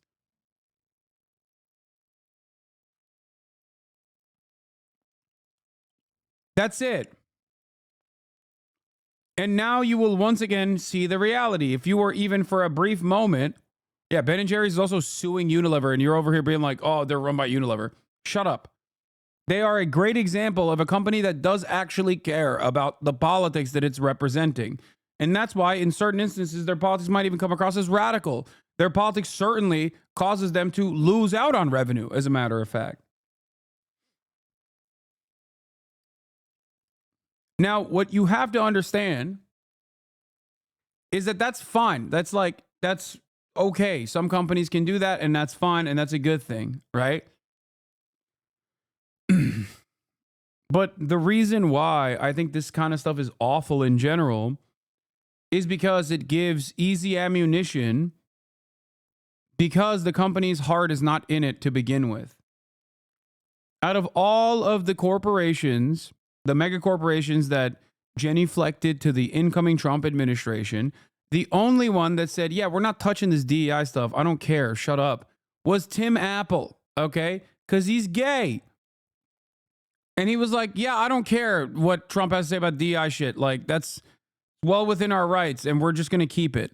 And is it partially because of marketing? Yes. But it obviously also means that, like, they see DEI in that vein to not necessarily be a bad initiative, but a good one. Okay?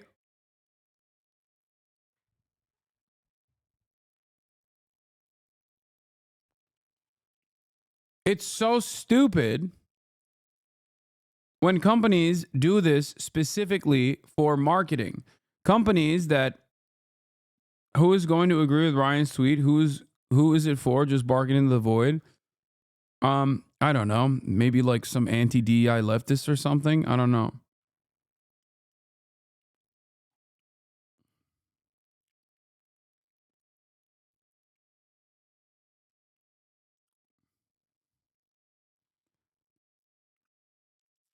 The reason why some of these other companies like Goldman Sachs or JP Morgan maintain their DEI initiatives also is not because they want to, quote unquote, resist against Donald Trump or because they think it's good marketing. It's because diversity, equity, and inequality initiatives, or inequality, is that what inclusion initiatives are good. Okay, I don't know what those standards turn into for inclusion, sorry, like, but I don't know what those standards turn into for all these other companies. But the reality of the matter is for many of these corporations, it's good to have a diverse board of representatives. Okay.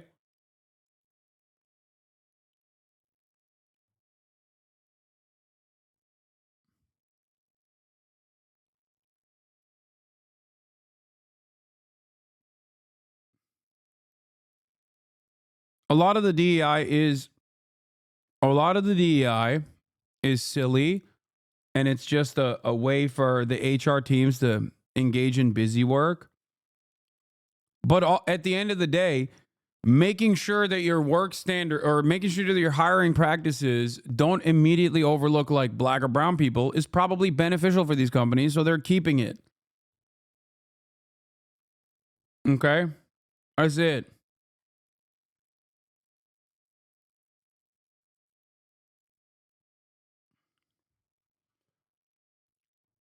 Absolutely insane email to EPA employees today. We're taking steps to close the agency's DEIA offices and end all DEIA related. The A is accessibility, by the way, which is also DEI. Like, they want to eliminate accessibility, dude. Stairs only, bitch. In a country where 60% of the population is obese, okay? We're going to have so many people just die on the stairs because of heart disease.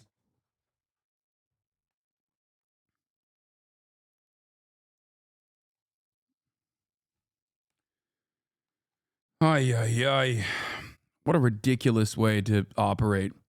These programs divided Americans by race, wasted taxpayer dollars, and resulted in shameful discrimination. We're aware of the efforts by some in the government to disguise these programs by using coded or imprecise language. If you're aware of a charge in any contract description or personnel description since November 5th to obscure the connection between the contract and DEIA or similar ideologies, please report all facts and circumstances of the DEIA truth within 10 days. There will be no adverse consequences for timely reporting this information. However, failure to report this information within 10 days may result in adverse consequences. I guess NASA got the same one too. Like, what did they...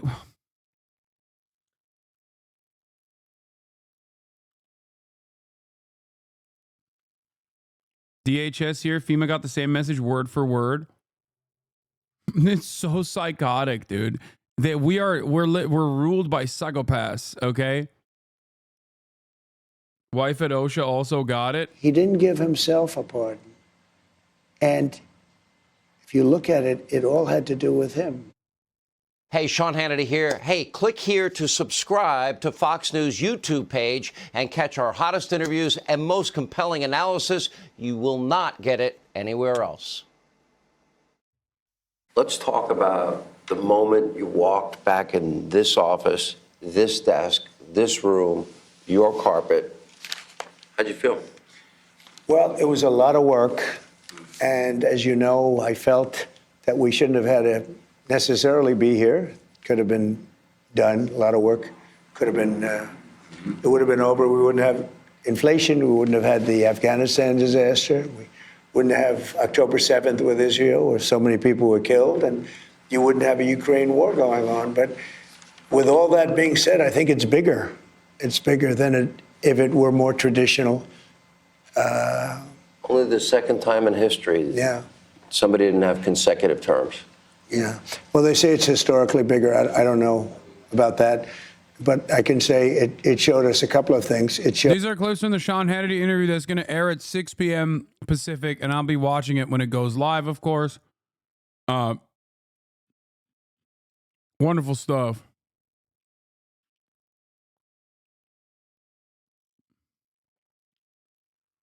I do like it. I do like that he just laid down that ominous message where he was like, well, Biden never pardoned himself, which is kind of cool.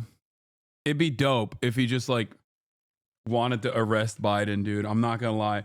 After spending an entire year talking about how, the Department of Justice became political, I don't think he would do it because he didn't do it to Hillary either. He's too much of a pussy. But it would be so sick if he just arrested Biden. Low key.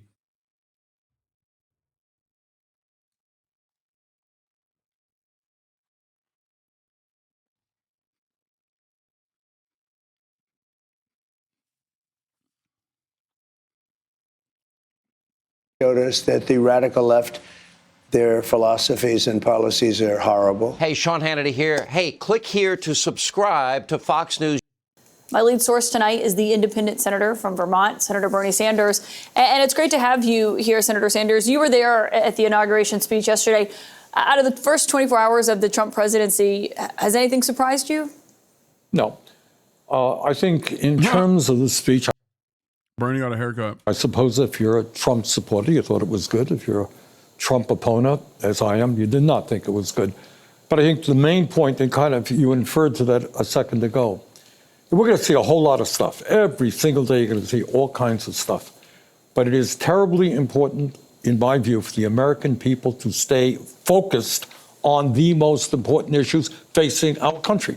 All right, for example, very few people deny that our healthcare system is broken, it is dysfunctional, and it is outrageously expensive. Did the president, in his inaugural speech, say one word about the healthcare crisis? In America today, we have a major housing crisis. Not just 800,000 people who are homeless, millions of people paying 50, 60% limited income on housing. Did the president say one word about the housing crisis? We have massive income and wealth inequality. The gap between the very rich and everybody else never been wider. But sitting behind the president, as you know, were the three wealthiest people in America, worth together over $1 trillion. Did the president say one word about income and wealth inequality? Obviously not. Those are his supporters. What was it like for you to see those people, Mark Zuckerberg, Jeff Bezos, all sitting behind Trump yesterday, and not just behind him, but sitting next to his cabinet? Well, Caitlin, as you may know, I have been talking about my fears as to how the United States is moving rapidly toward an oligarchic form of society. And anybody who was in the room or on TV and saw the President of the United States surrounded by the three wealthiest people in this country, one of whom made hundreds of millions of dollars in campaign contributions to him, at the same time when we have more concentration of ownership than we have ever had. The conclusion, I hope, that most people reach is that we are moving toward an oligarchy. We've got to fight back. We've got to protect our democracy. We need an economy that works for all, not just the people on top. What would you say to Trump supporters or people who saw Elon Musk and them sitting there and thought, that's cool, these are people who have done a lot for the United States or an innovation, and said, actually, it's not such a bad thing that people should be criticizing? What would you say to that? We will see how it plays out. But I think, Trump campaigned for president saying, I'm going to be a candidate of the working class of this country, right? Well, we will see if he addresses the healthcare crisis. We will see if he, in fact, is prepared to take on Big Pharma and lower the cost of prescription drugs. And certainly on issues like raising the minimum wage to a living wage, he's not going to be anywhere near where we have to be. In terms of housing, he's not going to do what has to be done. And the one thing he did say in terms of major issues facing our country is, in a sense, he talked about climate change. He said, drill, baby, drill. So at a time when we have had the 10 warmest years on record, last 10 years, when we have seen natural disasters in Los Angeles right now all over the world, what he says, hey, I'm going to make a horrific situation even worse, drilling for more oil, more carbon emissions. So bottom line here is, I think as Americans, we've got to appreciate what's going on in the country. We're moving toward oligarchy. 60% of Americans live paycheck to paycheck. Millions work for starvation wages. We need a government that works for all, not just for Elon Musk. We will see what happens. Well, Elon Musk, he was not just there at the inauguration and obviously is playing a pretty big role in this administration. I saw him going into the West Wing yesterday. He's getting office space on the White House grounds. You voted against that law forcing TikTok to sell from its parent company, ByteDance. You didn't believe it was the right way to handle that. But when Trump says he would be okay if Elon Musk tried to buy TikTok. Well, I mean, this is what oligarchy is about. You have Jeff Bezos owns the Washington Post. Mr. Musk already owns Twitter. You have other billionaires owning the major media outlets in this country. CNN, other if you look at who owns them, you're looking at law. Bernie knows he'll fall in love with her if he looks her in the eye. That's such a stupid statement. I'm sorry. That's hilarious. Oh.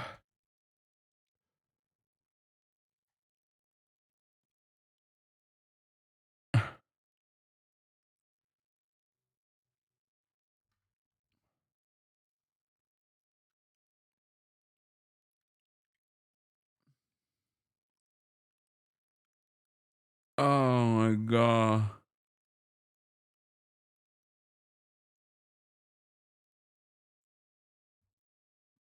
Large Wall Street firms. So you already have a major serious problem in terms of ownership of the media. If Musk ends up owning TikTok, it'll only make a bad situation much worse. What did you, and maybe you didn't notice this, we have a picture of it, but it's Interesting Finkelstein take. Did you see this? Yeah, I did. I've heard this before. And also, I also think it to a certain degree.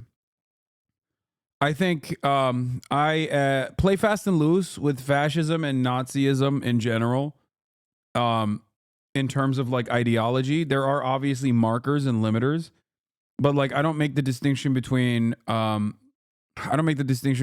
different variants of reactionary politics to that degree after a certain point. Having said that, Norm Finkelstein is not wrong. Here, let's hear what he has to say. Here. Do you know why? Because there's no opposition. Historically, fascist elements came into power when there was a strong left. The institutions of what we used to call bourgeois democracy were in jeopardy, and the ruling elites acquiesced in a strongman coming into power in order to repress the elements on the left, which posed a real danger to their system. They wanted a socialist society. Some wanted a communist society. All of them rejected the capitalist society. We don't have a left here. I both agree and disagree. I agree we don't have a left, but I disagree that fascism requires there to be a left. I think Norm's understanding, or more Norm's definition, basically revolves around Norm's definition of this, or understanding of the situation, revolves around liberal capitulation to fascism rather than my understanding of it, which is that liberals are I mean, I don't actually know, because he loves Stalin. He likes Stalin more than me, but I do think that liberalism is basically one step removed from fascism. It will always inevitably go back to fascism, because liberalism is predominantly tasked with the maintenance and continuation of capitalism. So as long as you want to continue defending capitalism, you are inevitably going to go back to fascism. So therefore, I would say liberalism is early stage fascism and takes many different forms.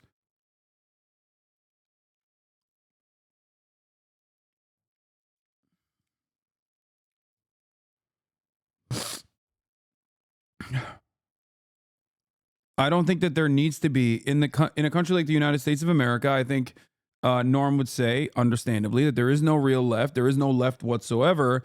And therefore, liberals don't actually have a true fear, right? A true fear of the left that would inevitably, from the collapse of capitalism, inevitably create a totally new hierarchy, a dictatorship of the bourgeois handing itself inevitably to a dictatorship of the proletariat, to handing the reins of control to a dictatorship of the proletariat. With the absence of some sort of left politics and some sort of left momentum, liberals won't make these allegiances with fascists, and allow fascists to restore control, to restore law and order. The problem is, I don't think that there needs to be. I think that without any common enemies, fascists have basically decided that liberals are the communists. You know? With no real communist there that remains after the desolation, after the absolute destruction of left politics in this country, they've just decided it's actually the liberals that are the communists.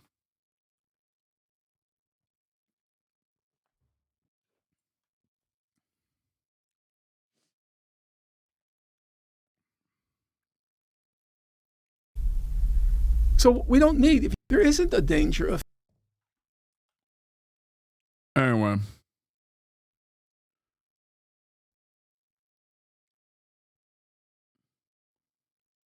Scratch a liberal and a fascist bleeds by overzealots. 3 times they allied to fight leftists. Ooh, I'm going to like this video. Seeing some posts like this one pop up on social media, pushing the...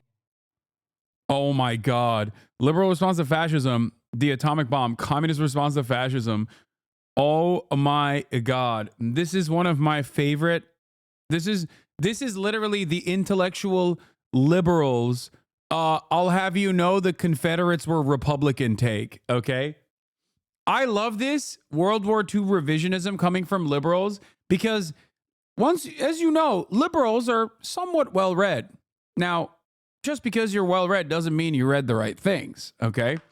But it is funny that these supposedly elite intellectual liberals will operate in the same exact historic revisionism that they would dunk on Republicans for instantly if a Republican were to be like, excuse me, the Confederates were destroyed by who? Abraham Lincoln, who was a part of which party? That's right, the Republican Party. Democrats are the real racists. Now, it's the same exact thing. What they're doing here is the same exact thing. But of course, because so much of the intelligentsia is understandably liberal, this kind of misinformation goes unchecked. Let's take a look. The idea that leftists like to team up with fascists, I guess. So I thought I would use these memes as a springboard to talk about some stuff. This video is not about liberals in the way North Americans think of them, in opposition to conservatives or whatever. This video is about capital L liberals, proponents of Enlightenment philosophies and liberal democracy. Ryan Grimm tweeted this about a couple weeks ago. Everyone called him a tanky. Stalin signed Molotov-Ribbentrop after begging the UK and France to take Hitler serious and form a military alliance against him. They refused, and so Stalin was left to face him alone. So we cut this neutrality bargain to win. Time to ramp up military capacity, idiots. I like that this, which is like an accurate assessment of events, is considered to be tanky shit. And obviously, in the absence of like normal understanding of historical events that transpired, you can just kind of maintain this false position that claiming this actually means that you support everything that the USSR did. Okay. And it's so weird because it's anti-intellectual. Like, what you're doing is stunting intellectual curiosity. Okay? And it's insane because, like, these allegiances were done out in the open, whether it be the Munich Agreement or the period of appeasement, which is now obviously something that people are very critical of. As a matter of fact, they're so critical of it, they constantly use it in inappropriate historical contexts in contemporary foreign policy.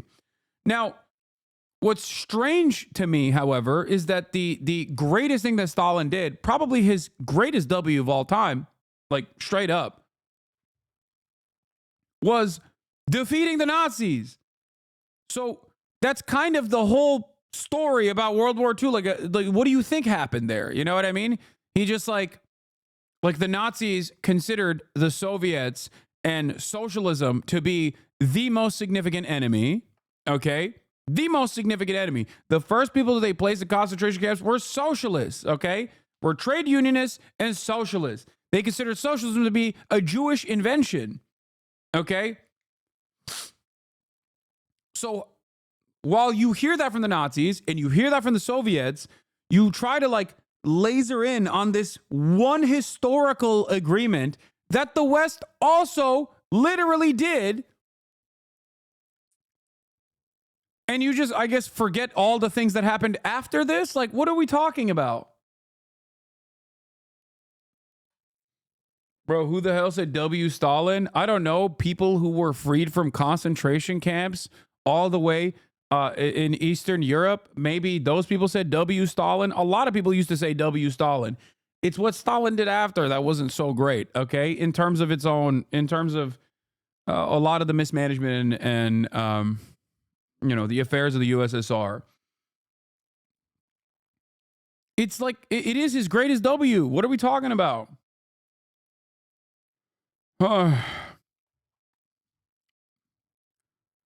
What is the second event of this first month? It is, of course, the assertion of the power of Russia. Russia has pursued a cold policy of self-interest. We could have wished that the Russian armies should be standing on their present line as the friends and allies of Poland, instead of as invaders. But that the Russian armies should stand on this line was clearly necessary for the safety of Russia against the Nazi menace. At any rate, the line is there, and an Eastern Front has been created which Nazi Germany does not dare assail. When Herr von Ribbentrop, German foreign minister, was summoned to Moscow last week, it was to learn the fact and to accept the fact that the Nazi designs upon the Baltic states and upon the Ukraine must come to a dead stop. That's what Churchill said.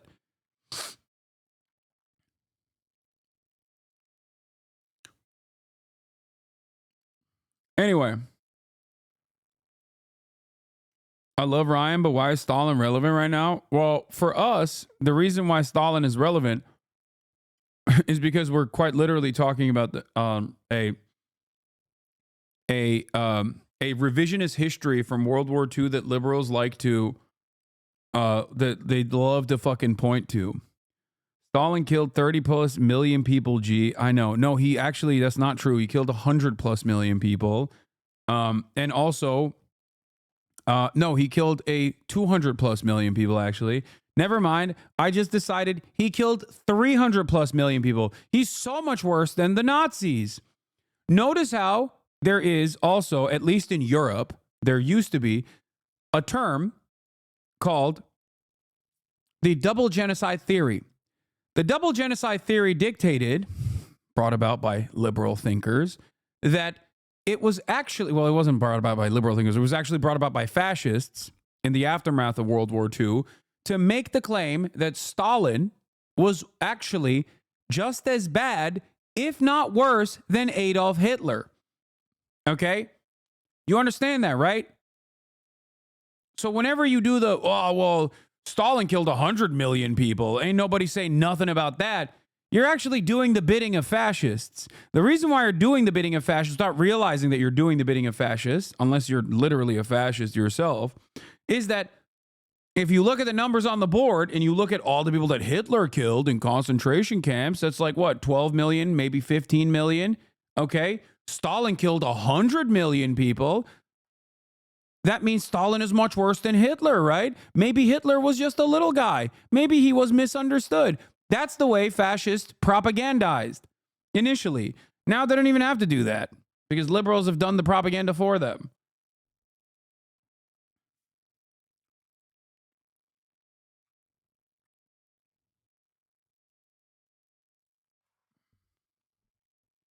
Anyway.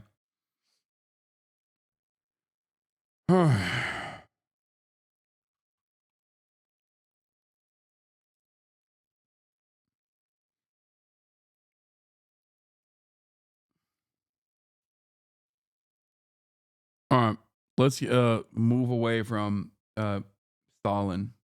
Democracies. In case you're unfamiliar with the difference, I'll fill you in real quick. Liberalism is seen as the ideology born of the Age of Enlightenment, which was a period between the 17th and 18th century where thinkers and philosophers started to heavily emphasize. If you understand that Churchill was on the good side of World War II, despite the numerous famines that he contributed to deliberately by design in the colonies, okay? then you should also be able to understand that it is totally appropriate and perfectly valid to say that that was a Stalin W. World War II was a major Stalin W, perhaps the most significant, most consequential Stalin W of all time. It is not an accident that, yes, people like Mandela and many other people whose perspective has been whitewashed have time and time again reiterated every party member must raise his revolutionary qualities in every respect to the same level as those Marx, Engels, Lenin, and Stalin. You're crazy as fuck for think Stalin W? Yes, dude, I think that liberating the camps and defeating the Nazis was a W. It doesn't matter if it was Stalin who was doing it. It doesn't matter if it was Churchill doing it. And it doesn't matter if it was the Americans doing it. It's a W nonetheless. What kind of fucking ridiculous attitude do we have here? No, it's a good thing, okay?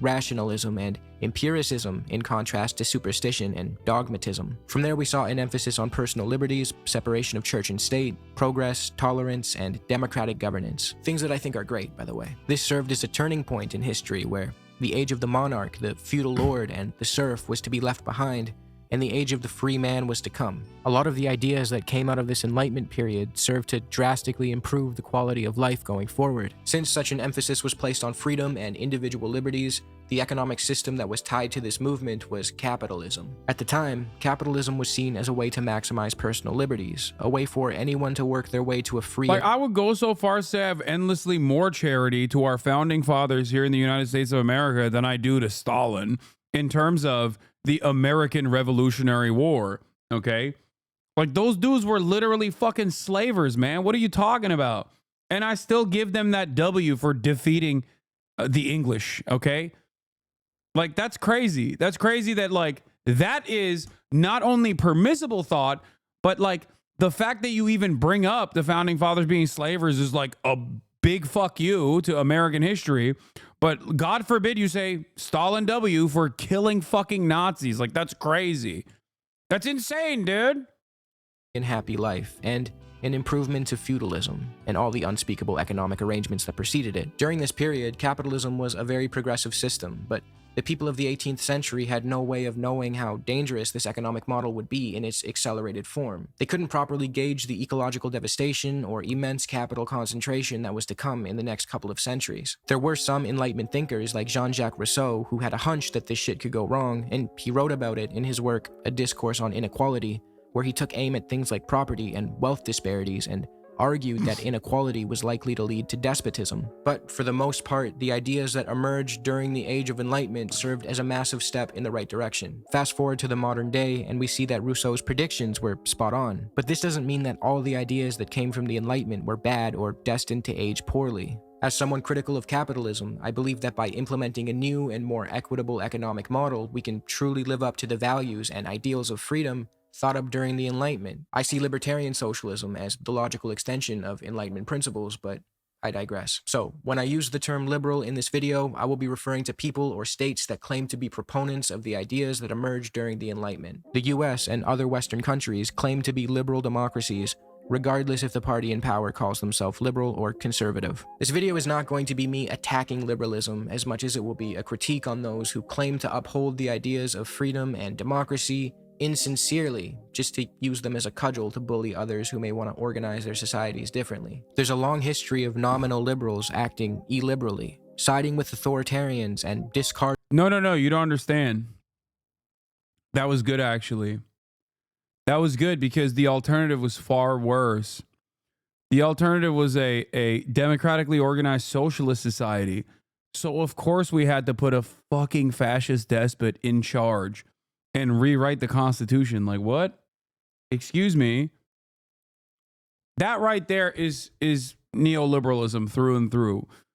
As long as market interference is done at the behest of private enterprise, it does not matter if it is a monarch, a God-ordained king, or a authoritarian fascist that is in control of the country. Because as long as free enterprise flows, and as long as the market interferences are done at the behest of private enterprise, it's A-OK, baby.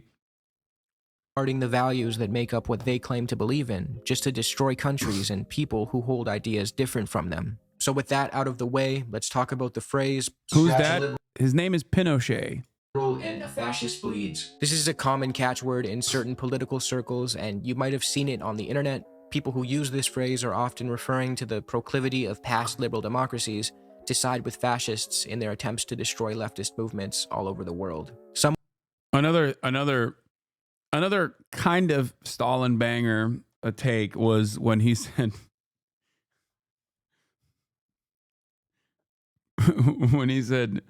social democrats are social fascists. Some will argue that the prioritization of property rights and capitalism are so intertwined with liberalism that liberals perceive an attack on capitalism to be an attack on their very freedoms, which then leads them to siding with the illiberal to defend their economic model. Put simply, the argument is that liberals will team up with fascists if it means they can destroy leftists because leftists threaten capital. In this video, we will test that theory and go over just 3 of the many times this has happened in the past century. After the Second World War, when the Allied forces secured the W and whooped those fascists' asses... Social democracy is objectively the moderate wing of fascism. Yeah. Went on to lead the world into an era of anti-fascist resistance, and they did everything in their power to defend the ideals of freedom and self-determination for every nation on Earth. No, I'm just kidding. They did the complete opposite of that. They actually teamed up with the fascists that they just spent the past half-decade fighting because the threat of communism was a much more significant issue in their eyes. Unfortunately, this video is 1010 no notes, by the way, straight up. I had no idea what this channel was, but insta subscribe, insta like, 1010 no notes. This has always been the case. High-level officials like the OSS's Alan Dulles notoriously endorsed a Nazi proposal to establish a separate peace between the Third Reich and the US so that the Nazis could turn their attention toward the Soviets, whom Alan Dulles perceived to be a bigger threat. The US specifically has been unhealthily obsessed with communism even before the Second World War. Brazen, bald-faced lies that ranged from the Scratch a liberal and fascist bleeds. 3 times they allied to fight leftists is the name of the video from a channel called Overzealots. Bolsheviks are eating babies, too. They're nationalizing women were espoused by US propagandists well before World War II. Operation Gladio ensued in the immediate aftermath of the war. Gladio entailed stay-behind fascist militias organized by NATO. This is why I'm not exactly fond of NATO. For all the people who are always like, wait a minute, Hasan, why don't you like NATO? I don't understand. Like, we're supposed to be progressive, and Russia, especially in its modern iteration, is not progressive. It's illiberal. It's an irredentist force of evil. It is currently expanding its empire. It's a capitalist kleptocracy, which is true. All of those things are true. And NATO is the only way to fight back against it. I don't understand. Well, you know. NATO powers and Western intelligence agencies like the CIA and the UK's MI6. These stay-behind fascist paramilitary groups were propped up and supported all across Europe for the purpose of destroying left-wing movements when and if they arose. See, once the World War ended and the Cold War began, a struggle for dominance and hegemony between the West and its allies and the Soviets and their allies consumed the globe. NATO was a military alliance that formed so that Western countries could better fend off the Soviets if they planned to invade Western Europe or attack America. Not every petty bourgeois could become Hitler, but a particle of Hitler is lodged in every petty bourgeois. I forgot who said that. I mean, right after we talked about Stalin, how are you going to come in here and hit a Trotsky quote like that? It was Trotsky who said that. Chatter. The threat of a Soviet invasion was dishonestly used time and time again by the West to excuse their own murderous and opportunistic behavior. In reality, the Soviets were heavily militarily damaged after the World War, and the act of them invading Western Europe or picking a fight with the US wasn't really in the cards. To quote from William Blum's Killing Hope, there are available, in fact, numerous internal documents from the State Department, the Defense Department, and the CIA from the post-war period wherein one political analyst after another makes clear his serious skepticism of the Soviet threat, revealing the Russians' critical military weaknesses and or questioning their alleged aggressive intentions, while high officials including the president, were publicly presenting a message explicitly the opposite. But that's another story. Remember the guy I just mentioned, Allen Dulles, the one from the OSS, which later became the CIA, who really wanted to cut a deal with the Nazis and direct all attention toward fighting the Soviets? So that guy made a good amount of Nazi connections while he entertained a possible peace agreement with them. That's crazy. That's like, it's so shocking how that happens. It's a mere accident, I think, and totally not because they were simply less threatening. One of these connections was not. That's why I'm telling you, dude, FDR business plot, successful, the world would be so different, okay? Stalin doesn't get the industrial backing necessary to keep waging this war against Nazi Germany. America goes to World War II, most likely on the side of the Nazis. I'm not like a great man theorist, but I do personally think that FDR played a pretty formative role in at least putting a stay on putting a pause on America's inevitable fascist development, which we're in it now, like firmly. But I'm saying that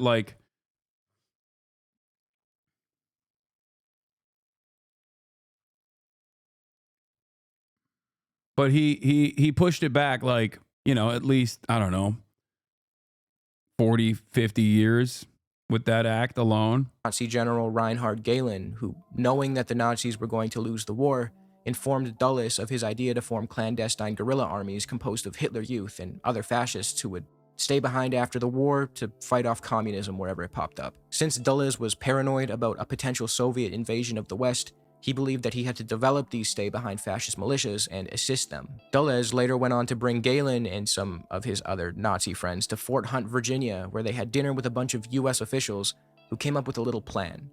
I'll let Paul L. Williams, author of Operation Gladio, a great book on this topic, explain what this plan entailed. Gehlen would go back to Germany under US protection and create the Gehlen Organization, which would receive full funding from US Army G2 resources. The primary purpose of this organization would be the maintenance of the existing stay-behind armies and the recruitment of new guerrilla soldiers from the ranks of Third Reich veterans with staunch anti-communist credentials. These soldiers would be known as gladiators, and they would be commissioned to... And it all happened because of Pearl Harbor, so honestly, W Japan. No, I think Pearl Harbor gave enough momentum in the eyes of the rest of the American public for FDR to do what he wanted to do already, I think. I think I think Pearl Harbor was the turning point that allowed FDR to be like, no, we got to do something. This is crazy. Also, that chatter is joking. He's not saying W Japan for Pearl Harbor.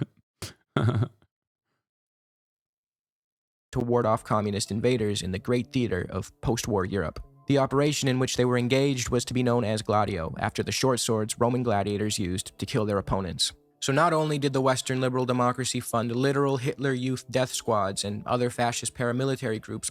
This is 100% true. There were socialists and trade unionists who died in the streets for the New Deal. It wasn't just FDR's generosity. I wasn't even talking about the New Deal. I was talking about FDR's actions during in the lead up to the World War II. It wasn't just about the New Deal. But you're right. You're absolutely correct in terms of the New Deal. It was pushed for by trade unionists and socialists who straight up died for it. And also, Pearl Harbor just offered FDR the broad recognition and permission to go to war at a time when there were plenty of Americans, like the German Bund movement, that actively was trying to keep America out of World War II and maybe even side with Nazi Germany. All over Europe and directly work with Nazi officials to do so. But according to Paul L. Williams, the creative ways in which this operation was funded include illicit activities involving the Mafia and the Vatican. If you want more information on that, then check out his book. It's great. It's important to note that by 1987, an estimated 6 million people had died due to covert CIA operations, according to the Association for Responsible Dissent. The CIA claims these deaths were a result of a war against communism, even though a good deal of these killings took place in countries that weren't even communist, just merely a threat to American business interests. Gladio is far from the only instance of supposed proponents of liberal democracies teaming up with fascists to destroy the left. It's not even the only time they've teamed up with a former Axis power to fight communists.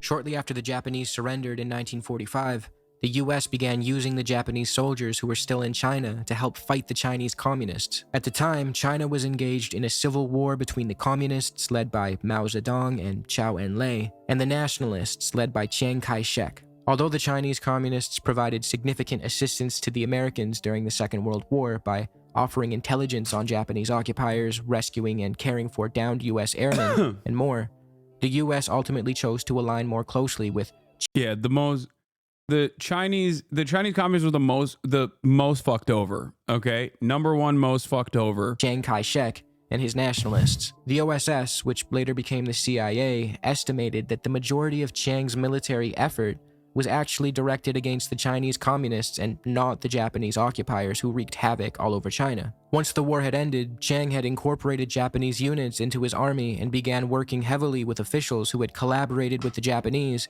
and served in their puppet government. You would think that, having just fought a bloody and brutal war against the Japanese, the US would steer clear of aiding Chiang's nationalist army, considering it was packed with their former fascist enemies, but no.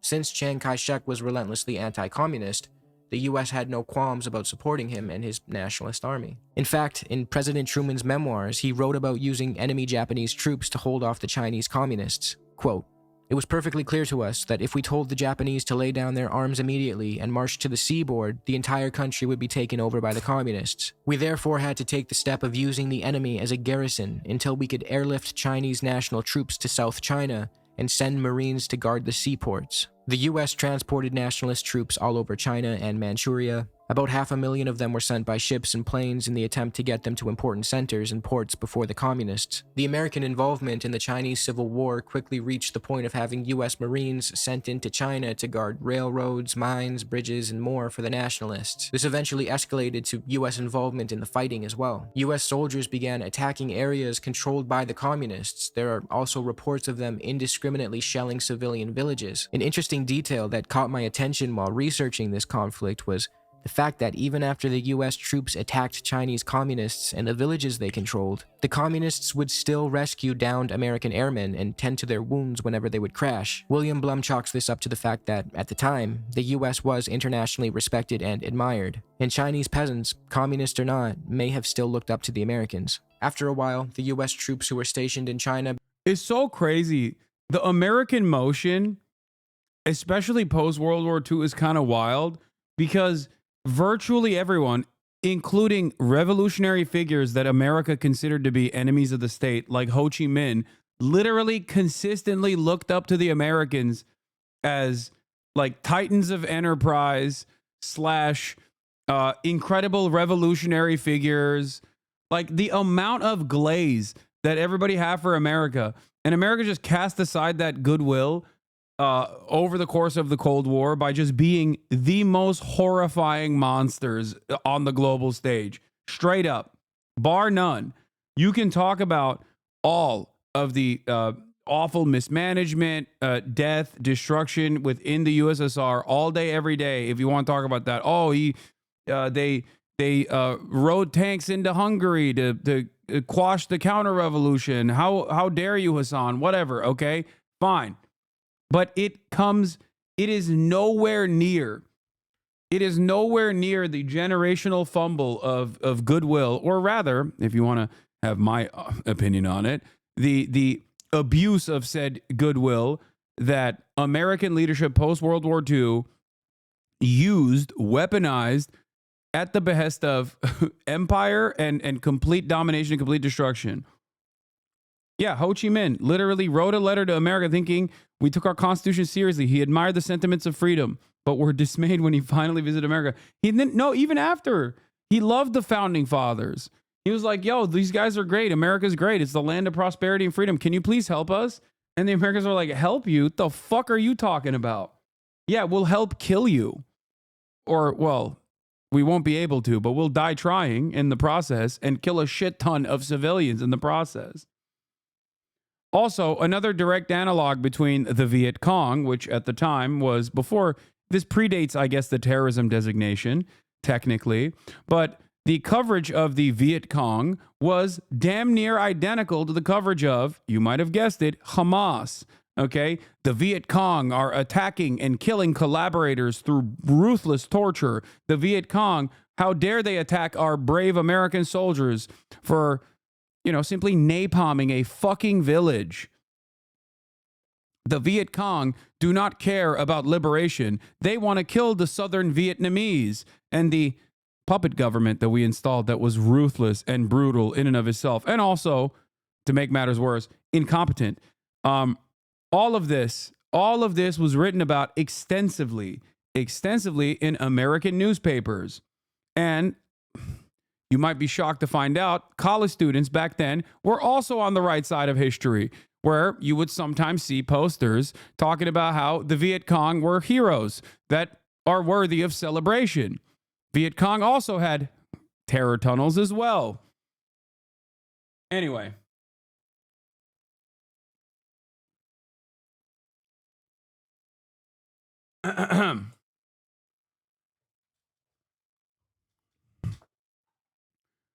Yeah. Mass condemnations. Do you condemn the Viet Cong? Condemn the Viet Cong, please. I'll never forgive Jane Fonda for going and posting alongside the Viet Cong and an anti-aircraft weapon. Began to question why they were still in Asia and not back home. The Second World War had come to an end, so it was reasonable for these troops to be confused. The official U.S. explanation for keeping its troops in China was that the U.S. soldiers needed to disarm and kick out the Japanese, which did happen eventually, but the real priority of the U.S. military presence in China was to aid the nationalists and fight the communists. A chilling quote from a U.S. Marine lieutenant in 1945 goes, "You can't tell a man that he's here to disarm the Japanese when he's guarding the same railway with the Japanese." Chiang Kai-shek's nationalist army was notorious for its oppressive practices, harboring former Japanese fascists and acting cruelly to the civilian population. In stark contrast, areas under communist control were often characterized... By the way, the successful version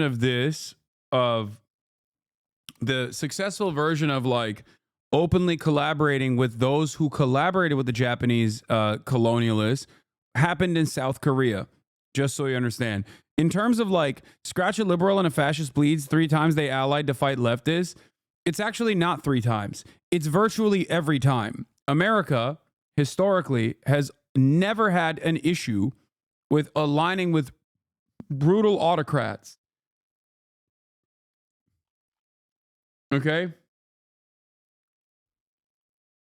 Always. There is no issue there. As a matter of fact, one might even say it's the modus operandi of the United States. By honesty, fairness, and strong civilian support. Despite this, the U.S., fully aware of Chiang's brutality, the world's worst leadership is what the head of the U.S. military mission in China called it, still chose to align itself with the nationalists. Wait, hold on. I wonder where Chiang Kai-shek went to. Wait a minute. This video left out a key part of this story. What happened to Chiang Kai-shek? What happened? I wonder. I mean, I know he's not deliberately doing that. What happened to Chiang Kai-shek? Oh, yeah, he escaped to a little island, right? What was the island called? Unsubscribe? Wait, what do you mean? From Mr. Zealot? Yeah, a little island called Formosa. Because it keeps saying America aligned with Chiang Kai-shek's leadership. And I just don't understand how that leadership existed still. Oh, that's right. Cool things happened. Island where everyone got healthier. Yeah. No, definitely. Went to Taiwan, oppressed the native Taiwanese people, and declared it China too. Yeah, he didn't declare it China too. He declared it China, the Republic of China.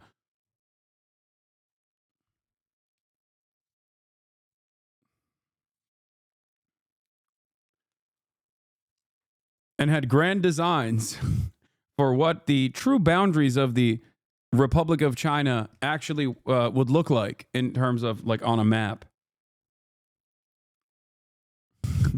Both parties were interested in a unified China, but just under their own grand design. Fairness and strong civilian support. Despite this, the U.S., fully aware of Chiang's brutality, the world's worst leadership is what the head of the U.S. military mission. Anyway, here, let's look at the World Greek War Civil II, the War. resistance was primarily led by the ELAS, the People's Liberation Army. The ELAS was founded in the early 1940s on the initiative of the Greek Communist Party, and its guerrillas successfully fought off the Nazi invaders and liberated large areas of Greece. After a good amount of the heavy lifting was done and the majority of Nazis fled Greece, the British Army arrived in the country in late 1944. It's important to note that Britain viewed Greece as its private playground, so when the ELAS liberated it from the Nazis and began to usher in a new way of life, Britain wasn't too happy. The ELAS were progressive in many areas. They emphasized education and fighting illiteracy. They were also known for their somewhat very, very unacceptable. That's the other side of like the current iteration of liberal politics on the global stage. Oftentimes, nowadays, when liberal countries, Western liberal capitalist countries want to dominate other countries, they set up shop with like civil society organizations and NGOs ahead of time. And these civil society organizations and NGOs are tasked with combating the social repression born about oftentimes by, being historic victims of colonialism and other matters of empire. Right. So there is definitely social repression. So the NGOs will now come in and talk about how woke, the country must be. And then they will create, decent propaganda to say like America's there to liberalize this nation by force and make it more socially progressive. Now, what's interesting about that is that at least historic communist movements have almost always been infinitely more progressive than their Western liberal counterparts. Literally always. Okay? Progressive views regarding women and calling upon them to act autonomously and independently of their husband's control. This proved to be a popular movement among the people of Greece as the EAM, the political wing of the ELAS, grew into the millions. But this new worldview and disruption of the status quo was too much for Britain. God forbid Greece exercise self-determination, I guess. Churchill, who did not shy away from praising the ELAS as they were fighting off the Nazis and aiding the Allied cause, was adamant about restoring the Greek king as soon as the Nazi threat in Greece dissipated. The British military in Greece got straight to installing a government committed to their goals. This government found itself packed full of monarchists and conservatives who despised the progressive ideas of the new Greek left. The new Greek army and police force were also stacked with these rightists. This resulted in the deaths and imprisonments of members of the ELAS and EAM. Eventually, fighting broke out between the ELAS and British forces. The Brits had backup from non-ELAS Greek fighters, many of whom had actually collaborated with the Nazis during the occupation. So now, the Greek leftists weren't just up against the British and their new right-wing government, but they were also fighting these right-wing militias that had worked with the Germans and were now teaming up with the Brits. As the fighting went on, the US jumped in to help the British and the new right-wing Greek government, because if there's one thing the US loves, it's fighting commies. Things were looking pretty grim for the Greek leftists. They were stuck in a civil war against much stronger enemies, and the Soviets chose not to support them because Stalin thought their efforts were futile. Listen, this is where I diverge with a lot of people who are across the board pro-Stalin. Some might say that Stalin was a little too predisposed with obviously recovering from World War II and was absolutely terrified of now opening up a new war against the Western superpowers that actually did not, in comparison to the USSR, incur penalties that the USSR got. And over again, Uncle Stalin made these sorts of moves, thinking, it's okay. We have to recover. It's okay. We have to recover. We have to do everything in our power to recover. Let's not read theory.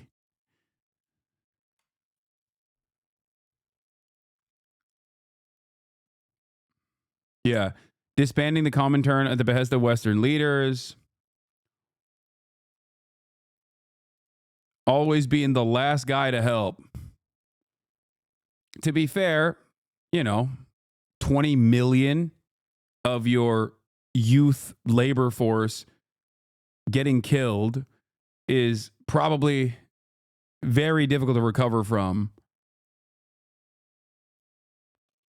So they turned to Yugoslavia for aid, which supplied them with arms and sanctuary. As the British became preoccupied with trying to rebuild their own country in the aftermath of World War II, it became increasingly difficult and unwise of them to continue the fight against leftists in Greece, especially since the ELAS persisted relentlessly. They were not giving up in their fight. This led to the US picking up where the British left off.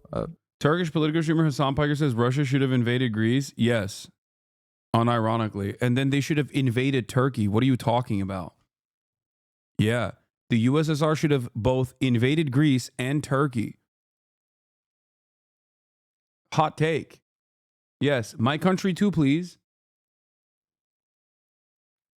Oh my God, imagine a communist Turkey. Holy fuck. Little bit of liberal tag team. The government in Greece by this point was corrupt and still backed by the US and the British. It was known to terrorize leftists and torture them in island prison camps. Officials in Washington were fully aware that their client government in Greece was a human rights disaster, and even staunch American anti-communists were disgusted by it. By the end of 1947, American aid was entirely supporting the Greek military. This included weaponry, food, and clothing. Hundreds of millions of dollars of supplies and equipment was given to the Greeks by the US. The Americans even created a secret army reserve composed of those Greek Nazi collaborators I mentioned earlier. This freedom-loving harbinger of liberalism and democracy just couldn't stop teaming up with its old fascist enemies. The Americans became so wrapped up in the fighting in Greece that their involvement was no longer just funding and aiding the Greek military. Was it socialist? No.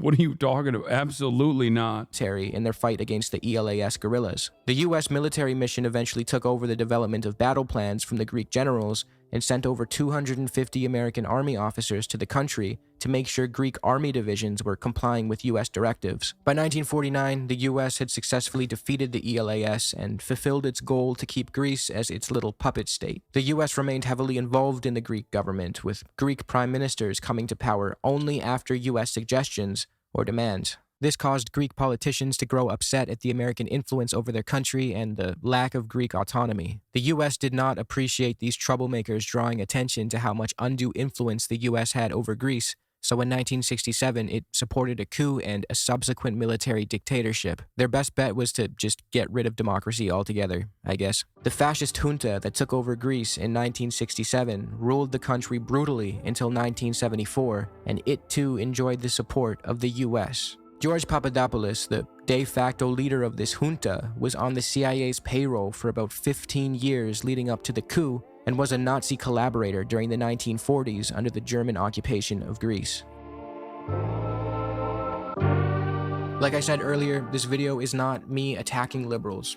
I don't see the point in that, but I do think it's important to shed light on past alliances between those who claim to be acting in the pursuit of spreading freedom and democracy when, in actuality, they were just bullies and murderers. The ideas of the Enlightenment, freedom, reason, empiricism, democracy, they are worth protecting and upholding, but historically, those who purported to do so lied.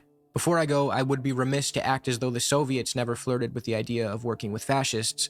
From the German-Soviet Axis talks, non-aggression treaty, to the supplying of Nazi Germany with raw materials like oil in exchange for German machinery and manufactured goods, this is behavior that modern leftists would never forgive or try to excuse if carried out by any other country. It's almost as though Stalinism, although extremely nuanced and impossible to properly touch on as a footnote, was chock full of mistakes and deviations from socialist principles. Now, this does not mean that leftists have some sort of proclivity to side with fascists, as some may argue, from the aforementioned ELAS and Greece. Especially because socialists historically have been the only game in town when it comes to defeating fascism. That's just the historical truth. No matter how hard liberals tried to take credit for it and have successfully designed society in the aftermath, especially of Cold War, or during the Cold War as well, to move away from that reality. Greece, who fought off the German occupation, anarchists in Spain who resisted Francoism, Tito's partisan forces who liberated Yugoslavia from the Nazis, and many more left-wing groups all across Latin America, Asia, and Africa. Just because Stalinists entertained such a betrayal in the beginning of the war, although they more than made up for it on the Eastern Front later, does not mean that leftists haven't historically offered a natural, almost instinctive opposition to fascism time and time again. I bring this up because it's important to hold people who claim to be socialists to the same standard we hold others to. Resisting fascism should be a universal ideal, and that should not be a controversial thing to say. That's all I have. True. Liberals speak to the individual particular in the name of the universal. All men are created equal means white land-owning men are equal under this law. Yeah. But yeah, if you're wondering how like America became so weirdly fascist with when you got like the reincarnation of Henry Ford literally Sig Heiling twice on the day of the inauguration to a crowd of fans that are clapping alongside him, it took a long time to get here, but at least elsewhere, and even in the United States of America as well, because we did import a bunch of fascists here as well, Operation Paperclip, America very quickly was like, oh, we need to find the communist killers. Who are the best communist killers? That's right, the fucking fascists. Let's work with them now to fight off. Let's work with them now to basically fight off the greater evil, much greater evil, socialism. Yes, I saw that he tweeted at me and he said, someone tell Hasan the Hun I say thank you, lol.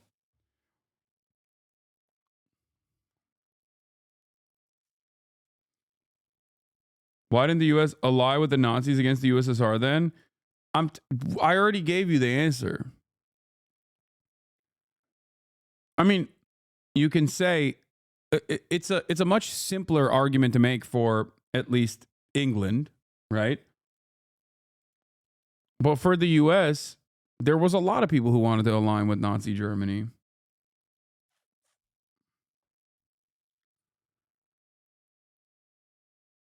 I believe it starts before that. Manifest Destiny sets up to be insanely individualistic. No, I've talked about this before as well. You're absolutely right, Carter. I don't know. I mean, I'm sure people much smarter than me have written about this, and maybe I've just never encountered it. But I've always had a firm belief that America was the proto-capitalist nation.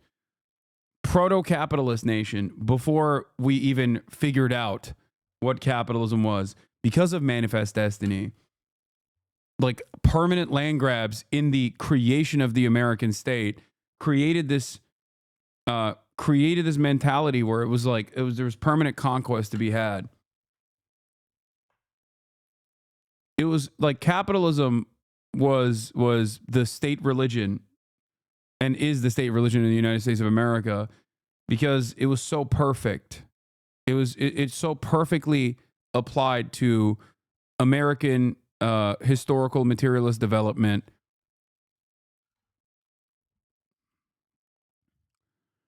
I believe it starts even before that. Manifest Destiny sets us up to be insanely individualistic along the entire founding of the country being fuck taxes. All this bullshit of no representation isn't true. It's all about fuck you, I got mine. This was a huge topic I studied in college called Turn of the Century. We were built to be neoliberal. Mormons treat the Constitution as a holy document. Yeah. Can you define proto-capitalist a bit more? I mean, even circa the Industrial Revolution, Americans were doing a whole bunch of stuff. Like, the settlers were doing a whole bunch of things that made it so, made them so open-minded to this way of thinking. This is my video. Thanks, man. Hell yeah, brother. Great video, by the way. Yeah, Protestant work ethic and the spirit of capitalism.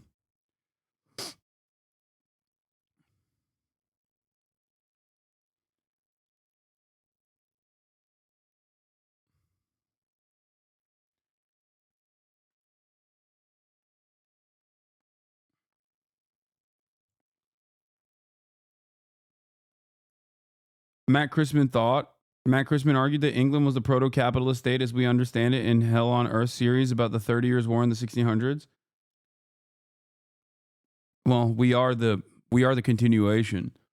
If the Byzantine Empire is a continuation of the Roman Empire, and technically the Ottoman Empire is a continuation of the Byzantine Empire, then America is the continuation of the British Empire. Depending on how far out you are, like if you are looking at hundreds and hundreds of years of history, I'm almost certain that in the future, we will absolutely look at the American Empire as a simple continuation of British Empire. I mean, if we are alive at that point.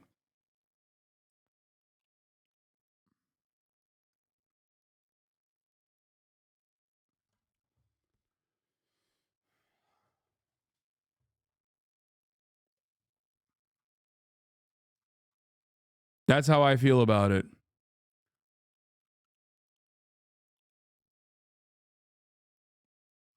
Oh my God.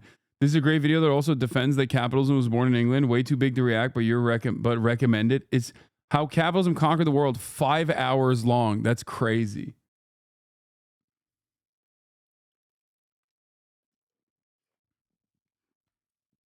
Okay, brother. Ottoman Empire is not the continuation. That was a joke. But I like saying stuff like that because it immediately shows the fucking Eurocucks that still operate with the sick man of Europe mentality. Okay? I like that though, because it immediately exposes people because they're like, what do you mean? They were Muslim. Of course they weren't a continuation of the Roman Empire. Even though ironically they did consider themselves to be that. I understand why no Eurocuck would ever actually suggest such a reality. They won't even claim the Byzantine Empire as the continuation of Roman Empire.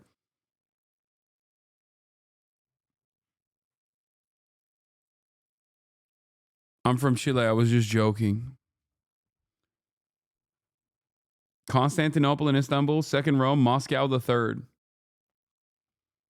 Yes, Professor Wolf's take that capitalism began in the Netherlands with the stock exchange is the most common way that the history of capitalism is taught.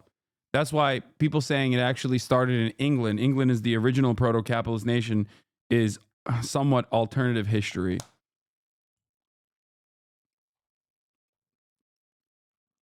This is the common way that people describe how capitalism was invented.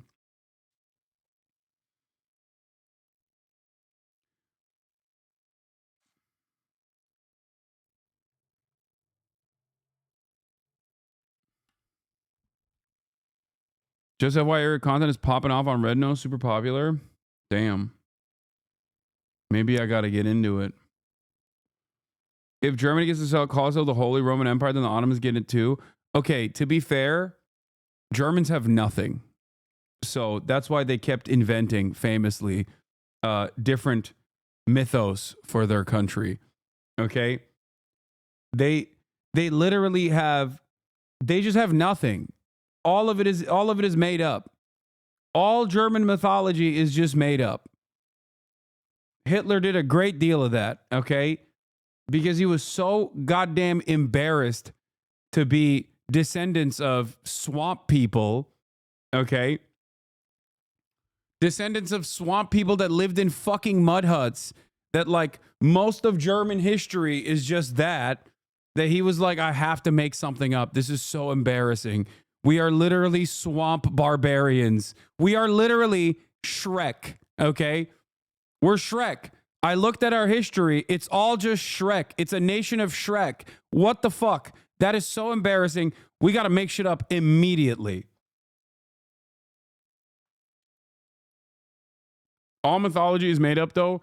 Yes, but at least the mythology that is made up is oftentimes made up of like long historical periods of like having some semblance of like empire or having some semblance of like a shared culture that spans across time and many different geographic locations. Germany, not much of that.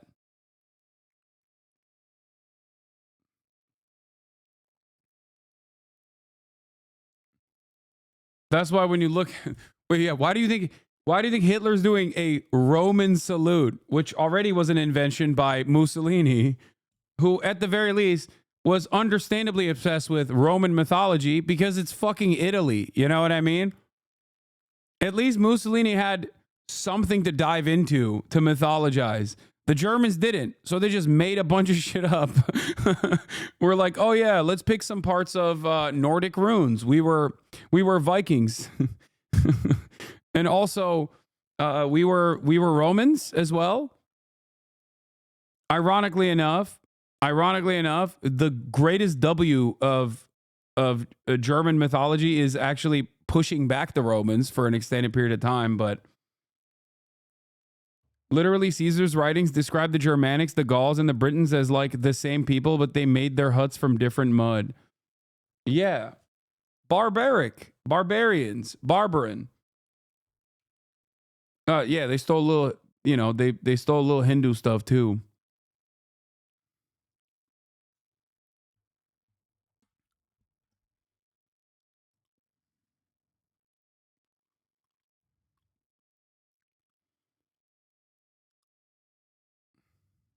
Anyway, I guess when you think about it, America kind of does that too. I'm realizing, because 200 plus years is not that long. You know what I mean? We definitely do that shit too. America also has nothing in comparison to like think about it, dude. We shit on Iran or countries like Egypt or Greece, right? Poor nations, right? Poor nations now. But these are countries with so much history. Same with Turkey, Iraq, China. I mean, China is the most obvious one, right? Like thousands of years of history happened in these countries that they can tap into. It's an endless well. It's an endless well of culture, development, and moving history throughout time. And then, when you look at America and it's like, yeah, we just kind of came here and killed everybody. And now we rule the world. It's pretty cool. Yeah, why do we have the fucking fasci? Why do we have the fasci all over our like government buildings? The fuck? What does that have to do with America? Made up. We put that in there to be like, yo, we're descendants of the Holy Roman Empire. Actually, it's like, what?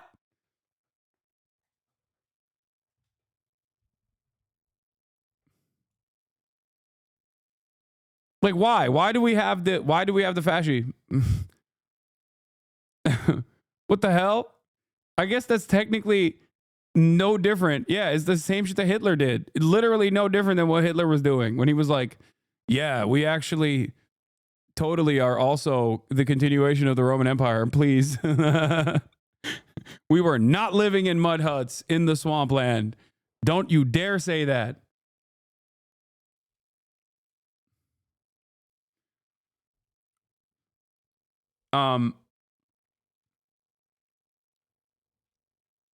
Anyway, let's get back to what's going on in the world. This is fascio, a bundle or a sheaf, or figuratively league, which also was, utilized by the Italians. But yeah, we have this imagery. It's just like totally a byproduct of being what is the term for it? Like Romanophiles? Is that what it is? Zelensky's preparing for a knife in the back. It was so obvious. Zelensky, we were deceived that they would take us to NATO. Zelensky has said that the West deceived Ukraine by promising to admit the country in the NATO one day. No. That's crazy. Some countries pursued not very transparent policy by making false promises about Ukraine joining NATO. President Volodymyr Zelensky said at a meeting with representatives at the International Media Council in Davos. It's funny because like he's also pushing the Trump line of saying like you have to increase your support. What are you talking about? Germans literally have houses that are older than the entire American history. Chatter. I was talking about German history and German mythology in comparison, or at least like the feeling of national embarrassment from the likes of Adolf Hitler in terms of what German mythology and German history actually looked like. And in a desperate attempt, yerim seni, sikerim ha, Almancı pezevenk.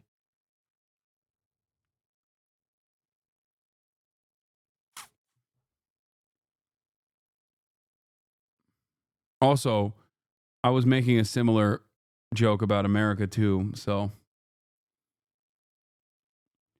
it was just false words. Yes, Ukraine will be in NATO, and I believe that there was a weak position between Germany and the United States because they had a dialogue with the Russians, and I believe that they lost that dialogue.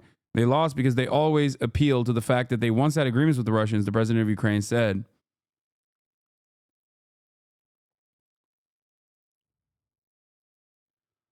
When I said this time and time again, that America was lying to Ukraine by even like dangling NATO in front of them. Okay. When I said this, everyone yelled at me and said I'm pushing Z. Okay. Everyone said I'm pushing Z. I'm such an asshole for saying this. Lo and behold, it turns out that's, right just too early as always. Okay. Right, but too early. Also, another thing that I was right but too early on, but I wish I was wrong on. Saudi Arabia says that its crown prince told President Trump of plans to invest $600 billion in the United States over the next 4 years. They're getting a nuke, dude. They're getting the nukes. Okay? They're getting the goddamn nukes. You say the West shouldn't or the West was lying? No, I said the West was lying.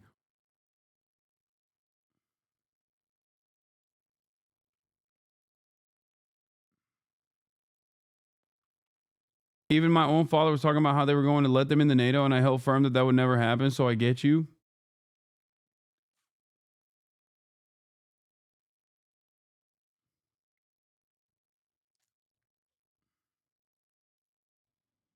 Saudi Arabia plans to enrich and sell uranium, energy minister says. Woo!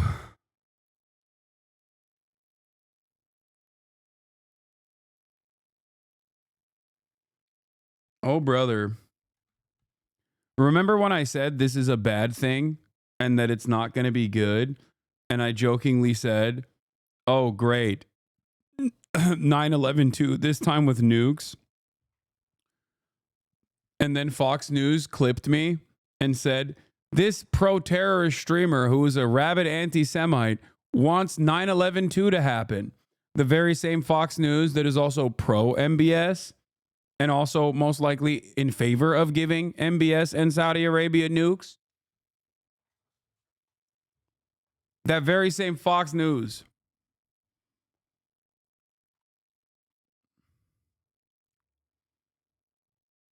So you talked it into existence? Yeah, I said this into the void so it would happen. If the things that I say into the void were inevitably bound to happen, okay, if I manifested these things, we would be punishing billionaires. We would have high-speed rail, okay? What do you mean?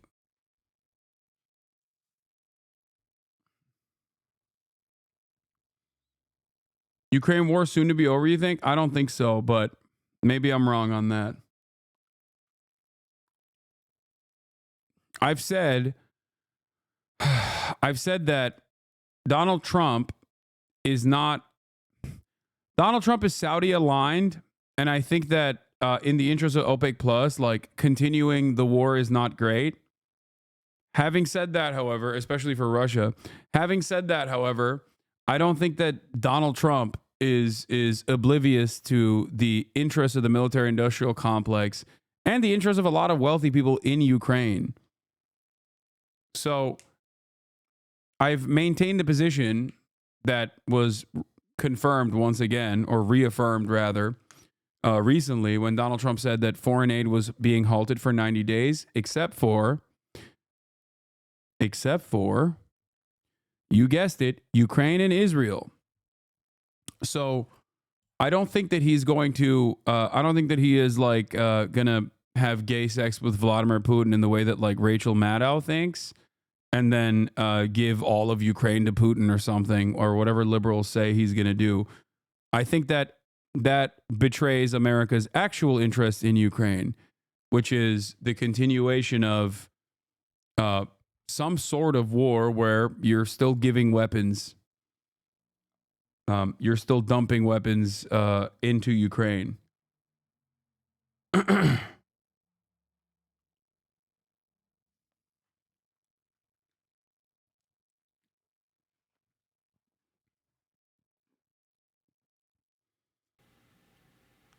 Wait, Valuetainment finds out that MAGA wants him deported. This is from a while back. This is from a while ago, but it was pretty funny. Not your founding fathers.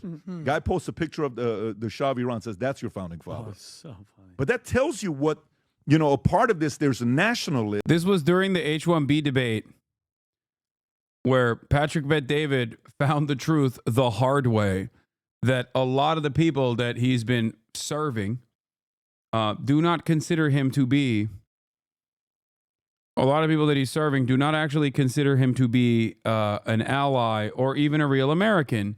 I wonder why they don't consider that. Oh, that's right. Because he's fucking brown, dude.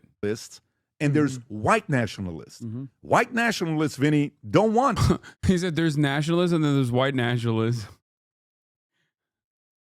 I love that even in this process, he's still like, no, you don't understand.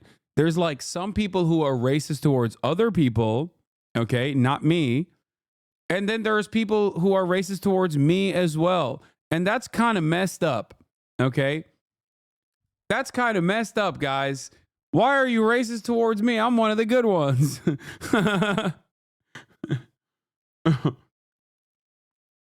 I'm sure he stopped supporting them after this, right? No. What do you mean? That's how his bread is buttered. People like us here. I know. They just don't. White nationalists are a very different model. What do you mean, you know? What do you mean? People like, what? Like Italians? People who are red? No, Patrick Bet-David, you're in a unique predicament, okay? Not the other guy. You view me as go back to Iran. Deport Elon back to, what do you call it? South Africa. Deport Vivek back to... Wait. I don't think the white nationalists want to deport Elon Musk back to South Africa. I think they... Nah, he's fine. Vivek, yeah, he's getting deported, but I think Elon is fine. Something tells me he's fine. India, right? And they just didn't like that he was like, yeah, no, I want Indian people to displace the white workforce. You make those types of comments. All right, I don't think that's majority of America. I think that's less than 5%. That is the far of right. America. Yeah, that's the far right. Ultra-nationalists. That's the far right. And the far left wants open borders and let everybody come in here. Let's legalize everyone. The far right wants, if you're not a white nationalist, get the hell out of here. The problem here is you as a consumer not knowing the position of the individual before they say it, and you think everyone is in that position. They're not. Not everyone's in that position. The saddest part about that clip to me is how surprised. Midas Touch Network. Hell yeah, baby. Is there more? Or is that it? I guess that's it. Yes, we have a thread of data from the Manosphere side of things that Bloomberg actually put together, and I'm going to cover that as well. Here it is. Bloomberg reviewed 1,000 hours of YouTube vids from 9 popular streamers and podcasters who cater to American men. We analyzed 2 years of guests and transcripts to see how they discuss political topics and understand their role as a new mainstream info hub. Okay, we don't have to watch it. What is this? This video is unavailable and it's private, so I guess I don't have to watch it.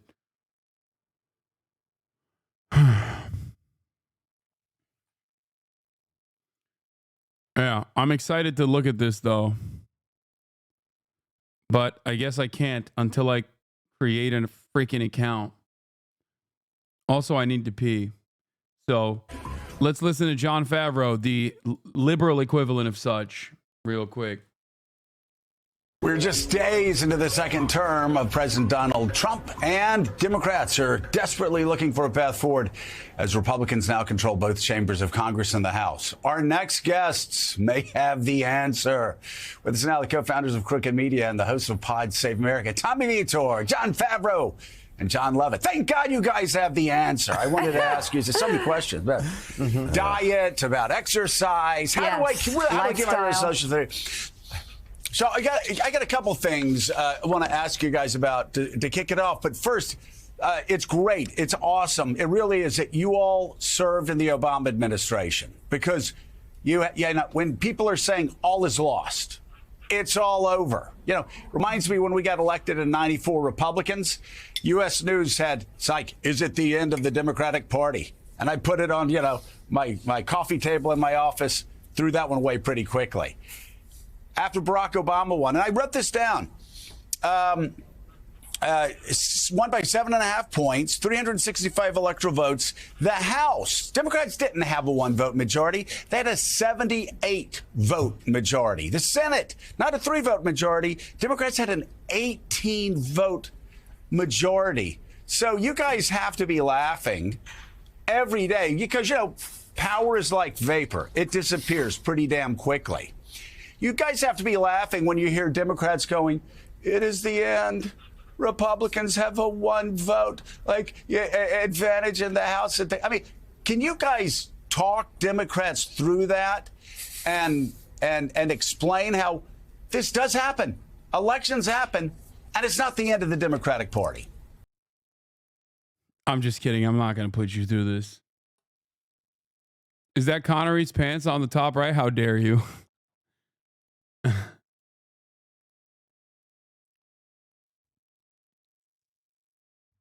Romulus and Remus, the founders of Rome, were descended of Aeneas. Aeneas brought his people to Italy from Troy, and Troy is in Turkey. Thus, rather the Ottoman Turks being the continuation of the Romans, I'd argue that Rome was founded by the Turks, and thus was a Turkic nation from the start. Romulus and Remus were even raised by wolves. This is true. I was about to mention that. I love mentioning that. Yes, Romulus and Remus were raised by wolves. You know who else places wolves as like a very important figure in their mythology? You guessed it, the Turks, okay? That's why the ultranationalists do this, okay? This is a symbol of ultranationalism in Turkey because it's the wolf. This is supposed to be a wolf. Both the Romans and the Turks were furries and are still. Turks are still furries. Not beating the Panturanist allegations? No, not at all. I'm beating everyone in the head with Panturanist truths.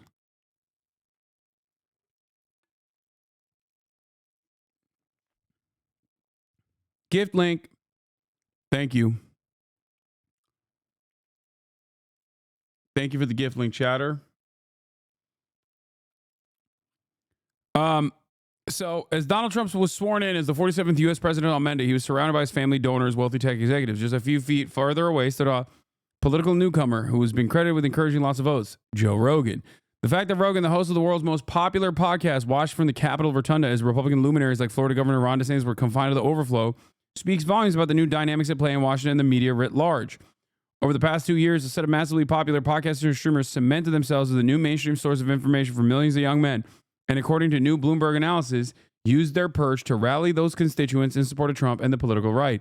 In an effort to understand the media diet of a generation, Bloomberg watched and analyzed over 2,000 videos from 9 prominent YouTubers.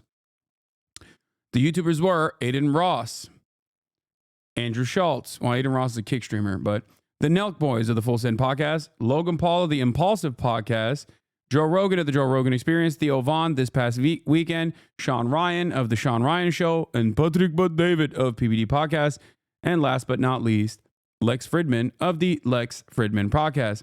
Reporters reviewed nearly 1,300 hours of footage from their channels, mapped out the podcast's guest networks, and quantified the frequency of key political messages that they distributed to tens of millions of subscribers each day.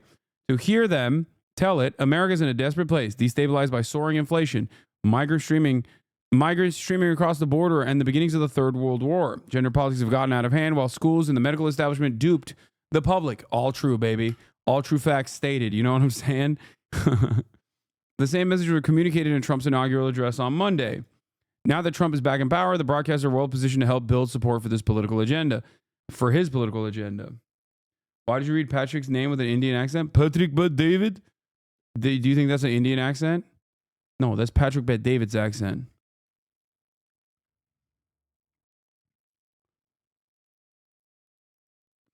Anyway. Patrick Bet David. Iranian. Okay. No, Asmund, that list is invalid now. Asmongold is a newcomer to this. Okay. These guys have been at it for a while. Calm down. Asmongold, and I would say a lot of the anti-woke video game commentary sphere is complementary to this. They're complementary to this world, right? And they play somewhat of a formative role in the way that like people become more right-wing. But they're not like, these are the main guys. Also, these aren't even just the main guys, but like these are the guys that Bloomberg chose to cover. In the months leading up to the election, hosts had more politicians and pundits on their show and discussed issues more frequently. Of the broadcast videos that reached over 1 million views on YouTube during the time span Bloomberg reviewed, more than a third of the videos mentioned voting or U.S. elections, often with the host explicitly calling on listeners to vote. 37% of highly viewed videos mention voting or elections. Hosts and guests frequently discuss voting and the elections over the past 2 years. So as the election nears, as the election gets closer, they start talking about voting more openly. None of the broadcasters styled themselves as political pundits, and their conservative talking points were sandwiched between freewheeling discussions of sports, masculinity, internet culture, gambling, and pranks, making the rhetoric more palatable to an apolitical audience. The difference here is that this is not a complex and sophisticated propaganda operation. And if you were to think that this is a complex and sophisticated propaganda operation, you would be wrong, and you would actually misunderstand the more nefarious nature of how reactionary politics thrives. Just pointing that out there. Okay? This is a major point that I try to get across for a lot of people. I am not seen in the same vein as these guys, even though they have virtually the same level of political output, if not more political output than someone like myself at times. And the reason for that is because I am first and foremost seen as a political commentator, first and foremost am a political commentator, whereas these guys are not seen as political commentators, but mere apolitical vessels where politics seems to go through. But they happen to organically have a lot of right-wing adjacent social commentary. Okay? Although I'm basically on the opposite side of this spectrum, where like I do a lot of not inherently political things, even though my audience also fucking hates it when I do that, and complains constantly when they're like, why are you not doing politics? Because you're fucking stupid and you don't understand it. But there's a reason for it. One, because politics is lame and boring. And also two, because it's good to expand my boundaries. Anyway, we all know about the podcast election. Despite many of these podcasts position themselves as comedians or simply entertainers, they were actually regularly political. 30% of their top guests from the past 2 years were politicians or pundits. Donald Trump appeared on all of the channels. Andrew Tate appeared on 3 of the channels. Tucker Carlson appeared on almost all the channels. Elon Musk, Shane Gillis, J.D. Vance, Ben Shapiro, Dana White, Kai Cenat, Jake Paul. So like they wanted to show like how many famous people they had on, and out of all the top famous people that they had on, how many of them were considered? How many of them were considered? They even have Destiny in there as a right wing political pundit. They put Epstein in there.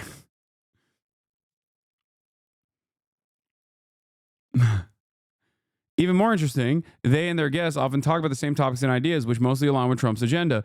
Voting is a topic, whether arguing the 2020 election was stolen or urging their audience to vote, came up in 37% of the episodes over the past 2 years. Broadly, for me, this piece shows how these podcast and streamers prime their audience for Trump and, therefore, were easily able to endorse him as a candidate and possibly swing their listeners to him. This past week, they attended the inauguration. Rogan was right in the Capitol Rotunda. Do you think Shane Gillis is right-wing? No, not everyone here is right-wing. I don't think Hasanabi is right-wing either. Okay? They're just simply saying, like, out of the guests that they had, who were political in nature, okay? They're not saying Destiny is also a right-wing content creator either. They're saying Epstein was also a political guest that 3 of these people had. Patrick Bet David, Lex Freeman, and Aiden Ross.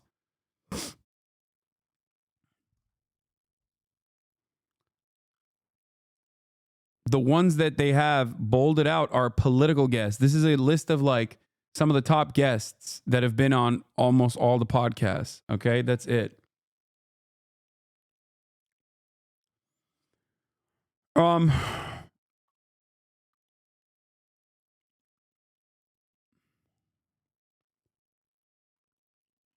But let's get back to it.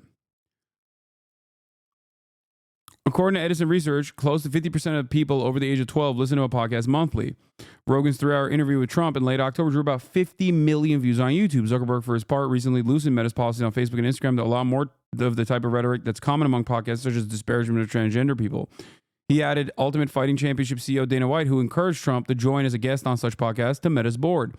Elon Musk, the owner of X, has made product changes to allow longer video streaming in support of podcasters and joined several guests himself. Google, meanwhile, wants to work through some Republican perceptions of its liberal bias and show that YouTube has already long been popular with conservatives, according to a person familiar with the company's thinking. This is not also surprising. What?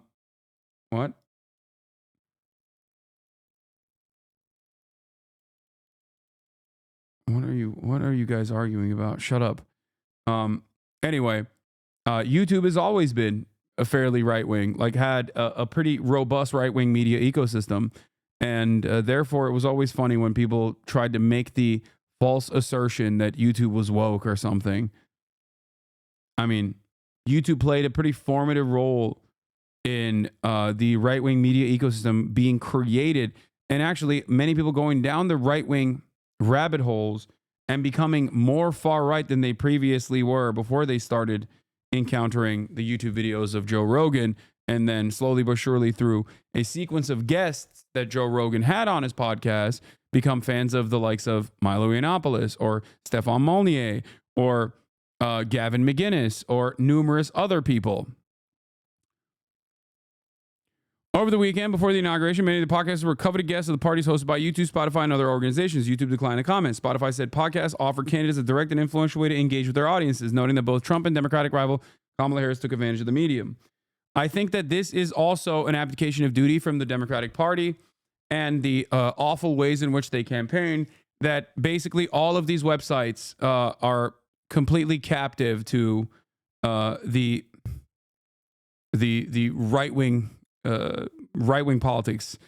And there was a lot more initial investment, a lot more upfront investment to pumping as much right-wing commentary and right-wing propaganda on these platforms as possible from the likes of institutional investors into mainstream media outlets, as well as independent media outlets like the Daily Wire.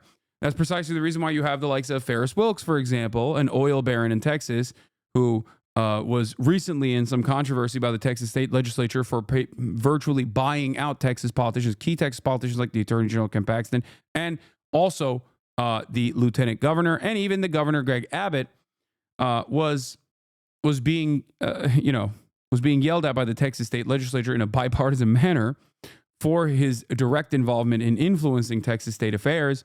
That person is also the primary investor of the Daily Wire and Prager University, which is now owned by the Daily Wire, just so you understand. These guys also happen to be Republican Party mega donors across the board, oil barons. Now, that's what you need to understand, is that the same people, there's a cross-pollination between independent right-wing content creators and also right-wing mainstream media outlets such as Fox News. But that can only happen because the right-wing political operatives are aligned almost entirely with the political goals of the Republican Party. Okay? And the political goals of the Republican Party are completely aligned with the interests of the super wealthy.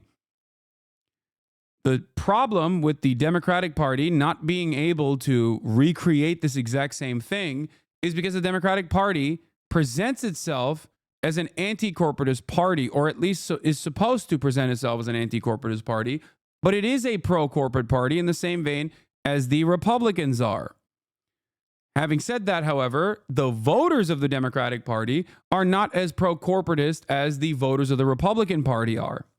And this is precisely the reason why there is a massive divergence with the interests and demands being made by the base of support within the heart of the Democratic Party and what the Democratic Party actually ends up doing in the legislative side versus the needs and demands that are oftentimes culture war silliness made by the base of support at the heart of the Republican Party. Part of that is because the base of support of the heart of the Republican Party that are culture warriors, right, want things that are harmful to other social groups, but oftentimes simply marginalized populations, and don't actually disrupt the pro-capitalist hierarchical order.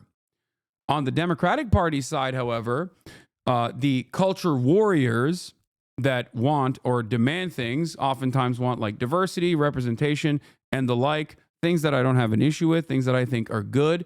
Having said that, however, they also want things that aren't necessarily great for capital owners, things that are not necessarily great for our corporate mega donors, right? Things that are inherently anti-capitalist, things that are inherently going to diminish profit margins, like free healthcare. So the Democratic Party will present itself as defenders of the working class without actually offering anything, any material benefits to the working class when they come into power. This creates a lot of resentment and hostility from the base. This is why I always say Republicans are afraid of their base. Democrats run away from their base. The Democrats despise their base of support. The Republicans actually love, hug, and kiss their base of support, no matter how radical the base of support might be. But ultimately, the radical politics of the Republican base are not disruptive to the capitalist order. They're not disruptive to the interests of the bosses, the interests of corporations. The Democratic Party's base of support, however, wants a litany of different things that are objectively good for improving the material conditions of the American labor force.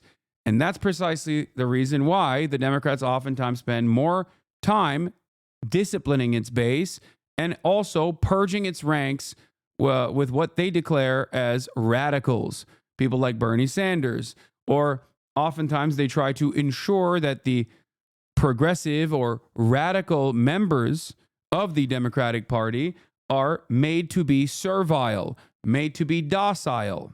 They will, capture them and essentially commodify them. This also creates additional resentment within the base of support that goes, I don't want trans people to die, but I also want to make sure that everyone has health care. What the hell's going on? Okay? Anyway, let's continue. With the podcast's audience is skewing about 80% male on average, according to people familiar with the show's listener demographics, the host connected directly to a voting bloc that helped propel Trump back to the White House. Of the 903 podcast guests tracked by Bloomberg in the past, only 106 people, or 12%, were women. Men, and particularly white men, have long made Trump's core support base, but in November's election, young men swung especially hard to the right. More than half of men under 30 supported Trump, according to the AP VoteCast survey of more than 120,000 voters, though outgoing President Joe Biden won the group in 2020. Exit polls have shown that Trump received more support from young men than any Republican candidate in more than 2 decades. We definitely help with the young male vote, Kyle Gerard, a member of the Nelk Boys, said in an interview. On the podcast, we just speak our mind, try to be true to ourselves, and say what we think. Above all, the broadcasters described American men as victims of a Democratic campaign to strip them of their power, a comforting message to a dispirited audience. These days, young men are lonelier than ever, with those aged 18 to 23 the least optimistic about their futures and having the lowest levels of social support, according to Equimundo's 2023 State of the American Men report. Trump and his allies showed up for young men in places where they were already spending their time and supplied them with answers. That's right. This is important to understand, and it's important to address. Young men are friendless and getting absolutely no pussy whatsoever. There is a genuine crisis. Some people think the no bitches mentality, that absolutely getting zero bitches mentality from young men is a consequence of their porn addiction. I certainly don't think so. I think that there is something far worse than just like being deeply and cripplingly addicted to porn. But then again, when I was growing up, porn was not as readily accessible. So maybe readily accessible and readily available pornographic material might have actually warped the brains of young men. But in any case, there is a coochie crisis for sure.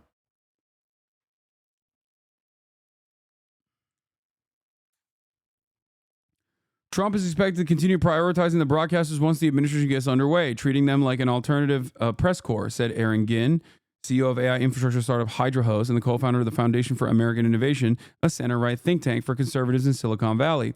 We are in this media environment where people want to authentically know somebody. And when they feel like they authentically know somebody, they feel like they can trust them more, Ginn said. So use women as bait, want to go get laid, go left. Wait, what? No, that's obviously not what I'm saying. And I don't think you are implying that I'm saying that.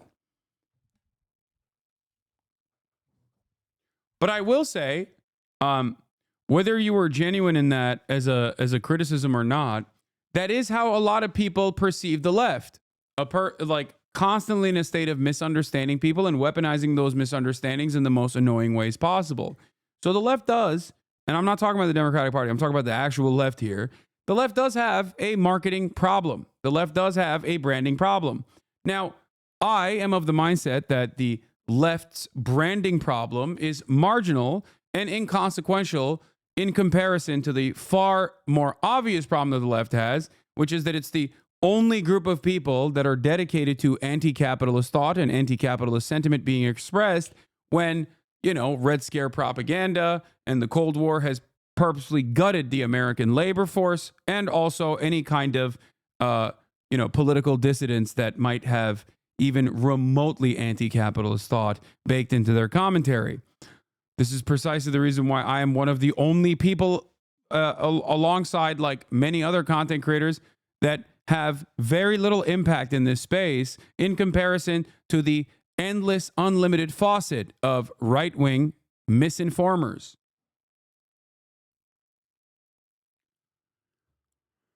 Anyway, so there is that as well.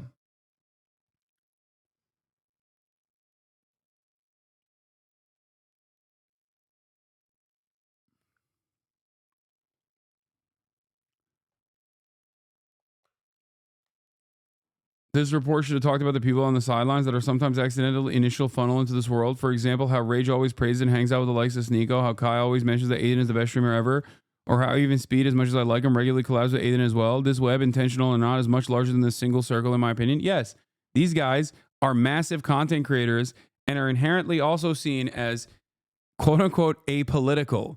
That's the other thing. These guys are seen as apolitical when their political output, and dare I say, their political influence might even be more sizable than someone like myself, who virtually every single person would immediately consider as a political actor.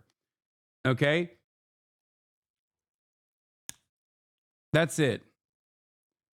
That's another part of the puzzle as well.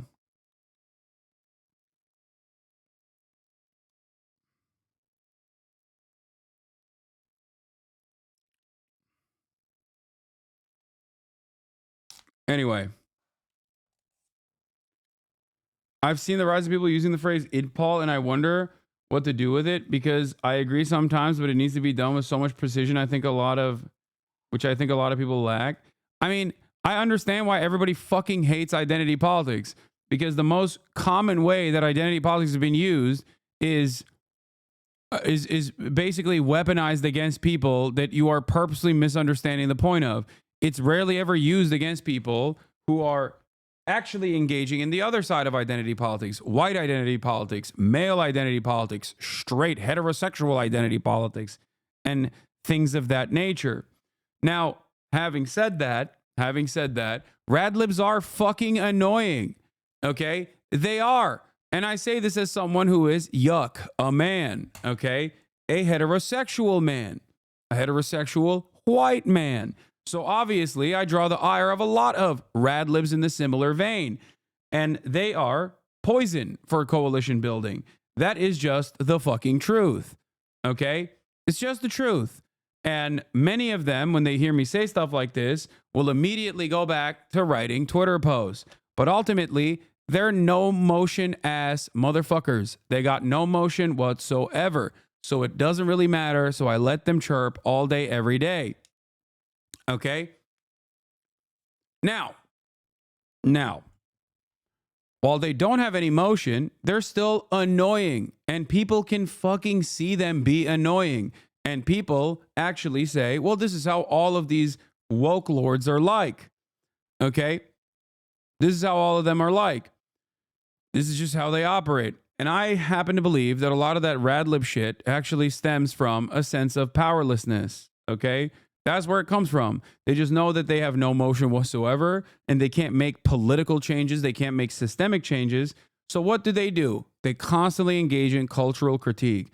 Constantly in the most annoying ways possible. Okay? And inherently reactionary cultural critique. So it's fine. It happens. It's, just everybody knows it's annoying. Okay? Everybody understands it's annoying, but people still, try to do it. One example I will use of rad libs that used to have a lot of motion at the peak of the radical liberal anti-Trump resistance train in the first first Trump victory, in the aftermath of the first Trump victory, that kind of has died out, was the fact that there was a black lady on Twitter that said Indians are smelly. Then the white Cambridge University PhD olfactory writer person said, hey, this is really messed up. Don't call Indians sweaty. It's always shocking when I see other women of color put other women of color down and call them smelly. Okay? And then, lo and behold, the rad libs came after Dr. Allie Lukes and made her delete that tweet.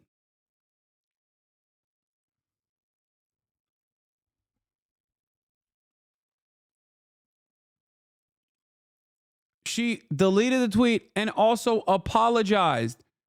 Apologized for engaging in misogynoir.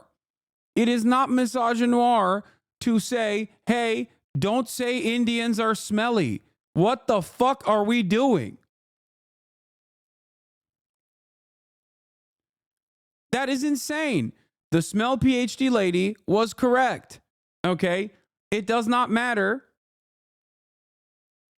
Bro, why do you always have to talk about black women L's? Like, look away. It's embarrassing, please. Okay, I'm just using this as one example. Okay? The point is, that is the last time that's the first time in a long time where I saw that kind of like rad lib idiocy run amok. Okay? And it got a lot of motion. What is this? I don't want smell lady to comment or quote tweet on indigenous issues, people or smells. I think she's collecting information and sourcing free labor and then trying to facilitate conversation about race. Like, sometimes when I read stuff like this, I genuinely think, like, did a CIA officer write this? And then I realize, like, no, this is just how people are. They're just mentally ill. I'm sorry. Like, if you are hyper focused on, like, engaging in wrecker behavior, okay, in an already powerless left coalition that seemingly can't be put together ever, you are mentally ill, okay?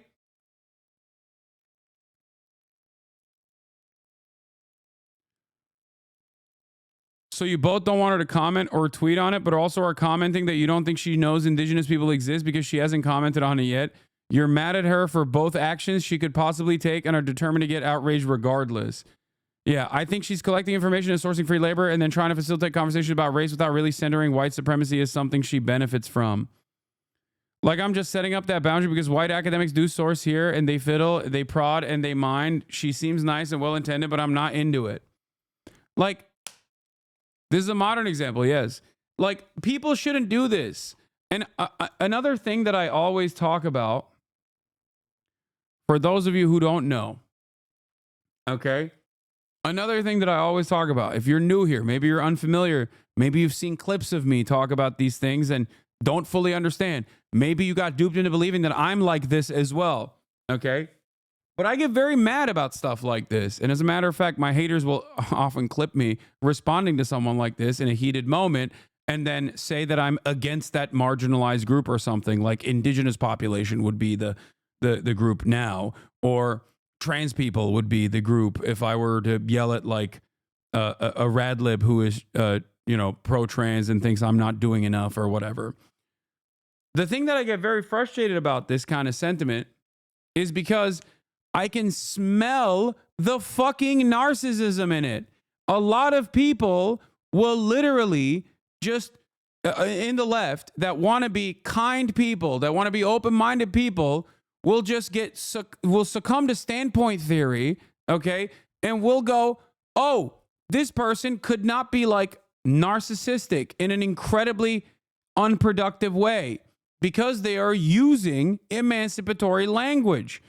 I think that there is a tendency for a lot of tender left, former liberals to basically think, oh, when someone is using emancipatory language and saying the right words and talking about centering their own, marginalized experiences, okay, that must mean that they automatically have something to say that's right. And people don't have the capacity to sift through this information and go, wait, maybe the person I'm talking about is just like selfishly trying to center themselves in the conversation due to a bunch of shit that's going on in their lives. Or maybe because they want to be fucking annoying. And people do this in my community all the time. And I yell at them all the time and I ban them all the time. That's just how it is. What is this? She done shit like this before. Were you also centering indigeneity when you accused Joyce Carol Oates of being too ugly to empathize with Marilyn Monroe? Wait, what? After the 2022 film Blonde, based on the life of Marilyn Monroe, faced criticism for failing to break away from the media's habit of fetishizing and re-exploiting women, Male Hot attracted controversy for stating that Joyce Carol Oates, who wrote the novel on which the film was based, a literary non-hottie who shouldn't have written the novel, and women who look and act like Oates have no compassion or love for women like Monroe. What?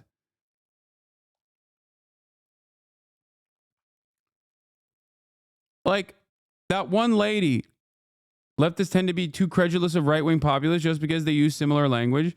Like, I get it. It's a tricky environment.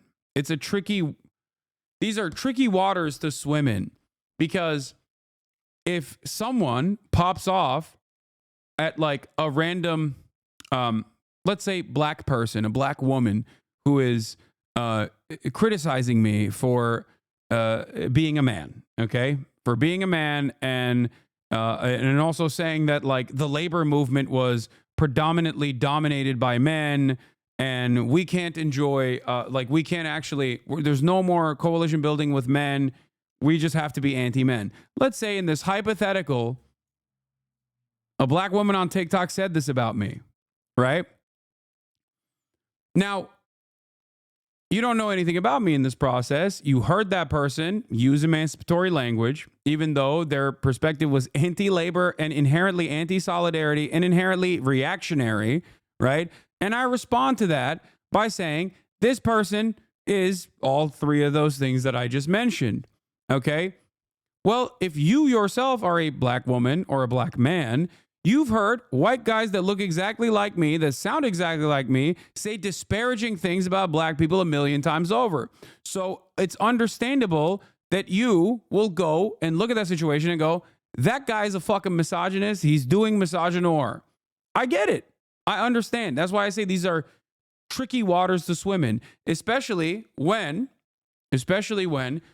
there is definitely an issue with a lot of leftist commentators, for example, online, and them not fully understanding like black liberation, black struggles, and black issues in particular, and oftentimes talking over black people, right? I try to do my best. By the way, the black woman example I gave you was a real person that really happened. But so I get it. I understand it. I understand how some people who come across as like-minded individuals can be totally blinded by their own personal privilege and actually say things that don't correspond to your lived reality, your lived existence, right? It makes sense. I get it. I guess the point I'm trying to make in this circumstance is that you should not succumb to the whims of radical liberal separatist politics, and instead try to operate on a Marxist framework that still abides by the class standard, where you don't actually cast aside different forms of oppression, oppression conducted through the basis of race, sex, gender, sexual interests or whatever, right? But ultimately, the thing that brings everyone back is supposed to be class-based, okay? That's it. That's what that's the standard that I abide by, okay? And I also personally understand that many people that have a lot of somewhat reactionary opinions have developed those reactionary opinions because of the systems that they exist under. Radlibs oftentimes will recognize before anyone else that America is a white supremacist nation that is heteronormative, that is built on the backs of slave labor and built on the principles of genocide. Is he talking about Jax? No, I'm not talking about Jax at all. No. As a matter of fact, my conversations with Jax are a perfect example of what I think is productive. Okay? This is a different TikToker. Jax and I have a disagreement, I think, on sex work. Okay? A difference in opinion on sex work. But that's fine, because outside of that, we agree on a lot of things. Like, we agree on the overwhelming amount of problems that American society is facing. Jax is also a TikToker, right? And the conversation between her and I led to a little bit of drama initially, right? Careful, Jax hates you again. Wait, she does? Oh, I didn't realize she hates me now. It doesn't matter. No motion, as I said. But initially, that conversation was seen from the outside world as me, a white man, basically like, bullying and yelling at a black woman and being fucking ruthless and doing misogynoir or whatever, right? But ultimately, we came to the conclusion that, like, we have some disagreements, okay? So you're not saying marginalized communities can't talk about these identity issues? It's just that we shouldn't let it keep us from class issues and forming coalitions? Yes, that's exactly what I'm saying. And this doesn't mean you need to capitulate to racists or transphobes or whatever. Okay, the switch up. I don't care. I still don't care. I don't care. Because once again, no motion. Okay, you have to understand. It's not. It's purity testing being done all the time, and oftentimes being done to people who are like-minded. If you are a political commentator of my size, and I urge other political commentators that are large as well to not entertain these battles, okay? To not entertain these battles with people that are yelling at them, because it's stupid at the end of the day. Most people that have hated me throughout my, 5-year, 6-year career on Twitch have oftentimes come to recognize that maybe they misunderstood my perspective initially, or maybe realize that we might have minor disagreements on certain issues, but ultimately we're on the same side. Okay? That's it. Now, this does not mean What? Well, to be fair, you don't leash your dog. What? Okay. You can't, though. The entire slop depends on the drama. I know. What? Oh my God. Talking about black issues without having black women, more black men on the podcast is cringe, though. Dude, in a conversation where I'm talking about like rad libs engaging in wrecker behavior because the content doesn't suit their immediate purposes, being an inherently selfish thing that people engage in, and it's actually just a restructured form of narcissism that masquerades as real valid critique, real valid progressive critique, and you just proved exactly what I was talking about. Is crazy.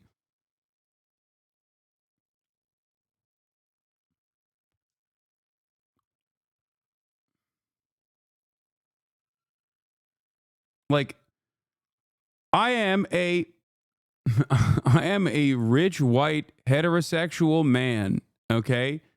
I'm a rich white heterosexual man. Virtually every single issue I talk about does not immediately hurt me, okay? I guess I should just shut the fuck up about all of these issues and just become one of these other rich white heterosexual assholes that constantly talk about right-wing politics, especially when it's obviously materially beneficial. Do you not understand? This is at the heart of the problem. If you constantly push people, you can't expect them to always stay the course. Not everyone has a fucking strong tendency to abide by their moral compass.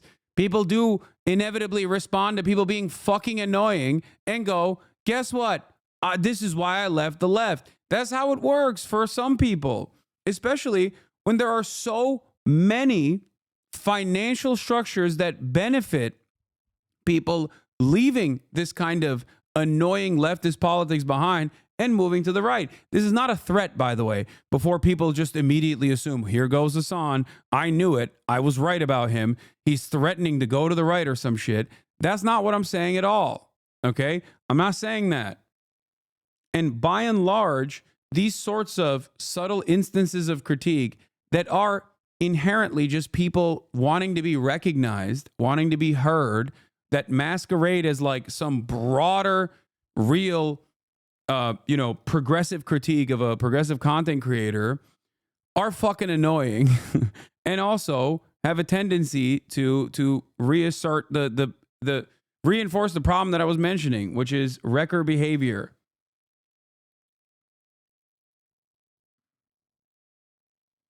To be honest, as a black viewer, I just watched knowing Hasanabi is not for black viewers, but to get white male marauders to understand what we already do. That's it. That's why I do what I do.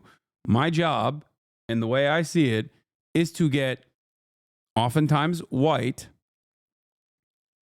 okay, but sometimes not white, people to understand systemic racism. My job is not to teach trans people about trans existence. You know that already. You're trans. Okay? The way I see it, my goal is to use this to try to build solidarity. Do you really think you'd have an overnight audience if you overnight grifted to the right after all the years of what you've said? Genuinely curious on your take? No. It would take some time. I would have to slowly but surely, just like slowly but surely move to the right on certain issues. And then the backlash simply pushed me in that direction. That sort of shit. It's happened a million times over at this point. I mean, incredibly stupid people have been able to do this successfully, like fucking Dave Rubin and Tim Pool. You know?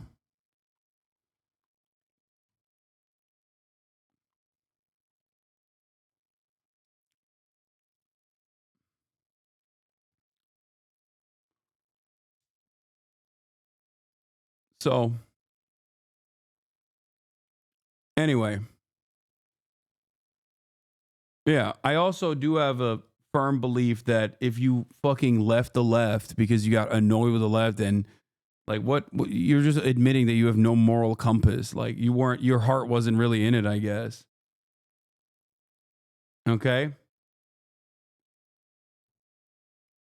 Jax has always been right. Maybe, I guess. Yeah. If she was saying that I'm a, if she was saying that, like,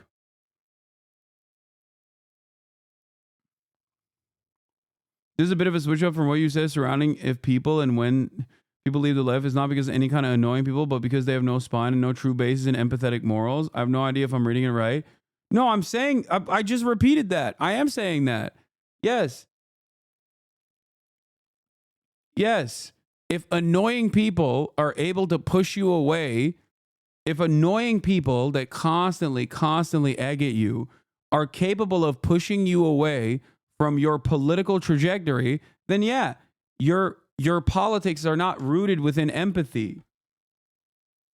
That's it. That's my point. Exactly.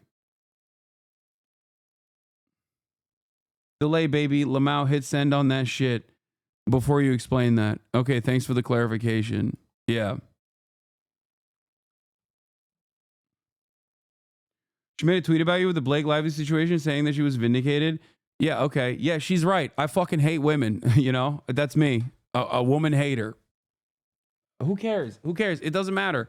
I never saw it, and I never would have seen it if you guys didn't go and search it out. You know what I mean? Do you not understand? So, but that's the thing. That's the thing. That's the thing. That's the point, right? Like, there are certain things that people do that are, I think, completely unacceptable, right? Like, nothing is impossible to atone for, but there are certain things that if you do and you've done consistently and you keep doing, like, I don't know, fucking recording people without their consent while you're fucking them and then, like, sharing that with other people that you want to fuck, like, that's unacceptable, okay? That's ridiculous. But outside of that, and that's just one example that's top of mind right now because of the Epstein stuff. But what I mean is, like, people that go, oh, dude, I knew it. This guy was always a woman hater, and I'm just going to spend the rest of my understanding of his politics to look for any marker whatsoever that corresponds to that bias that I've cultivated, then yeah, you're going to think that way no matter what. And there's nothing I can do about it, okay? The point I always make is this. If I was such a fucking woman hater, or if I was such a transphobe, if I was so anti-black, why wouldn't I just say it? It's infinitely more profitable for me to be that way. You understand? Like, why wouldn't I just say it then? Why would I play this secret song and fucking dance? Do you see what I mean? Like, what? Is it the long con? Like, that's it.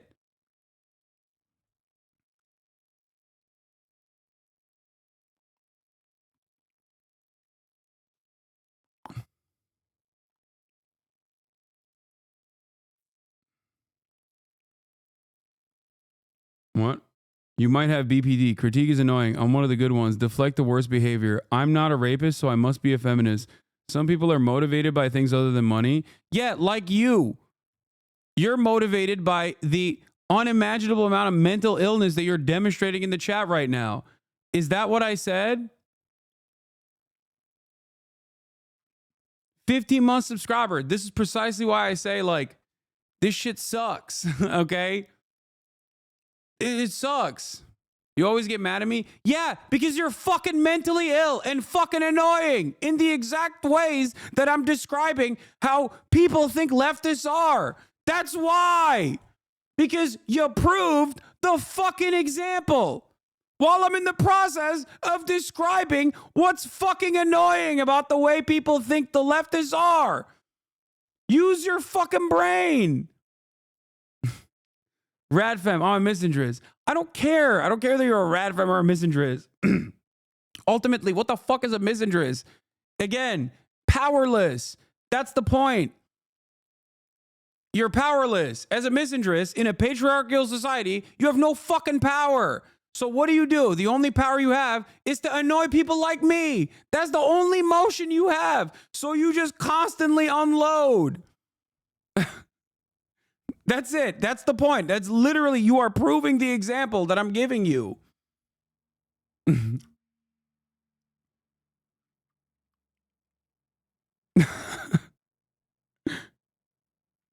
Like people who self-describe as being misinterest are so funny because it's like, dude, what are you saying? You're just coming across as annoying to people that are already hostile to you because you are a woman, okay? And then on top of that, now you're saying, no, like, I'm not just a woman, I'm also an anti-man woman. Okay, like, I get it. I get why you would be that way. But it's crazy to me. One in chat if misinterest? Okay.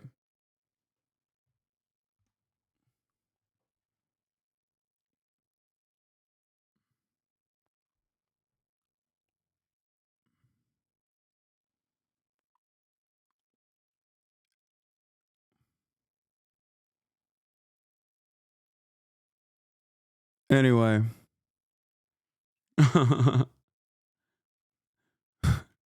And me too. I'm a misinterest as well. I'm dying. This has a parent yelling at his child in the backseat, be normal all over it. Yeah, I mean, that is a big chunk of what I do, really.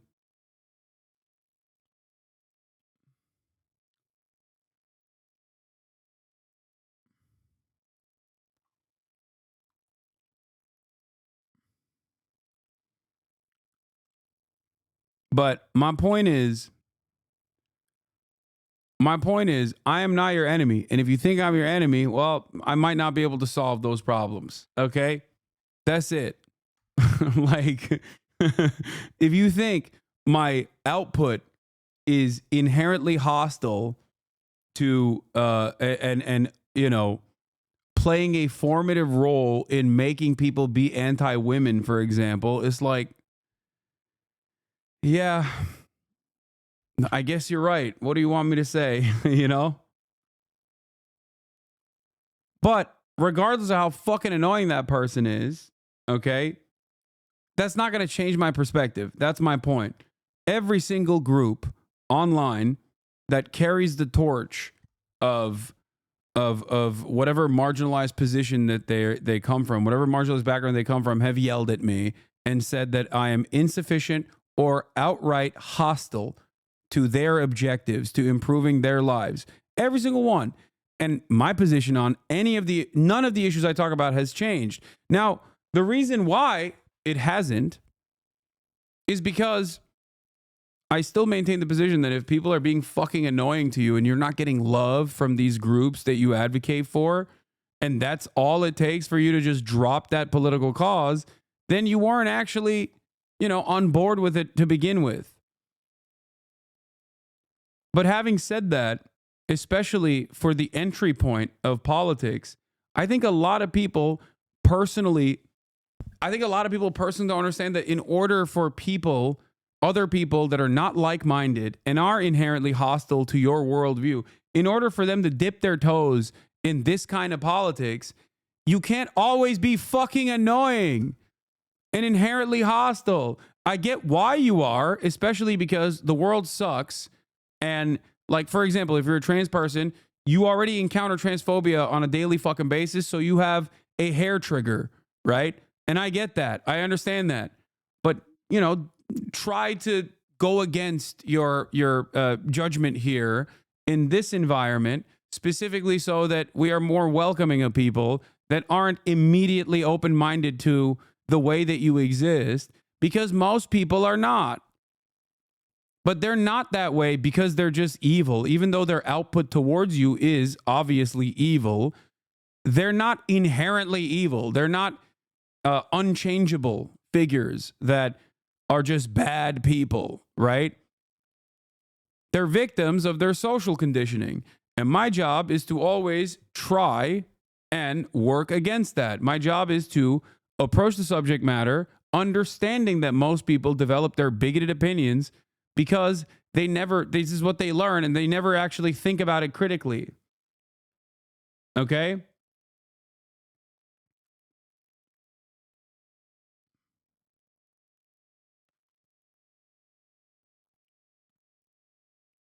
But yeah, maybe that's why sometimes I come across as more angry towards radfems and radlibs alike than I do to like a person like Bradley Martin, right? Because I understand that Like, as long as someone has charity, as long as someone is charitable and willing to learn and willing to change their perspective, I would much rather tackle that problem than a fucking radlib or a radfem who already is mostly aligned with the way I see the world on most issues. Okay? Like, I don't care. Yeah, yell at me all you want. Say I'm fucking a hater and hate women. Who cares? Yeah, okay, yeah, fine. Does that make sense? That's how I approach it.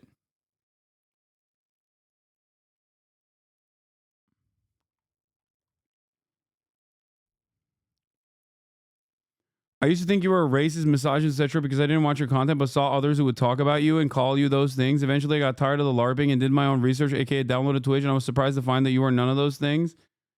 Yeah, I'm also not exactly inaccessible either. Like, sure, Twitch seems like a daunting task, right? 8 hours of content. That's crazy. No one's going to do that. But, like, you could just go watch my YouTube videos or something, you know?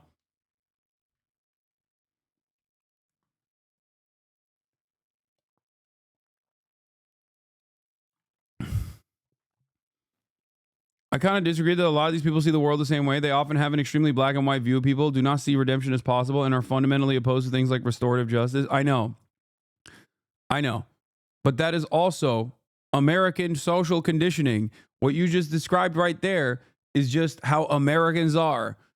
That's why there are so many Americans who are like, I'm a progressive. I'm the biggest progressive of all time. Also, we should kill people who have done crimes. I'm like, what? The fuck? That's crazy.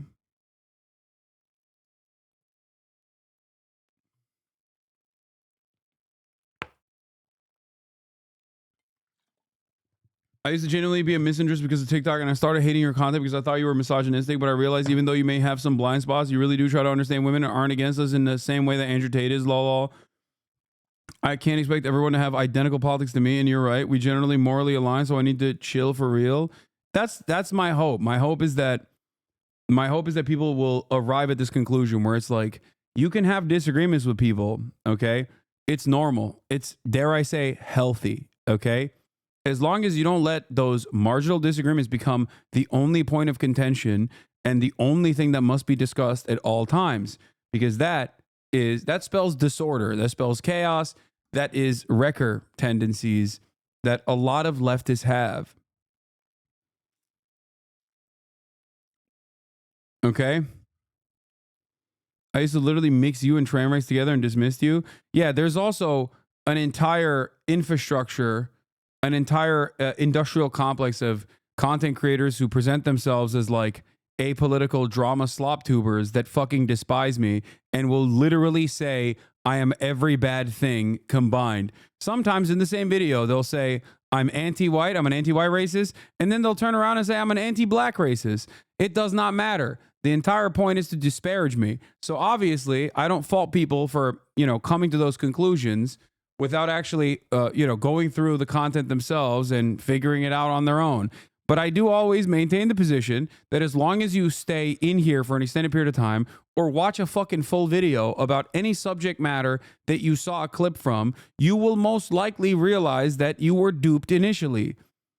That's why this community is now filled to the brim with people who were like, I misunderstood your position because of all the clips that I had seen.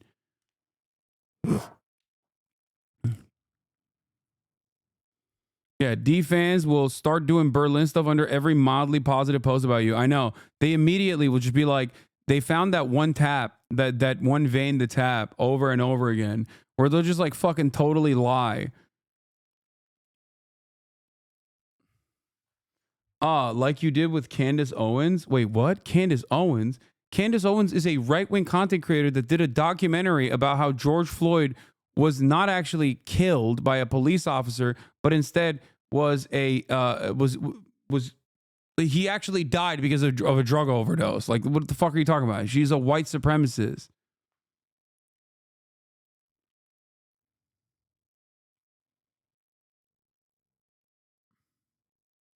I remember that guy who made a cartoon about how socialists become fat cats at the height of your house controversy, and I was like, yeah, fuck Hasan. See, that's the other thing. A lot of that is just repurposed old school Red Scare anti-socialist propaganda that is being applied once again. And other people who think that they themselves are progressive-minded people literally fall for it. Okay?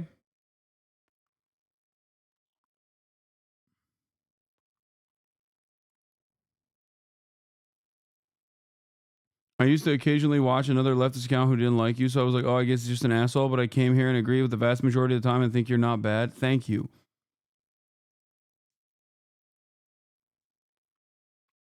Anyway.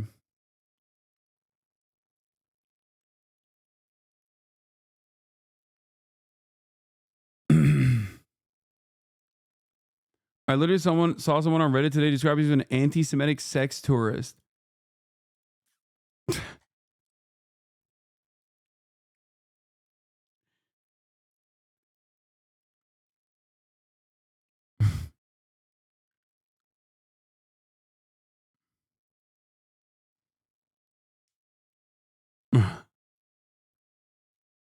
Yeah.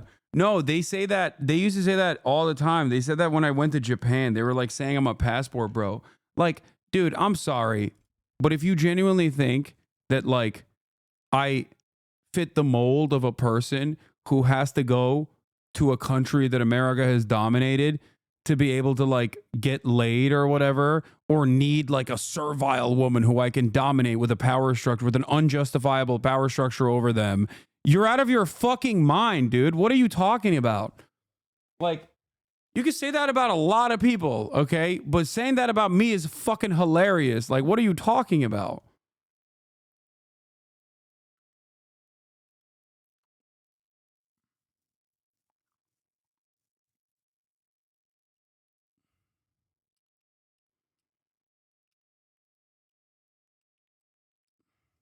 No, I'm not a passport bro. Yes, you're right. I'm something much worse than a passport bro. I'm a fucking weeb.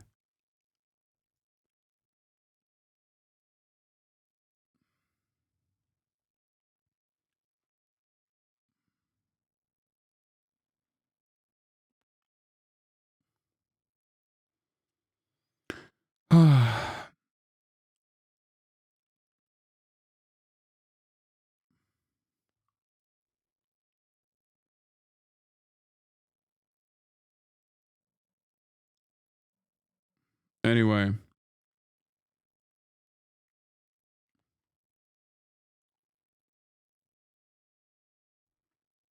Hold on. This is sick.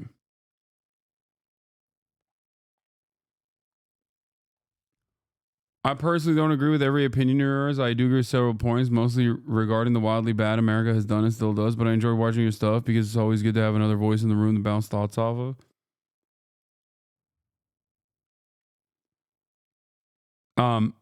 No, the Trump interview hasn't come out yet. We were waiting for it. Can you interview Trump? No. Let's get back to this Bloomberg article now. Okay. I think we definitely figured out why it's much more difficult for someone who is of sound mind and reasonable to build a sizable left-wing audience. I think this little wonderful sidestep showed exactly why most people don't want to do this shit, okay? And don't touch it with a 10-foot pole. And a lot of apolitical people also stay far the fuck away from this kind of politics. You know? Because, I'm sorry, if you're not insanely committed to advancing these causes, to the outside world, we are so mentally ill and so fucking annoying. And I try to actively work against that by being normal in public all the goddamn time, but it still doesn't matter.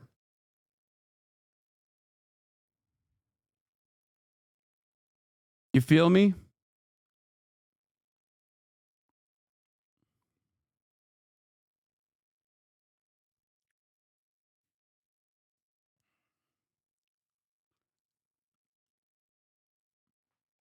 I don't think Mike from PA Caroline get as much flack as you, though. You're a particular magnet for this shit. Yeah, because I have 40 to 50,000 people watching me every day. Of course I'm a magnet for this shit. For people, I am literally the personal embodiment of socialism and socialist hypocrisy. That's just the way they approach it. Because a lot of people are also parasocial. You know?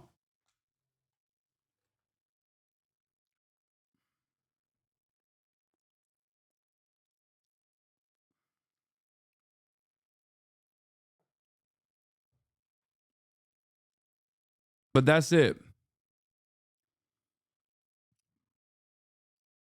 Anyway, Bloomberg looked at most of these content creators, and the typical format of the show is a long-form interview with a guest. Reporters found that guests are often famous personalities with broad cultural appeal, including athletes, musicians, comedians, entrepreneurs, and internet influencers. The content is billed as entertainment for men. Okay? These are the different, like, the guests that people have is what they're showing. Trump's appearances drew significant viewership across the shows. His interviews were the #1 episodes by view count for the majority of the programs tracked by Bloomberg in the past 2 years. Altogether, 9 episodes with Trump as a guest drew more than 100 million views. Joe Rogan making up 50 of it, by the way. Trump's personality and history are compatible with the program's messaging on masculinity, according to Alice Marwick, director of the research at Data and Society Research Institute. It's like, don't be ashamed of your base manly desires. Don't let anyone make you feel guilty. Don't let anyone take you down, she said. You should be proud and strong. You should also go after people criticizing you. On the shows, hosts connect to their audiences using humor and advice and provide a framework for viewers on navigating their world, including their relationships with women, work, and popular culture. They challenge institutions, reinforce old-fashioned gender rules, and glorify men who appeared to have fallen out of favor with the public. Ahead of the presidential election, the show naturally champions Trump, a convicted felon running for president who survived multiple assassination attempts. Trump's often combative messaging also aligns with what succeeds on YouTube. The easiest route these days of viewership is by creating enemies, said Mike Malak, a co-host of the Impulsive podcast. It's me against the world. I'm the little guy standing up for what's right, against corporations, against the government greed, against Chuck Schumer. If you want to find a white knight, look to me. I'm your fucking guy. A year later, Trump was a guest on Impulsive, calling immigrants terrorists and stating that if he had been president, the Russia attack on Ukraine would have never happened. The male-oriented podcast tracked by Bloomberg each have their own style of show. Theo Vaughn often discusses substance abuse issues and childhood experiences with his interviewees, while Lex focuses on expert opinions and tech topics. Sean Ryan chats with people associated with the military and law enforcement. I 100% think Sean Ryan is like a CIA op, by the way. Like, he just always seemingly has these, like, former government officials and current government officials, and they almost always correspond to, in a conspiratorial manner, for sure, but always correspond to like State Department attitudes and interests on any particular matter. I wonder why. And even the same goes for Joe Rogan. He went from being the conspiracy hub to a guy who talks to Mark Zuckerberg and does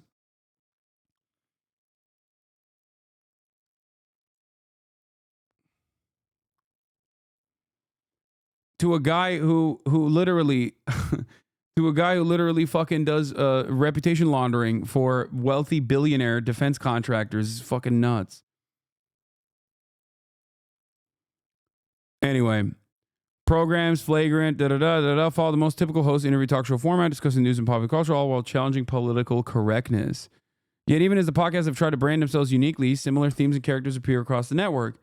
Bloomberg's analysis of 2002 episodes show reveal how closely interconnected the podcast's relationships are and how much the show's talking points overlap. Over the past 2 years, 152 guests have made appearances on at least 2 of the shows. Recurring characters are common, not just as guests, but as friends of the shows, including UFC CEO White and comedian Shane Gillis. The effect gives viewers a sense of being inducted into the virtual close-knit friend group from home. Yeah. Notice how I'm not on any of these. Notice I haven't been on a single one of these podcasts. By the way, I guess I've been on Flagrant. That's the only one out of all these podcasts that I've been on.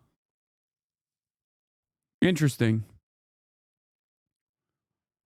Appearing as a guest on multiple shows doesn't always mean successfully grabbing the audience's attention. According to Bloomberg analyst, the one-time presidential candidate anti-vaccine activist Robert F. Kennedy was the most frequent guest across the shows in the last 2 years, but it wasn't great for business. Kennedy ranked as the 25th most popular guest by numbers of views.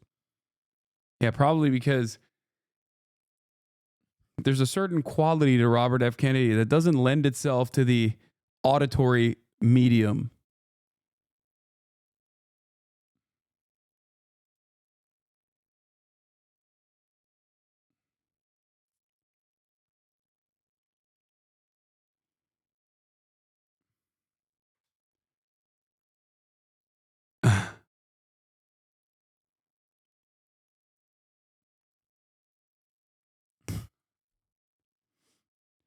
The top guest by number of views across the network reveals the kind of content resonates with most of the broadcast audiences. The professional kickboxer, self-proclaimed misogynist Andrew Tate, who is currently under investigation by Romanian authorities, holds the second highest viewership on the podcast overall, despite appearing on only 3 shows.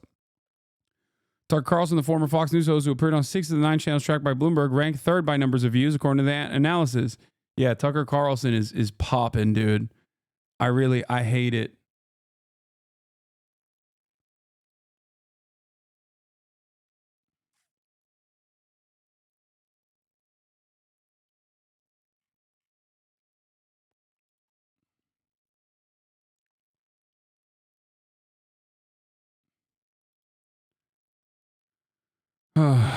Although politicians and pundits make up only 15% of all guests, they make up 30% of the most viewed guests.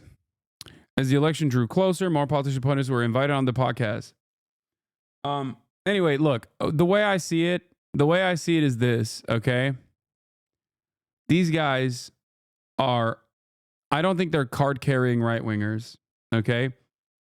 I think that they have a lot of their own personal brand of politics. Like Joe Rogan is now a card-carrying right-winger, has been for a while, right? Patrick Bet-David, card-carrying right-winger, has been for a while. Can't speak for Sean Ryan. I don't know what Lex Fridman's personal politics are. It's indecipherable. He is the most centrist man on the planet. Aiden, I think, is genuinely too stupid to have any political opinion, no matter how racist. Like I think he's one of the few people that's like unironically too stupid to be racist. Like genuinely, like that would require him to do at least like some level of reading, and he cannot do that. Full Send Podcast, they're right wingers, but it doesn't matter. They're fucking Canadian, but their output is definitely right wing, and they are right wing. Okay. Andrew Schultz, I don't think he voted for Donald Trump, even though everybody says he's racist recently. I'd be shocked if he voted for Donald Trump. Theo Von is another person that I think is like, Theo Von is another person, and so is Logan Paul. Okay. I'm not saying these people are good or bad. I'm not associating right-wing politics with bad or left-wing politics or liberalism with good. Okay. I'm certainly not doing that. But like Theo Von, I don't think is a right-winger at all. And neither is Logan Paul, shockingly enough. I think controversial opinion. I don't think Logan Paul is like a out and about openly right-wing guy. Now, Jake Paul, on the other hand, definitely a right-winger. Having said that, you can say allowing right-wing political promotion on your platform is not really good, and I agree. Okay, I agree. Okay.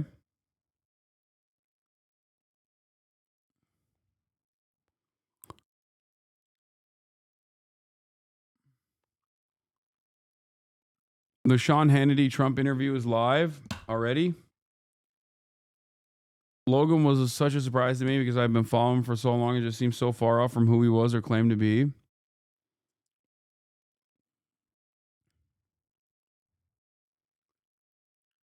Is the interview live already?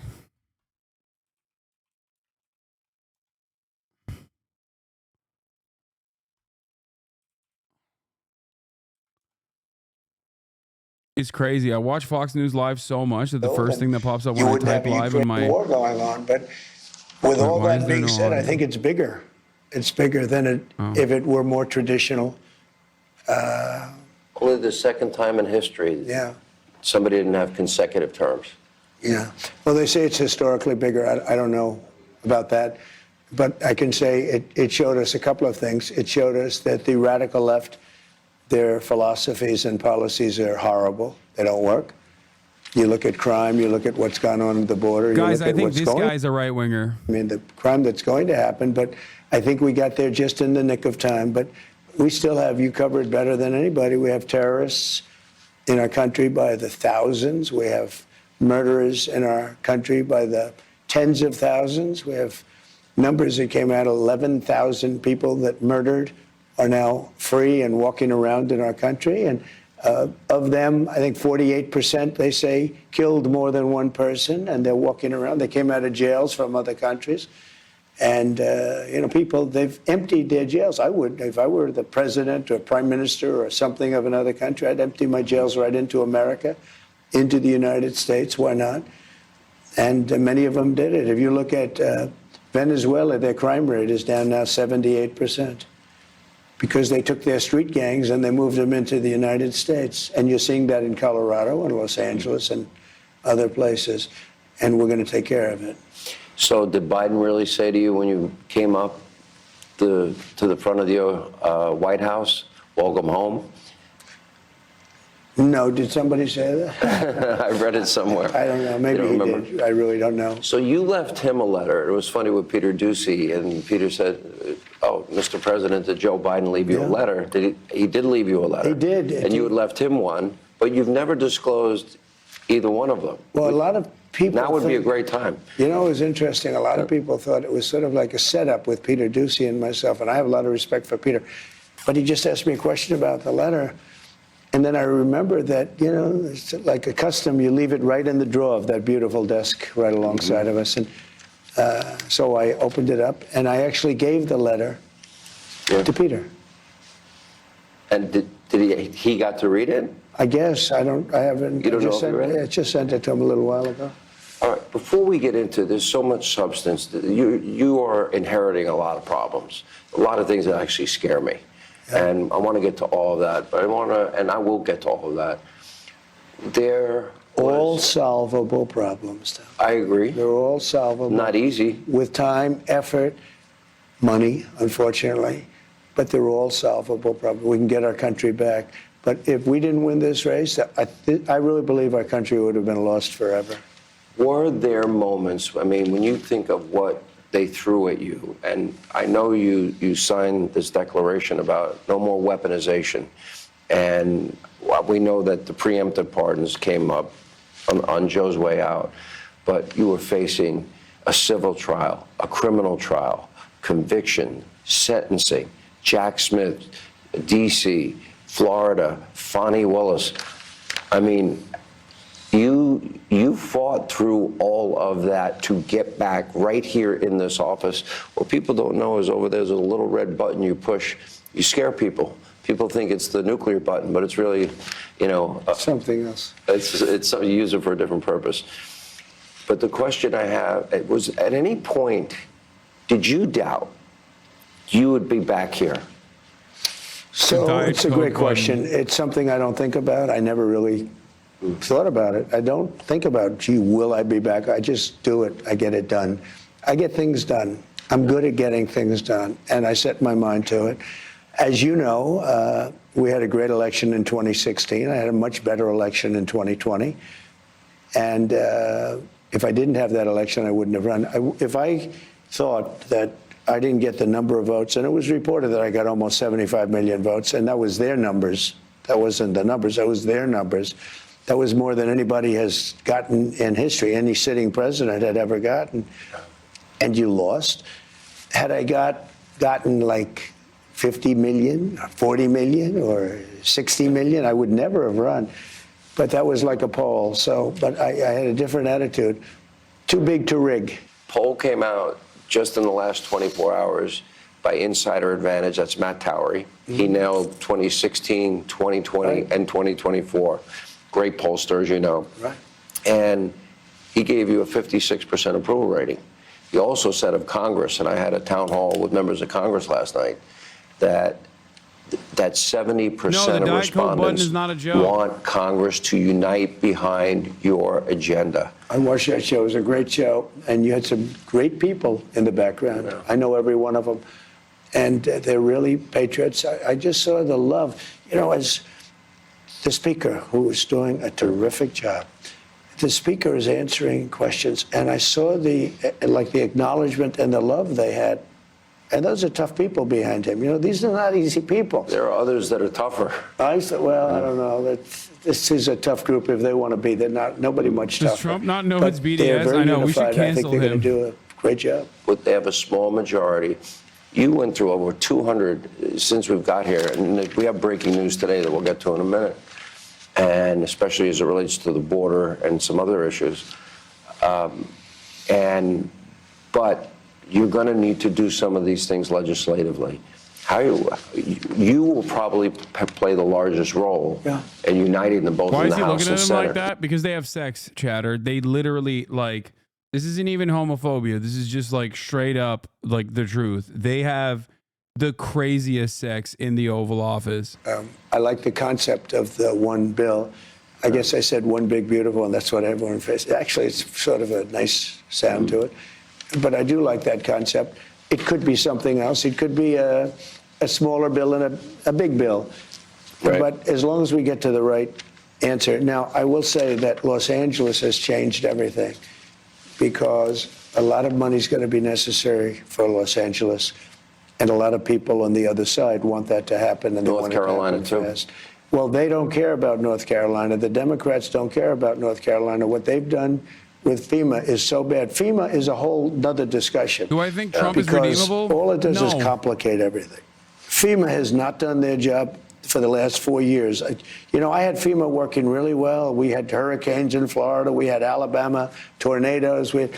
But unless you have certain types of leadership, it gets in the way.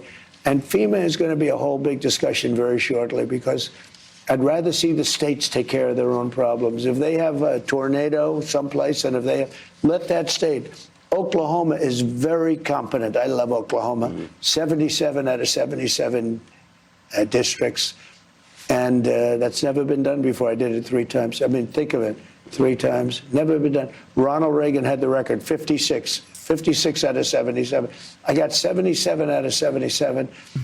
So you have to love a place like that. I love Oklahoma. But you know what? If they get hit with a tornado or something, let Oklahoma fix it. You don't need. And then the federal government can help them out with the money. The FEMA is getting in the way of everything. And the Democrats actually use FEMA not to help North Carolina. It makes no sense. So I'm stopping on Friday. I'm stopping in North Carolina, first stop, because those people were treated very badly by Democrats. And I'm stopping there. We're going to get that thing straightened out because they're still suffering from a hurricane from months ago. And then I'm going to go to California. Will you meet with Gavin? I don't know. I haven't even thought about it. Look, Gavin's got one thing he can do. He can release the water that comes from the north. There is massive amounts of water, rainwater and mountain water that comes due with the snow, comes down as it melts. There's so much water, they're releasing it into the Pacific Ocean. And I told him, it's a political thing for the Democrats. I don't know. I played the tape. You said it to him in front of him in 2018. I said it to him in front of the media and everything else, and nobody talks about it. The media never picks it up. You put it out. I was so happy to see that tape because some people said, is that possible? They have water coming down from the Pacific Northwest, which has a lot of water. So much water that they'd have to let some of it go at some point. They don't need reservoirs. They don't need any. They're spending all this money on these reservoirs, and they're fake reservoirs. You know, But the reservoirs were empty. The hydrants didn't work, and they're not practicing the science of forestry, which is sprinklers didn't work in the homes because they had no water. Think of it. We have sprinklers. Think of it with no water. They didn't have any water. The fire hydrants, believe it, hard to believe. The place has sprinklers. It's nice. But you don't want to lose this office. By the way, how do you like it? Well, I'm glad. It's great to be back. I'm not going to lie. You know, I've had the biggest people in the world come here, and they come into the Oval Office, and they just look, and they want time to look. They're looking around. George Washington, Honest Abe. One day, maybe we can do a tour. We had a conversation, and maybe I shouldn't disclose this, but I will. And it was after the 2020 election. And you asked me a question, and we've known each other for 30 years, so we have a friendship and we have a professional relationship. And the question you asked me, maybe in the end it will be better that if I came back in 4 years. And we talked about history. After World War II, Winston Churchill was thrown out, but they brought him back. Grover Cleveland is the only other American president that did not serve consecutive terms. And my answer to you was, I thought it would be bigger if you came back. It's turning out to be bigger. And I think one thing is happening is people are learning that they can't govern and that their policies are terrible. I mean, they don't want to see a woman get pummeled by a man in a boxing ring. No. They don't want to see men in women's sports in other ways. They don't want to see them, and they don't want to have transgender for everyone.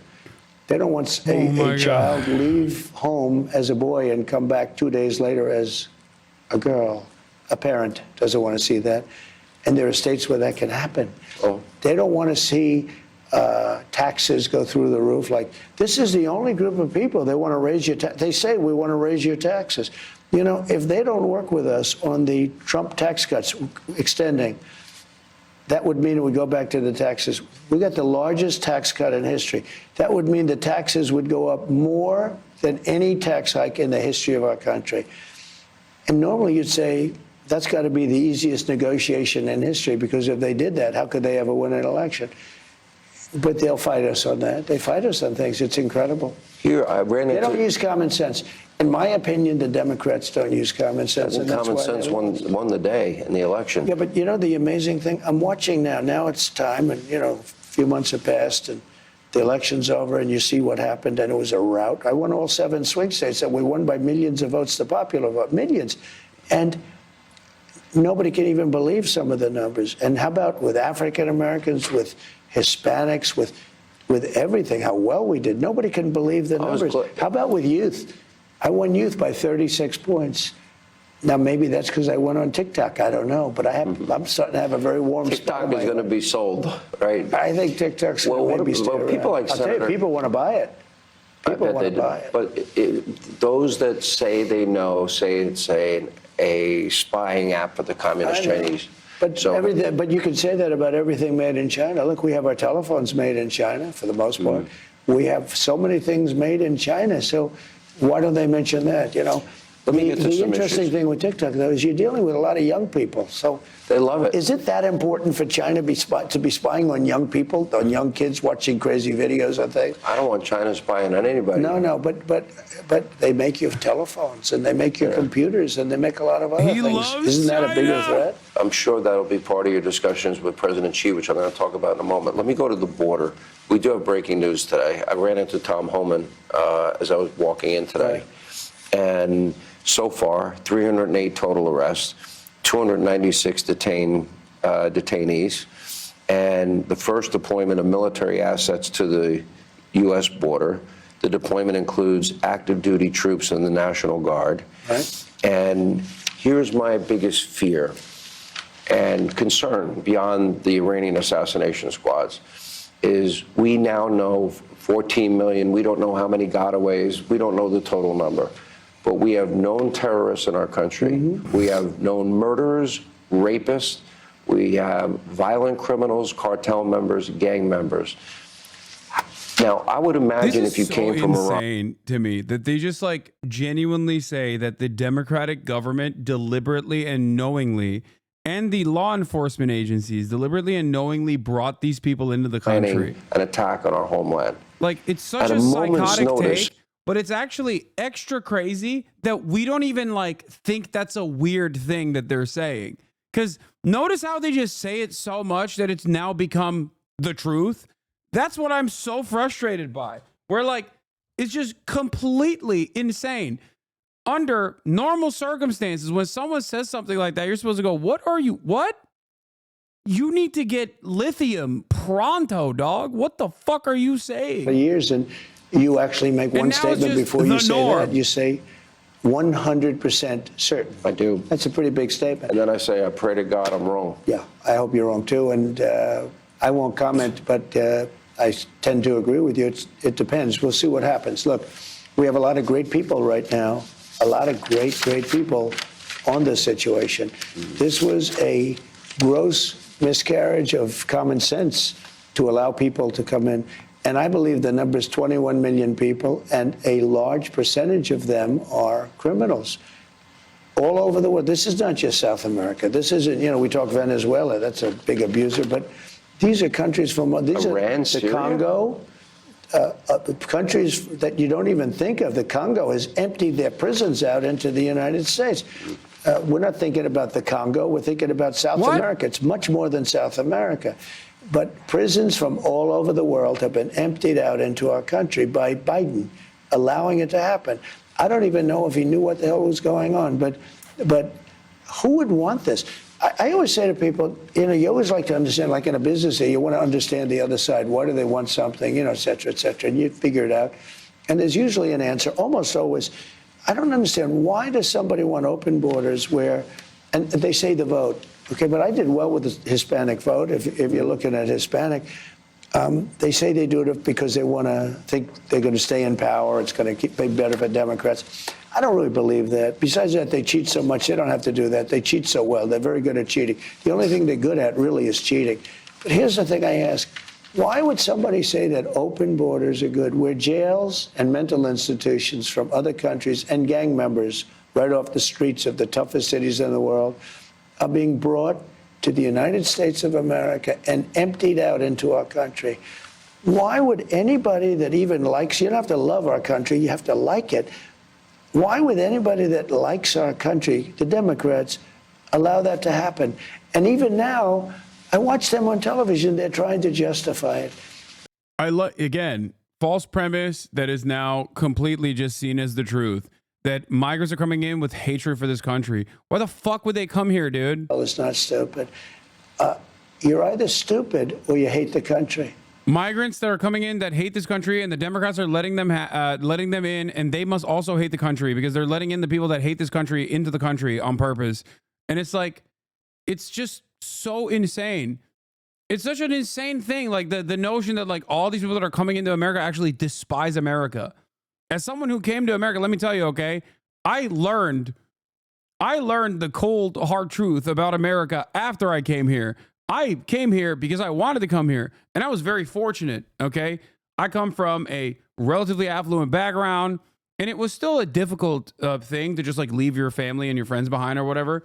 But like these people are leaving so much else behind, and they're not coming in here with like a warm reception. Like I came here for college. I promise you those people don't hate America, okay?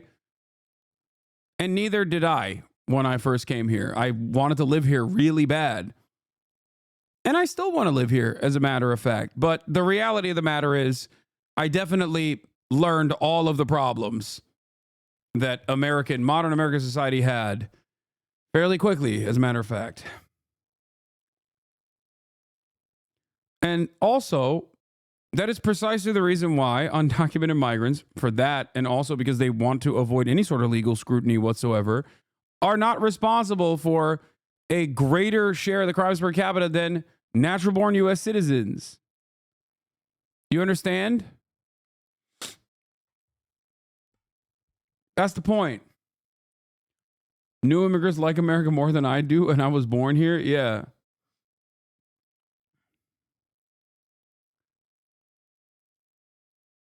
You always say conservatives have their lore down pat. The lore is repeated so much, their believers, to their believers, that everyone lives and breathes it like it's oxygen. Yeah. It's just crazy that, like, it just sucks that you could just, like, repeat something that's a falsehood over and over again. And as long as there's no, like, active counter messaging against it, people will just believe it. And it becomes the truth, even if it's just completely untrue. And no matter how much evidence is presented against it by the likes of someone like myself or maybe some other places, like, it just doesn't matter. People are like, nah, I'm invested in the narrative, and the narrative has become the truth for me. It truly sucks. It's just, I don't know. Wasn't that Hitler's strategy? I mean, a lot of politicians do this. It's not just Adolf Hitler. Adolf Hitler did not invent the concept of lying as a political figure. But yes, specifically as it pertains to lying about certain minority groups being responsible for crimes and all of the evils of society. Yes, that is very Hitlerian.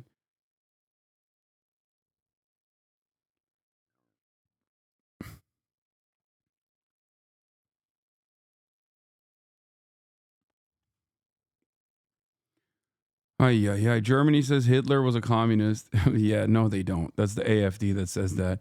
And even they don't say communist, they say socialist. Wasn't there something we were going to watch it live at 6, or was that for another day? We're watching it right now. It's just the ad break. Which, by the way, reminds me that you can subscribe for $6 or for free with a Twitch Prime. In the middle of the hour, at the top of the hour, any point in the broadcast that you would like to subscribe, you can do so. Also, let me see if my new ad alert link works. 1 second, just because it hasn't been working all day.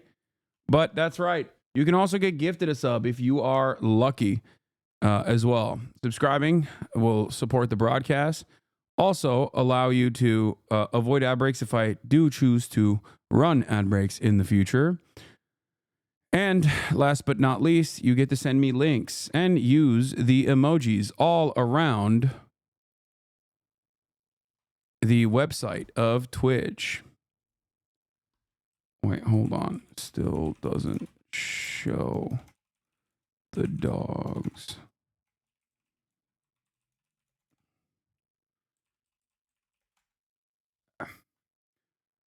Bender the Gray, they give the 5 gifted subs.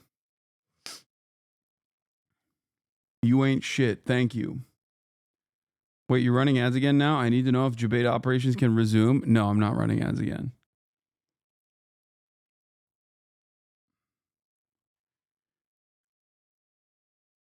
Wow, noticing no ads in the Trump era. Okay, I'm a Republican now. That's right.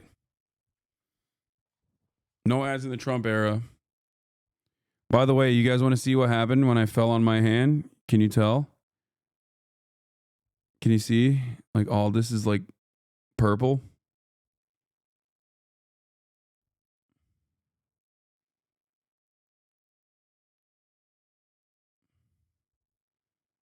Bruised. That's what happens when you're a big boy and you fall as a big boy. And that softens the blow. You got to see this Japan stream intro before you leave. I already saw. I already watched it this morning.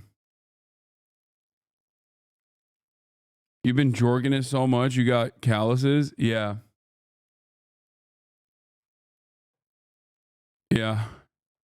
From Jorkin the Peanuts. Jorkin the Peanuts Vance.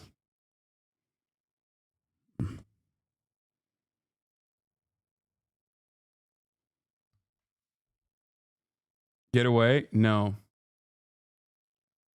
Drink milk, Secretary General of the Japanese Communist Parties. Oh, I'm going to be linking up with the Japanese communists, by the way, which is very exciting. Secretary General of the Japanese Communist Party is once again calling on you to drink more milk. Koike Akira shared a video message in which he called for more support for struggling dairy farmers and chugged a glass of milk.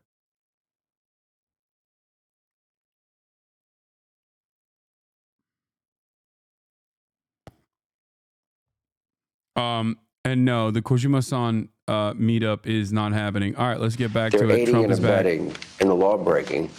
Okay, they're going to get federal funds. Yeah. We're trying to get rid of them. We're trying to end them, and a lot of the people in those communities don't want them. You know, California is a big Would example. you cut off their money? I might have to do that. Sometimes that's the only thing you can do. Look, California is a great example of it. If you actually poll the people, they don't want sanctuary cities, but Gavin Newsom does, and these radical left politicians do. And you know, if you asked them why, they couldn't even. I watched Gavin Newsom try to answer that question. He was unable to even answer. He looked like an idiot. He was unable to answer. I asked him one other question. Why is it that you don't want millions of gallons of water a day pouring throughout California? You know, the farmland in California is, they say, the equivalent of Iowa, great land, but it's got no water. And you sit there, and it's literally, you can see it burning. It's on flame. Sure. All they need is water in that big farmland. And I ask them, why? How is it possible that you're not allowing this water? They divert it out to the Pacific Ocean, where it drops into the ocean. And you know what it's like? It's like nothing.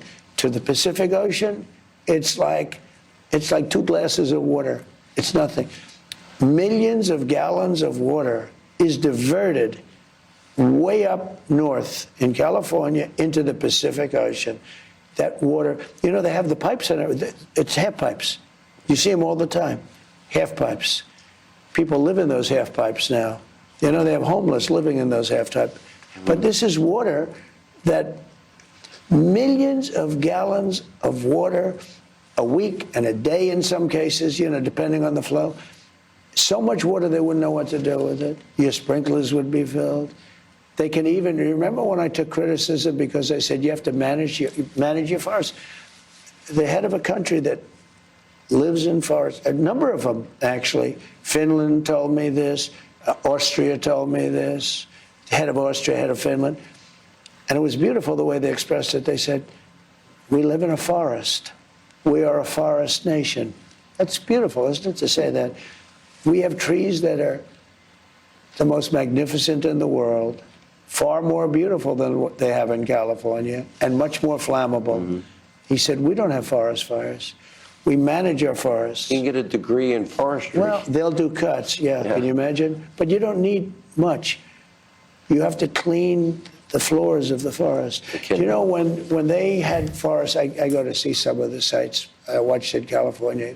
They use billions of dollars of money. And they just said, you know, I mean, look at what happened.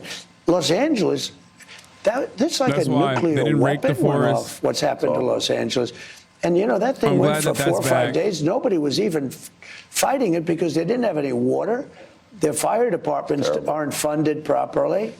And the firefighters were brave as hell. They were fighting without water. I mean, they turn on a fire hydrant, there's no water that comes out, and they're sitting, and the fires are rushing at them at 30, 40 miles an hour. Those firefighters were brave.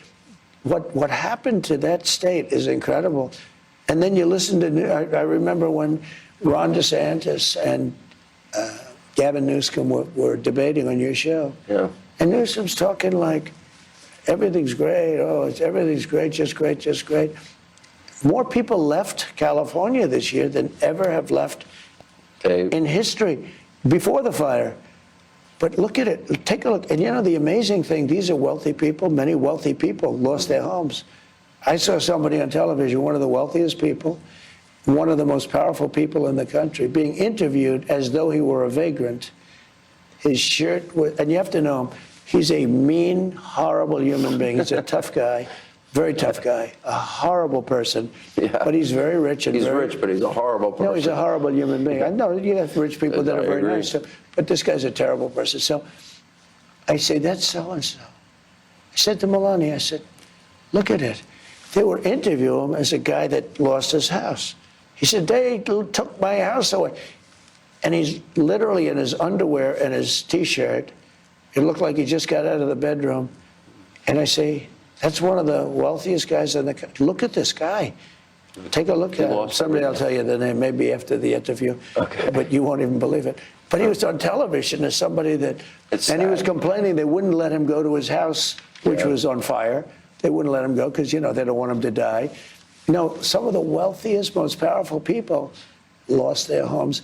And it looked like our country was helpless. This fire was just raging, and then it would catch to another area, another area, another area. There was nothing. It took a week and a half, and I've never seen anything like it. We look so weak. Will you give, obviously Americans want to help other Americans in need, okay?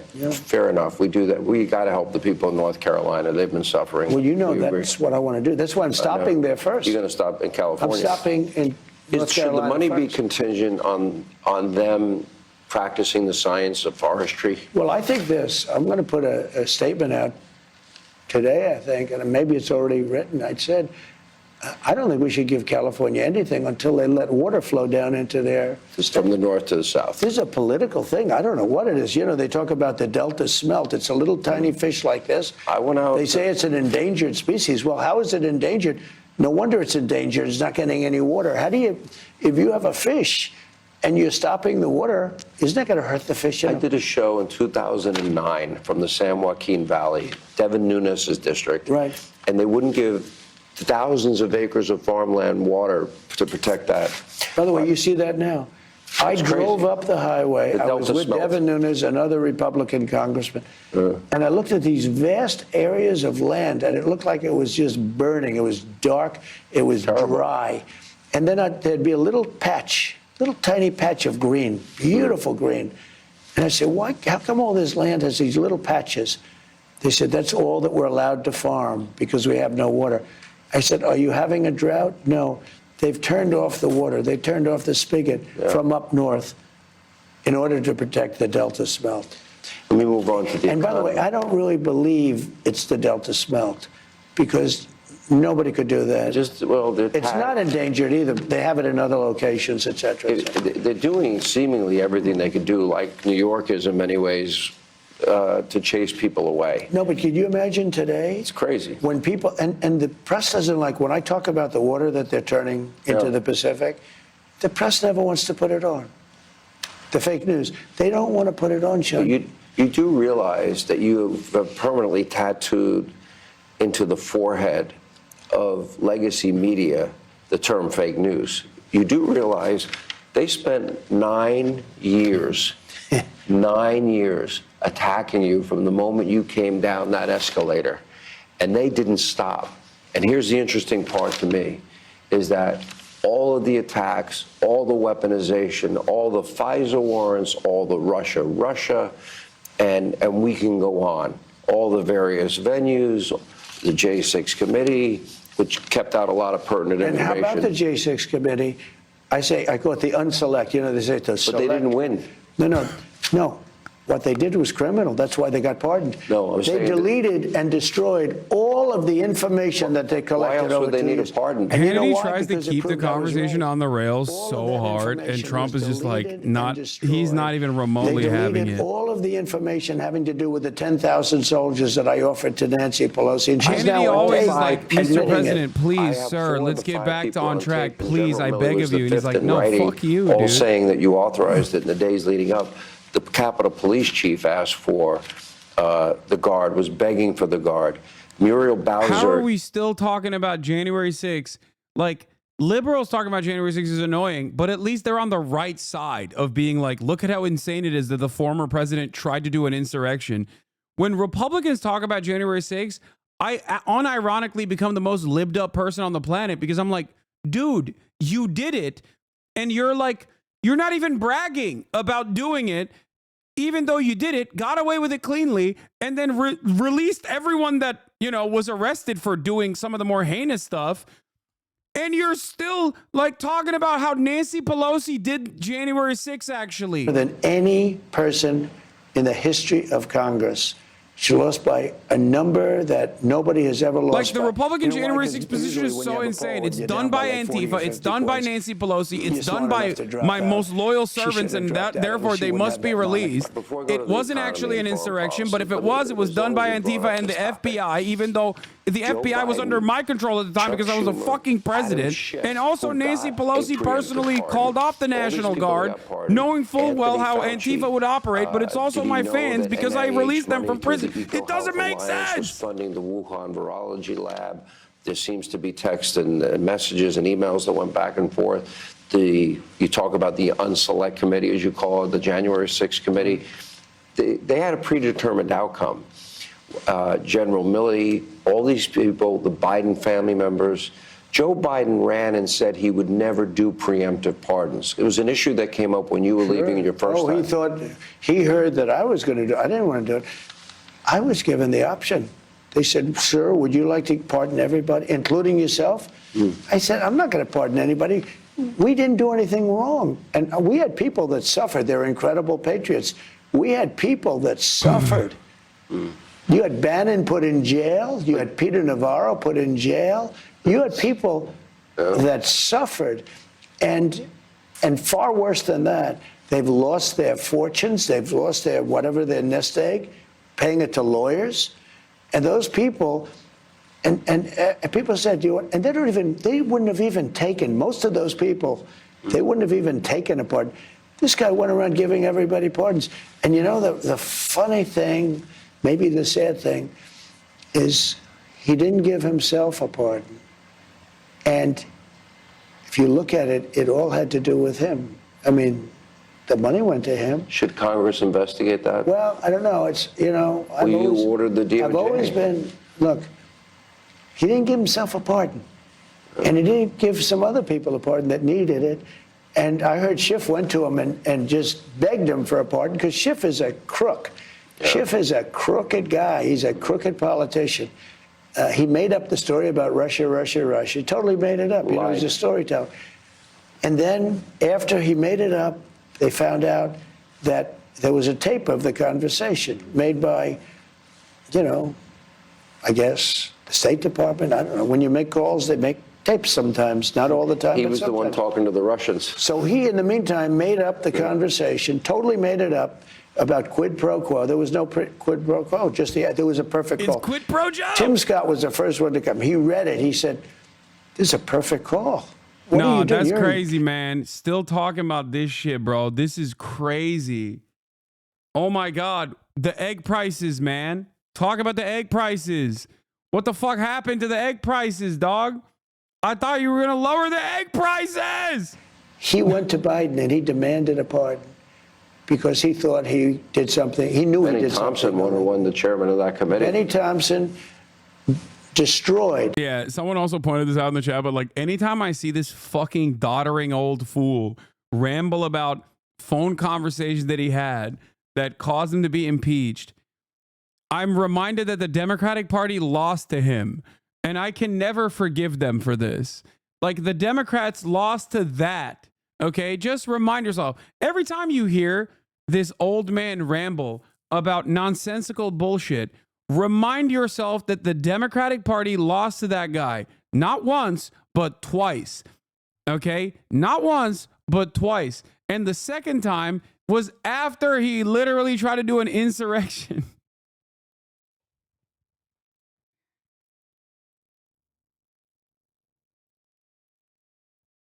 Oh my God.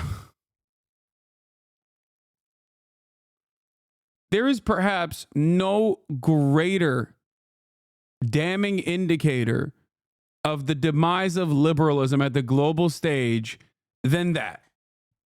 There's nothing. You cannot, if you were to take liberalism out back and put a bullet in the back of its head, it would look like this, okay? It's so crazy.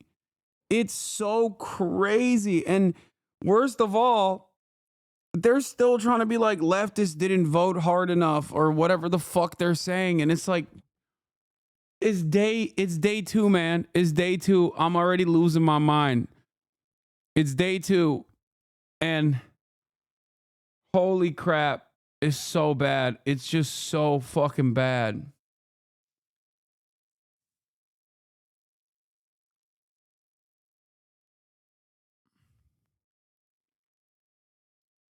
Oh, I saw this, by the way. I saw this. Inside former VP Kamala Harris marriage turmoil as Doug Emhoff scandals are blamed for losing the presidency. As a Doug head and as a obvious hater of women and a participator of misogynoir, I am Doug's most loyal soldier, okay? Put me in a missile and launch me at the suburbs, Doug. I am your Fedayeen, okay? I am a Salafist who reads only from the book of Doug. How dare she? How dare she? That's crazy. Doug just wanted to be gay, okay? He just wanted to be gay, but no, the Democratic Party had to force his gay ass to go and do a phony marriage with Kamala Harris. Okay? They ruined this man's life.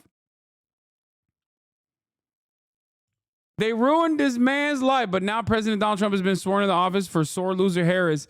It is now all about the blame game. And her target is flipped to her deadweight husband as she weighs. Wait, what? This is crazy. One source exclusively told Daily Mail there's plenty of blame to go around as far as Kamala's concerned. I don't believe this. This is an insane thing to say. Doug did Kamala no favors during the election. Frankly, he looked like a hypocritical ass. After the bombshells that he got his child's nanny pregnant while married to his first wife and assaulted his ex-girlfriend on the heels of his I am woman crusade. What?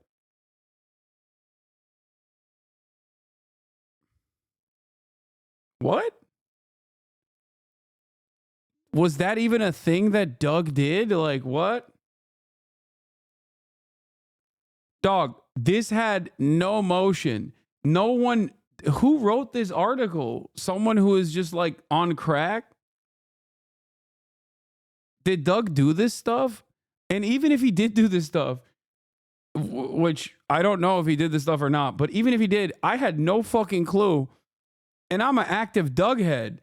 So I don't think this actually made headlines at all.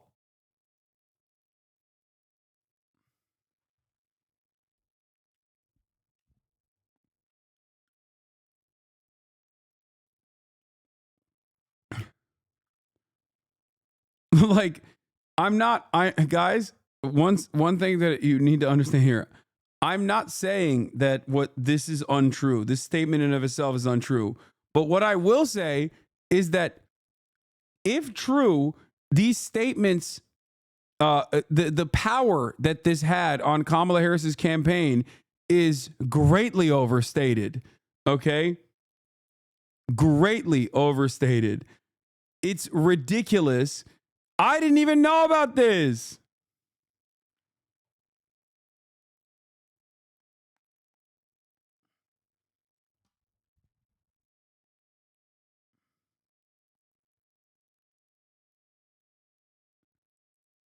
Like this, did any of you know this? So obviously it had no impact on the election. That's my point.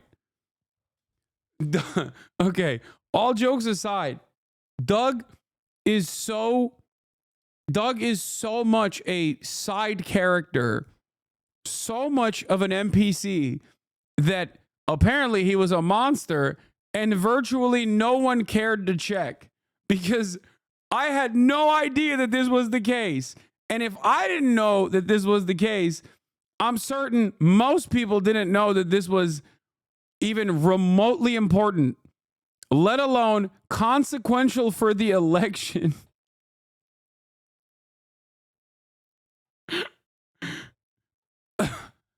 Milkshake Doug.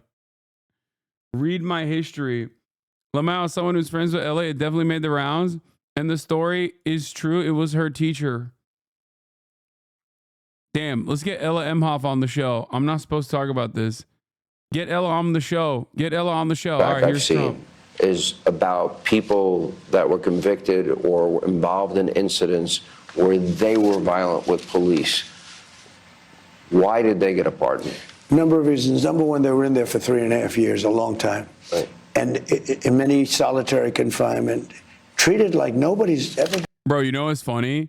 I know why his ass is tweeting this. I'm sorry.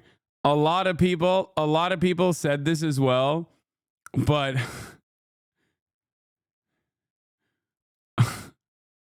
I know why his ass is tweeting this. Okay? 336,000 likes.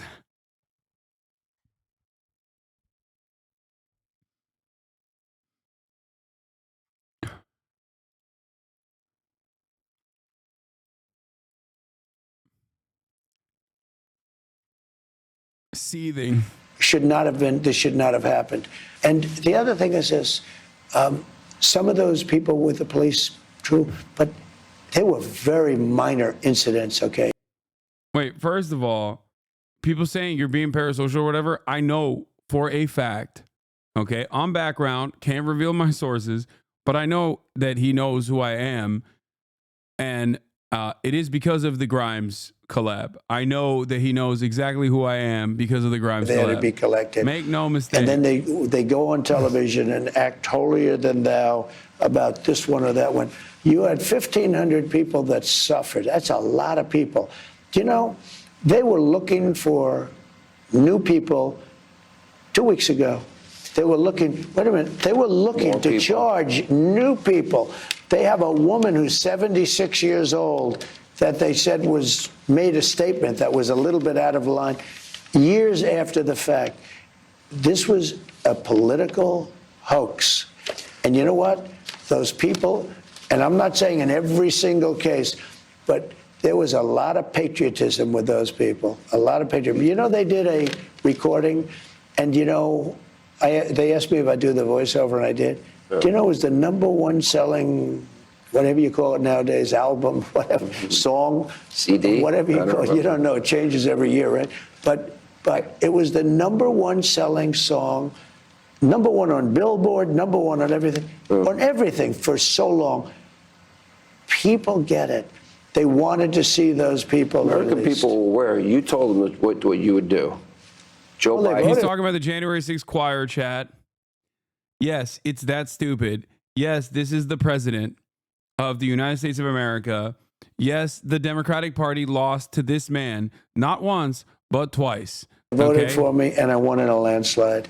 And that was only one of the many Joe reasons. said he would not do preemptive pardons back in 2020. Chuck Schumer said it. Schiff said it. They all said it. The media said it. The precedent that he set on pardons is amazing. That's a much bigger story, but people don't like talking about it. He pardoned everybody, but he didn't pardon himself. And remember this, those people that he pardoned are now mandated, because they got a pardon, to testify, and they can't take the fifth. Should Congress investigate that? I think we'll let Congress decide. Would you want the Attorney General to investigate it? You know, I was always against that with presidents and Hillary Clinton. I could have had Hillary Clinton a big number done on her. Have you changed your mind? And I didn't want to. Well, I went through 4 years of hell by this scum that we had to deal with. I went through 4 years of hell. I spent millions of dollars in legal fees, and I won. But I did it the hard way. It's really hard to say that they shouldn't have to go through it also. It is very hard to say that. Joe Biden, remember this, Joe Biden got very bad advice because, like he has in everything. Hunter's laptop. He got bad advice on Ukraine. He got bad advice that war should have never started. He got bad advice on Israel. He got bad advice on the way he got out of Afghanistan. We should have gotten out with strength and dignity, not like a bunch of losers.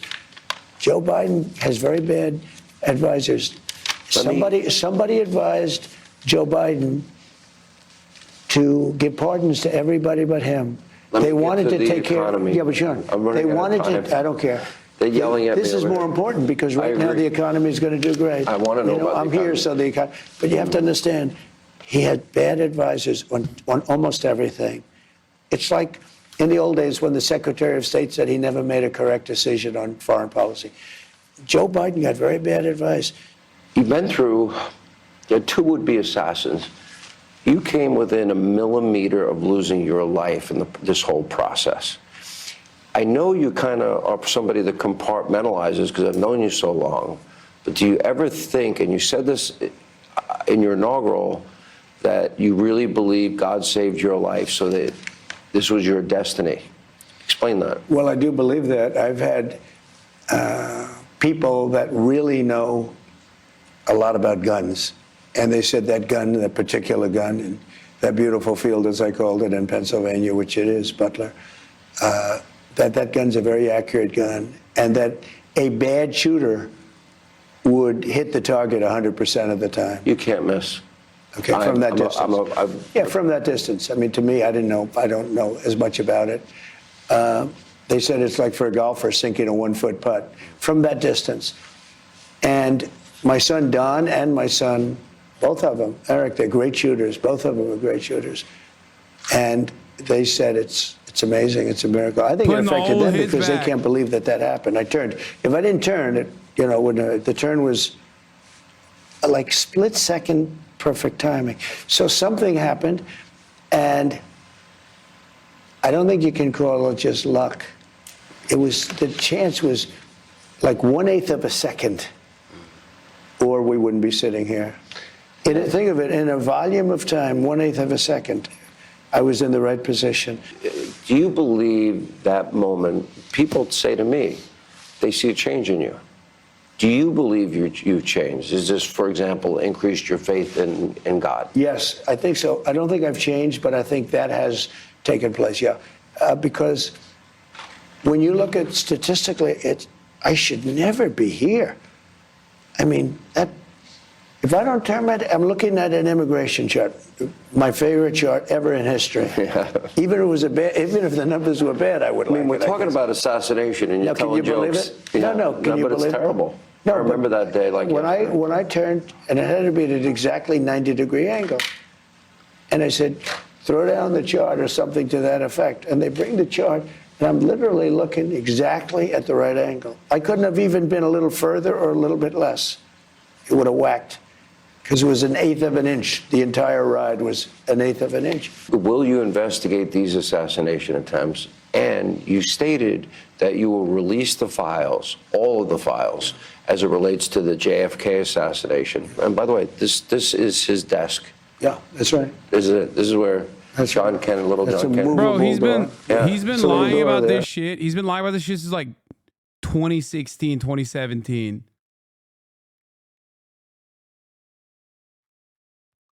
Aaron, this was going to happen in the first So many term. people have asked me to do that, and I did it with Kennedy to an extent, but I was asked by some of our government officials not to, and you have to respect them. I was actually asked by Mike Pompeo, who's Secretary of State, not to, and I felt he knew something that maybe when he asks you not to, you sort of say why. And he felt that it was just not a good time to release him. And you might ask him why. Maybe he'll deny that even.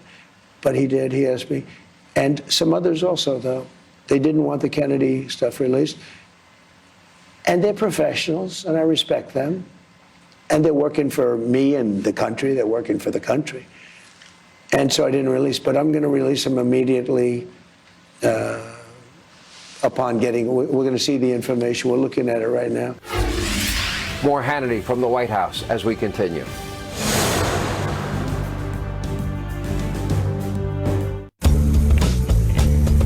Maya knows how quality care can bring out a smile.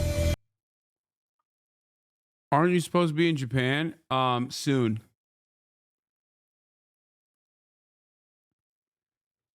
Tomorrow when I go live, which will be later than usual for obvious reasons, I will be live from Japan's. I should probably get packing, though. I should get to packing. I'm not going to be able to finish this Suckfest, but it doesn't seem like anything new is happening in this Suckfest anyway. Okay? I am very excited to go on this journey. I love you all, and I'm excited to share some of these experiences with you starting tomorrow, hopefully. And like I said, tomorrow I'll be live later, but when I am, I will be live from Japan's. And I'm very excited about it. I'm already fucking stoked on it. Will and March are there already. But don't worry, we will not allow World War III to happen by me not fucking streaming for one day, because that's usually how it goes. But yeah, we have a lot of cool stuff lined up, so get excited for it. As I am certainly excited for it. And that's it. Love you all. Peace in the Middle East, and see you on the other side. Also, new video dropped on the YouTube page. Go check it out. In the meantime, bye-bye. Reviewing the P.O. box, Uncle Uger's face. Sat in Discord at your prop. Great names take embrace. Tiny Bernie Sanders, LGBTQ Air Force. The whole left at your fingertips, Ane at your door. H3 crowded debate, the Young Turks online show. 100 years of this, plenty more to go. 90-day fiance talks of champagne bourgeoisie. A Trump rally live reaction, a mass riot at DC. There he is again, Hasanabi street.